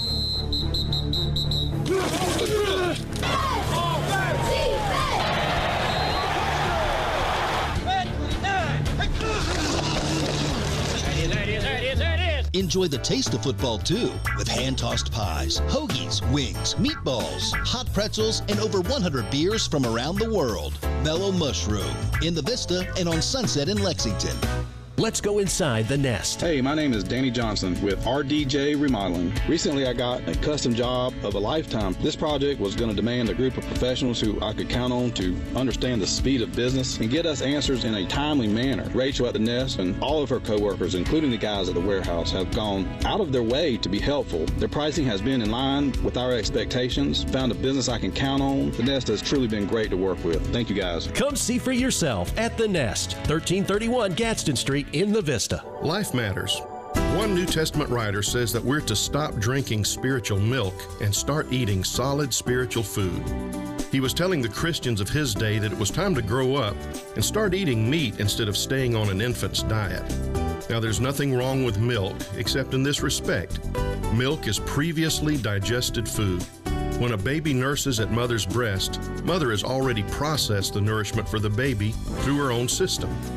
The author of Hebrews was trying to get folks to understand that it's a sign of spiritual immaturity to get all your spiritual nourishment secondhand. It's time, he said, to get into God's Word for yourself and not just take someone else's word for it. To find out more about getting acquainted with God's Word for yourself, join us on Sunday mornings at Christian Life on Bush River Road. This is Stephen Chitty, pastor of Christian Life. Remember, life matters, and so do you. Love Chevy High School Scoreboard Show with Justin Hall and Elijah Campbell on 107.5 The Game. The witching hour continues on the Love Chevy High School Football Scoreboard Show. We just got done talking a couple segments ago about the River Bluff in Chapin final, and I don't think there's a better person to talk to about that game than Coach Blair Harden for the River Bluff High School Gators. Coach Harden joins us right now on our very special phone line. Friday Night Guest Line, sponsored by Lumos. Lumos 100% fiber internet gives you the freedom to be free from cable internet. Visit lumosfiber.com to learn more. Lumos is 100% fiber internet, and the River Bluff Gators were 100% ready to take on Chapin tonight. Coach, thank you for joining us right now. And look, it seemed like a runaway from start to finish. River Bluff dominating, your guys dominating this game against an offense in Chapin that has been electric all season long. What's some of the main takeaways that you noticed from your team tonight that has you fired up? The biggest thing was just how our defense played. I was just so proud. Our defense really the past 4 or 5 weeks just got better. And personally, I was scared to death because Chapin, their quarterback's almost a 4-year starter, and he can score, and they had a tough running back, and they just got some really good receivers. And so it was just good to really see our guys respond defensively and play really well the whole game. And offensively, I was really proud of our offense, but we did not play well in the second half offensively at all, and that's credit to Chapin. But we just did not play clean, and I was just a little disappointed in how we finished offensively. Coach, we talked before the season started. You had so many guys returning. This is a team that has played together in a lot of football games and have been around each other for a lot of off seasons and a lot of conditioning and a lot of practices, and they know each other. How is that playing out for you down the stretch here? With just a couple of weeks left in the regular season, you guys are going to be headed in the playoffs. What does that do for you as you move into that next level here in just a couple of weeks of one-game season type stuff? That continuity, how does that help you down the stretch? It's everything. We had senior night tonight, and we've got 30 seniors, and they've all pretty much been with us all 4 years, and it's the biggest senior class we've had in school history. And we talked about our goals as a football team at the end of the year, and it's good to see these guys. They're a tight-knit group. They really care about each other, and we've got a really good team culture. But it's only going to get tougher, especially in our region. We got a bye week next week and got 2 more than the playoffs, and I really think I don't know if it's Coach Brand or Coach Pelham the other week. I said our region should do really good in the playoffs because it's so tough each week. Yeah. Mm-hmm. Coach, look, 5-6 last year, 7-1 right now. You mentioned 30 seniors. That is such a good bedrock for a foundation to be able to lead a team like yours in a region quite like this. But what does it say about the leadership of your team right now for 30, 17 to 18-year-olds to really help take a lot of maybe younger players under the wing and be able to learn from maybe some of the losses last year and from their own high school football journey to be able to culminate it into what is building into being a really special season? I'd say the number one thing was just the mindset. We started off strong last year, and then we got into region, and we lost. We had a bad loss to White Knoll, and our guys we just didn't respond well. But this year, just the mindset of our team, and just really challenge them this week that you've got to keep an edge every week because every week's going to be tough, especially in this region, and just really learn from last year and don't learn from it. Don't do it again because we've got a good team. We just got to be more consistent and get better. But our seniors are really hungry, and just first thing, just changing the mindset. Good stuff. Thank you, Coach. Justin, you have one more? No, Coach, I just wanted to say that as you're looking down the stretch here, just a really quick one. You got Dutch Fork still on your schedule. They're not allowing teams to score a point. Their scoreless quarter streak is insane. 25 of 28 quarters, they haven't allowed a point. You're familiar with that ball club, obviously. As you begin to game plan for that team and game plan for that defense, how does that work out for you when you're meeting with your offensive staff and figuring out how exactly you score against a team that seemingly no one can score against? Right. We'll study them. We haven't watched them yet, and just try to put our players in position to be successful. They're obviously extremely talented and very disciplined, and they're just shutting everybody down. So you just really create angles for our guys. Everything starts up front for us. We will try to create angles for our offensive linemen, create high percentage throws for our quarterbacks and get it to our playmakers. So we'll do that, and because they're a team like them, you're not going to trick them. So, and a team like Dutch Fork, they don't have many weaknesses. But we're gonna enjoy tonight, and I'll study them and try to go compete. Big, massive region win for River Bluff over Chapin tonight. That was Coach Blair Harden. Coach, appreciate you, as always, joining us on the show and breaking down your team. And a big couple weeks coming up here in the near future. Look forward to talking to you again down the road and seeing how this really special season starts to unfold for you guys. Yes, sir. Thank you, guys. Appreciate you. Good stuff right there. We'll go ahead, quickly hit around the horn here, empty the clip on our callers. We've got a loaded line right now. We'll go ahead and go up to Nathan Martin right now. We didn't get to talk a lot about the Camden score. Camden playing York tonight. Some scores for that game coming in not fast and furiously, so we've been trying to slowly piece together the game. Nathan, how did that game wind up tonight? Wild and crazy, to say the least. Yes. York went down and scored first. Went up 7-0. Camden answered right back. And we stayed that way until the last play of the first half when Wyatt Thompson rolled out to his left off his back foot through a 50-yard Hail Mary pass that got batted up in the air, caught by Tylen Drakeford in the end zone for a touchdown. Shades of Aaron Rodgers. I don't know if he's been practicing that or what, but that good comparison. Always good comparison. Yeah. Really kind of got Uncle Mo, so to speak, back on our side. And in the second half, Camden was able to go down and score. I think it was on the second drive, and took a 21-7 lead. And it looked like it was going to kind of cruise on to a 14-point lead. To give York credit, they hit a big play downfield and had a penalty after the touchdown, which moved the extra point back to what would have been like a 30-yard field goal. And the snap went awry, and Camden basically tackled the holder with the ball in his hand.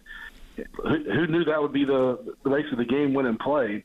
And Camden gets out of here with a 21-13 win in a game that I will say, putting it very mildly, chippy.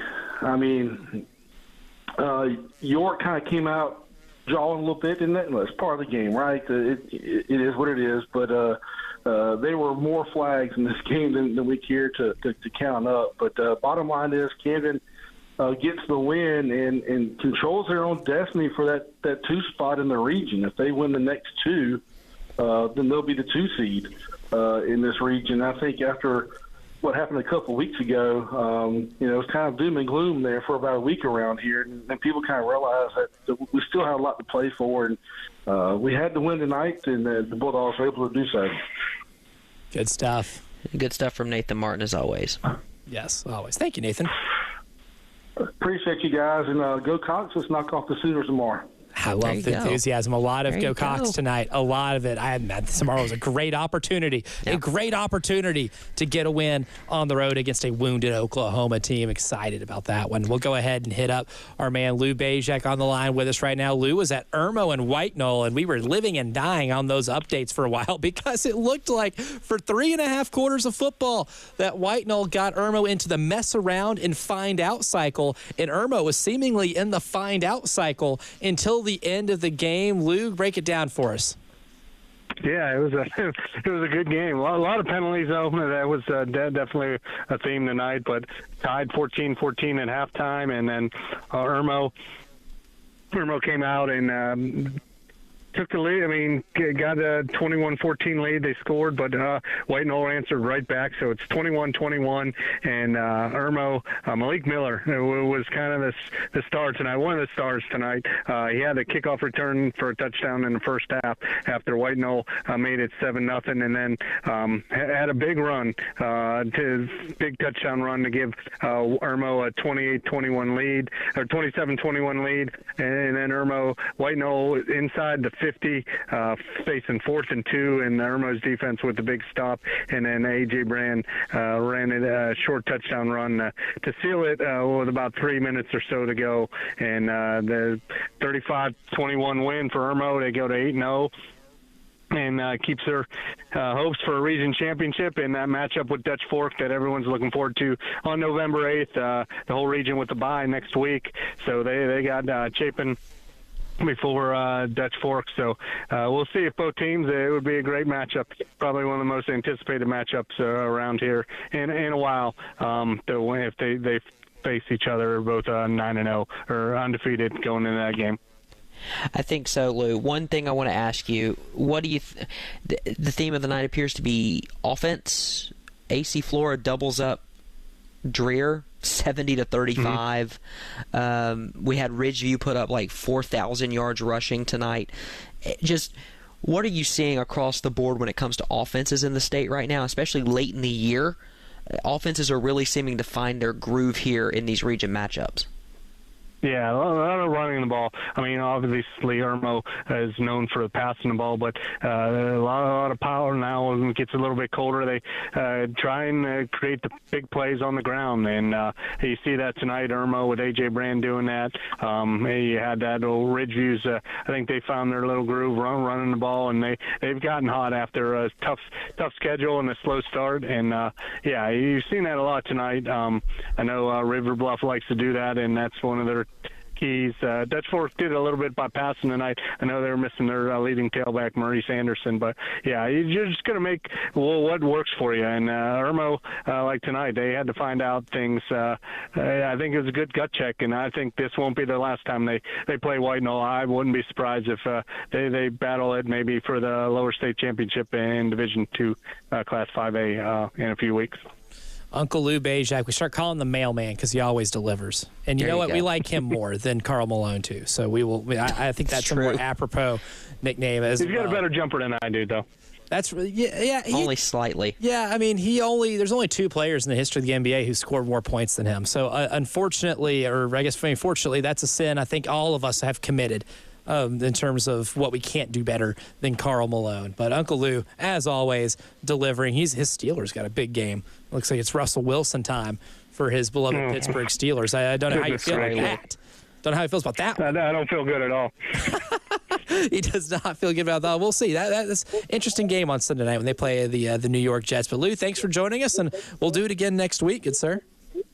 Appreciate it, guys. Good stuff. Awesome. We'll go ahead, take a break, do our final scoreboard rundown. And there's a game in double overtime right now. Hopefully we get a little bit of clarity on here during the commercial break. So much more to get to. All the final scores from across the state of South Carolina. A final scoreboard rundown, a drive of the week, everything to wrap up tonight's show, the Love Chevy High School Football Scoreboard Show. Back after this. 10 years ago, who could have predicted what the internet would bring? Streaming videos, voice assistants, smartphones, smart homes, work from home. But here we are, wondering what the next 10 years will bring. Whatever it brings, Lumos 100% fiber optic internet is ready with incredible speeds and reliability. So you can do more and be more than you ever thought possible on the internet built for the future. Plans start at $50 per month. Learn more at lumosfiber.com/next. Life matters. One New Testament writer says that we're to stop drinking spiritual milk and start eating solid spiritual food. He was telling the Christians of his day that it was time to grow up and start eating meat instead of staying on an infant's diet. Now, there's nothing wrong with milk, except in this respect. Milk is previously digested food. When a baby nurses at mother's breast, mother has already processed the nourishment for the baby through her own system. The author of Hebrews was trying to get folks to understand that it's a sign of spiritual immaturity to get all your spiritual nourishment secondhand. It's time, he said, to get into God's Word for yourself and not just take someone else's word for it. To find out more about getting acquainted with God's Word for yourself, join us on Sunday mornings at Christian Life on Bush River Road. This is Stephen Chitty, pastor of Christian Life. Remember, life matters, and so do you. Fall is here, and with it comes all the traditional family outings like tailgating, mountain and beach adventures, and road trips to grandma's over the holidays. Wherever you go, go with great gas mileage, safety, technology, comfort, and style in a new Honda from Honda of Columbia. Right now, you'll get more for your trade than ever, and as always, you'll enjoy their no-hassle pricing, no-pressure buying experience. Honda of Columbia, your friendly family Honda dealer since 1978. Highway 378 at I-20. Have you had a broken windshield compliments of those South Carolina roads? The insurance company might try to steer you one way, to the big national guy. But remember, it's your choice. Go local. Call Absolute Glass. We can repair your car back to factory specifications, including recalibrating all of your safety systems. We do great work and have been building long-lasting relationships for over 20 years. That's why we've been voted Best Glass Company in Lexington for 15 straight years. Visit us online at AbsoluteGlassInc.com or call us at 951-7200. And remember, if you can see through it, we can do it. Hey guys, it's Jay Phillips for the Men's Clinic. Too often guys won't go to the doctor when they're feeling off, whether it's because they think they can tough it out or because they just don't want to talk about it. Don't be that guy. Get to feeling better after you see Dr. Dan Balknight and his team at the Men's Clinic. They are experts in health care for men and dedicated to making you feel like yourself again. You can schedule a free consultation by calling 803-875-MENS and learn more online at themensclinicsc.com. It's the Love Chevy High School Scoreboard Show with Justin Hall and Elijah Campbell on 107.5 The Game. The Drive of the Week, sponsored by Honda of Columbia. Oh, the Honda of Columbia Drive of the Week.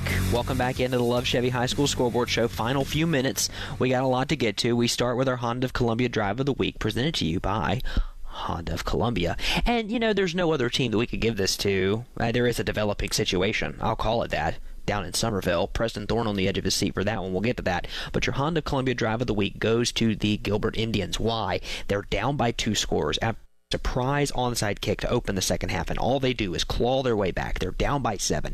They score. They're down by 1 with 50 seconds left. What do? You go for 2. You get it. You win the dang ball game, 50-49 on a missed field goal. The Gilbert Indians, your Honda of Columbia Drive of the Week. They get the win on the road. By the way, Mr. Campbell. Yes. On the road. Road region win. Road region win, Honda of Columbia Drive of the Week. There's no better option for that. By the way, we do have clarity. It is in double overtime. Somerville leads 49-48. Timeout has been called because Ashley Ridge just scored on the first play of double overtime for them. That was to counter Somerville's lead. So this is it. This is the ball game. 1 play to go, and Ashley Ridge is going for 2 and the dub. We'll find out. Now we're talking. I'd see this is my trend, man. I always go for 2 for the win. And to circle back to Gilbert before we get to this full scoreboard rundown, they did 3 things tonight that I just love. Coming back from behind to win a game on the road. Onside kicking, surprise onside kicking, not getting it because of a penalty, but then doing it again to get the ball and then going for 2 when you have a chance to go for the win on the 2-yard line. Absolutely love it. 3 things that just that Gilbert team of the week for me, man. I just sentimentally, I love that. That's doing the aggressive stuff to win ball games. So fantastic night from Gilbert. And as we do the scoreboard rundown, hopefully we have some final clarity on that Ashley Ridge Somerville game. But until then, everything that you might have missed, we're wrapping up right now. Holly Hill beat Cathedral 64-26. Kings Academy beat Conway Christian 61-24. Carlton Prep beats Lee 38-14. Fairfield Central crushed Eau Claire 62-3. Chester shuts out Columbia 34-0. Manning beats Atlantic College 49-10. Hammond shut out Northwood 16-0. Northside Christian beat Trinity Collegiate 28-20. Augusta Christian over Cardinal Newman 34-23. In an all-name bowl, Ben Lippen took care of Lawrence Manning 30-23. Powdersville over Palmetto 39-29. Hartsville shut out Darlington 55-0 over in Kellytown. St. John's Christian beat Hilton Head Prep 35-27. Batesburg Leesville shuts out American Leadership Academy 45-0. They're still undefeated. Johnsonville beats Green Sea Floyds 25-14. Carver's Bay with a big blowout 68-0 win over Hemingway. Bamberg Earhart shut out Ridgeland 36-0.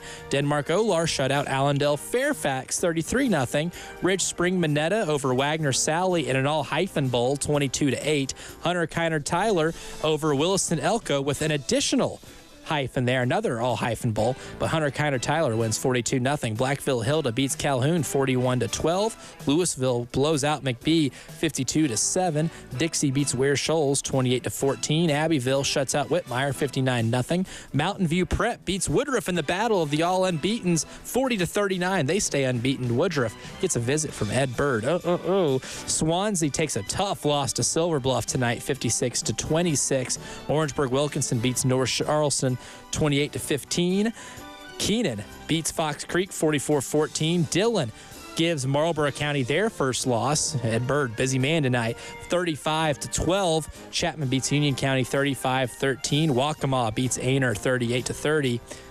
Mullins takes care of East Clarendon 24-18. Woodland beats Burke 42-18. Whale Branch took care of Lake Marion 14-12. The Warhorses of Barnwell defeat Hampton County 27-14. Chesterfield over Buford 35-21. Belton Honeypath beats Crescent 48-21. Strom Thurmond crushes Pillion 55-6. Saluda beats 96 by a score of 33-7. Clinton beats Landrum 56-22.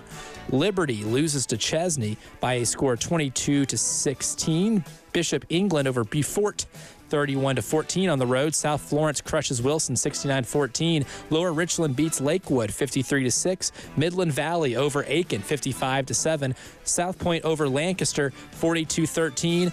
Camden over York 21-13. AC Flora, the Fighting Tommy Moody's over Dreher 70-35.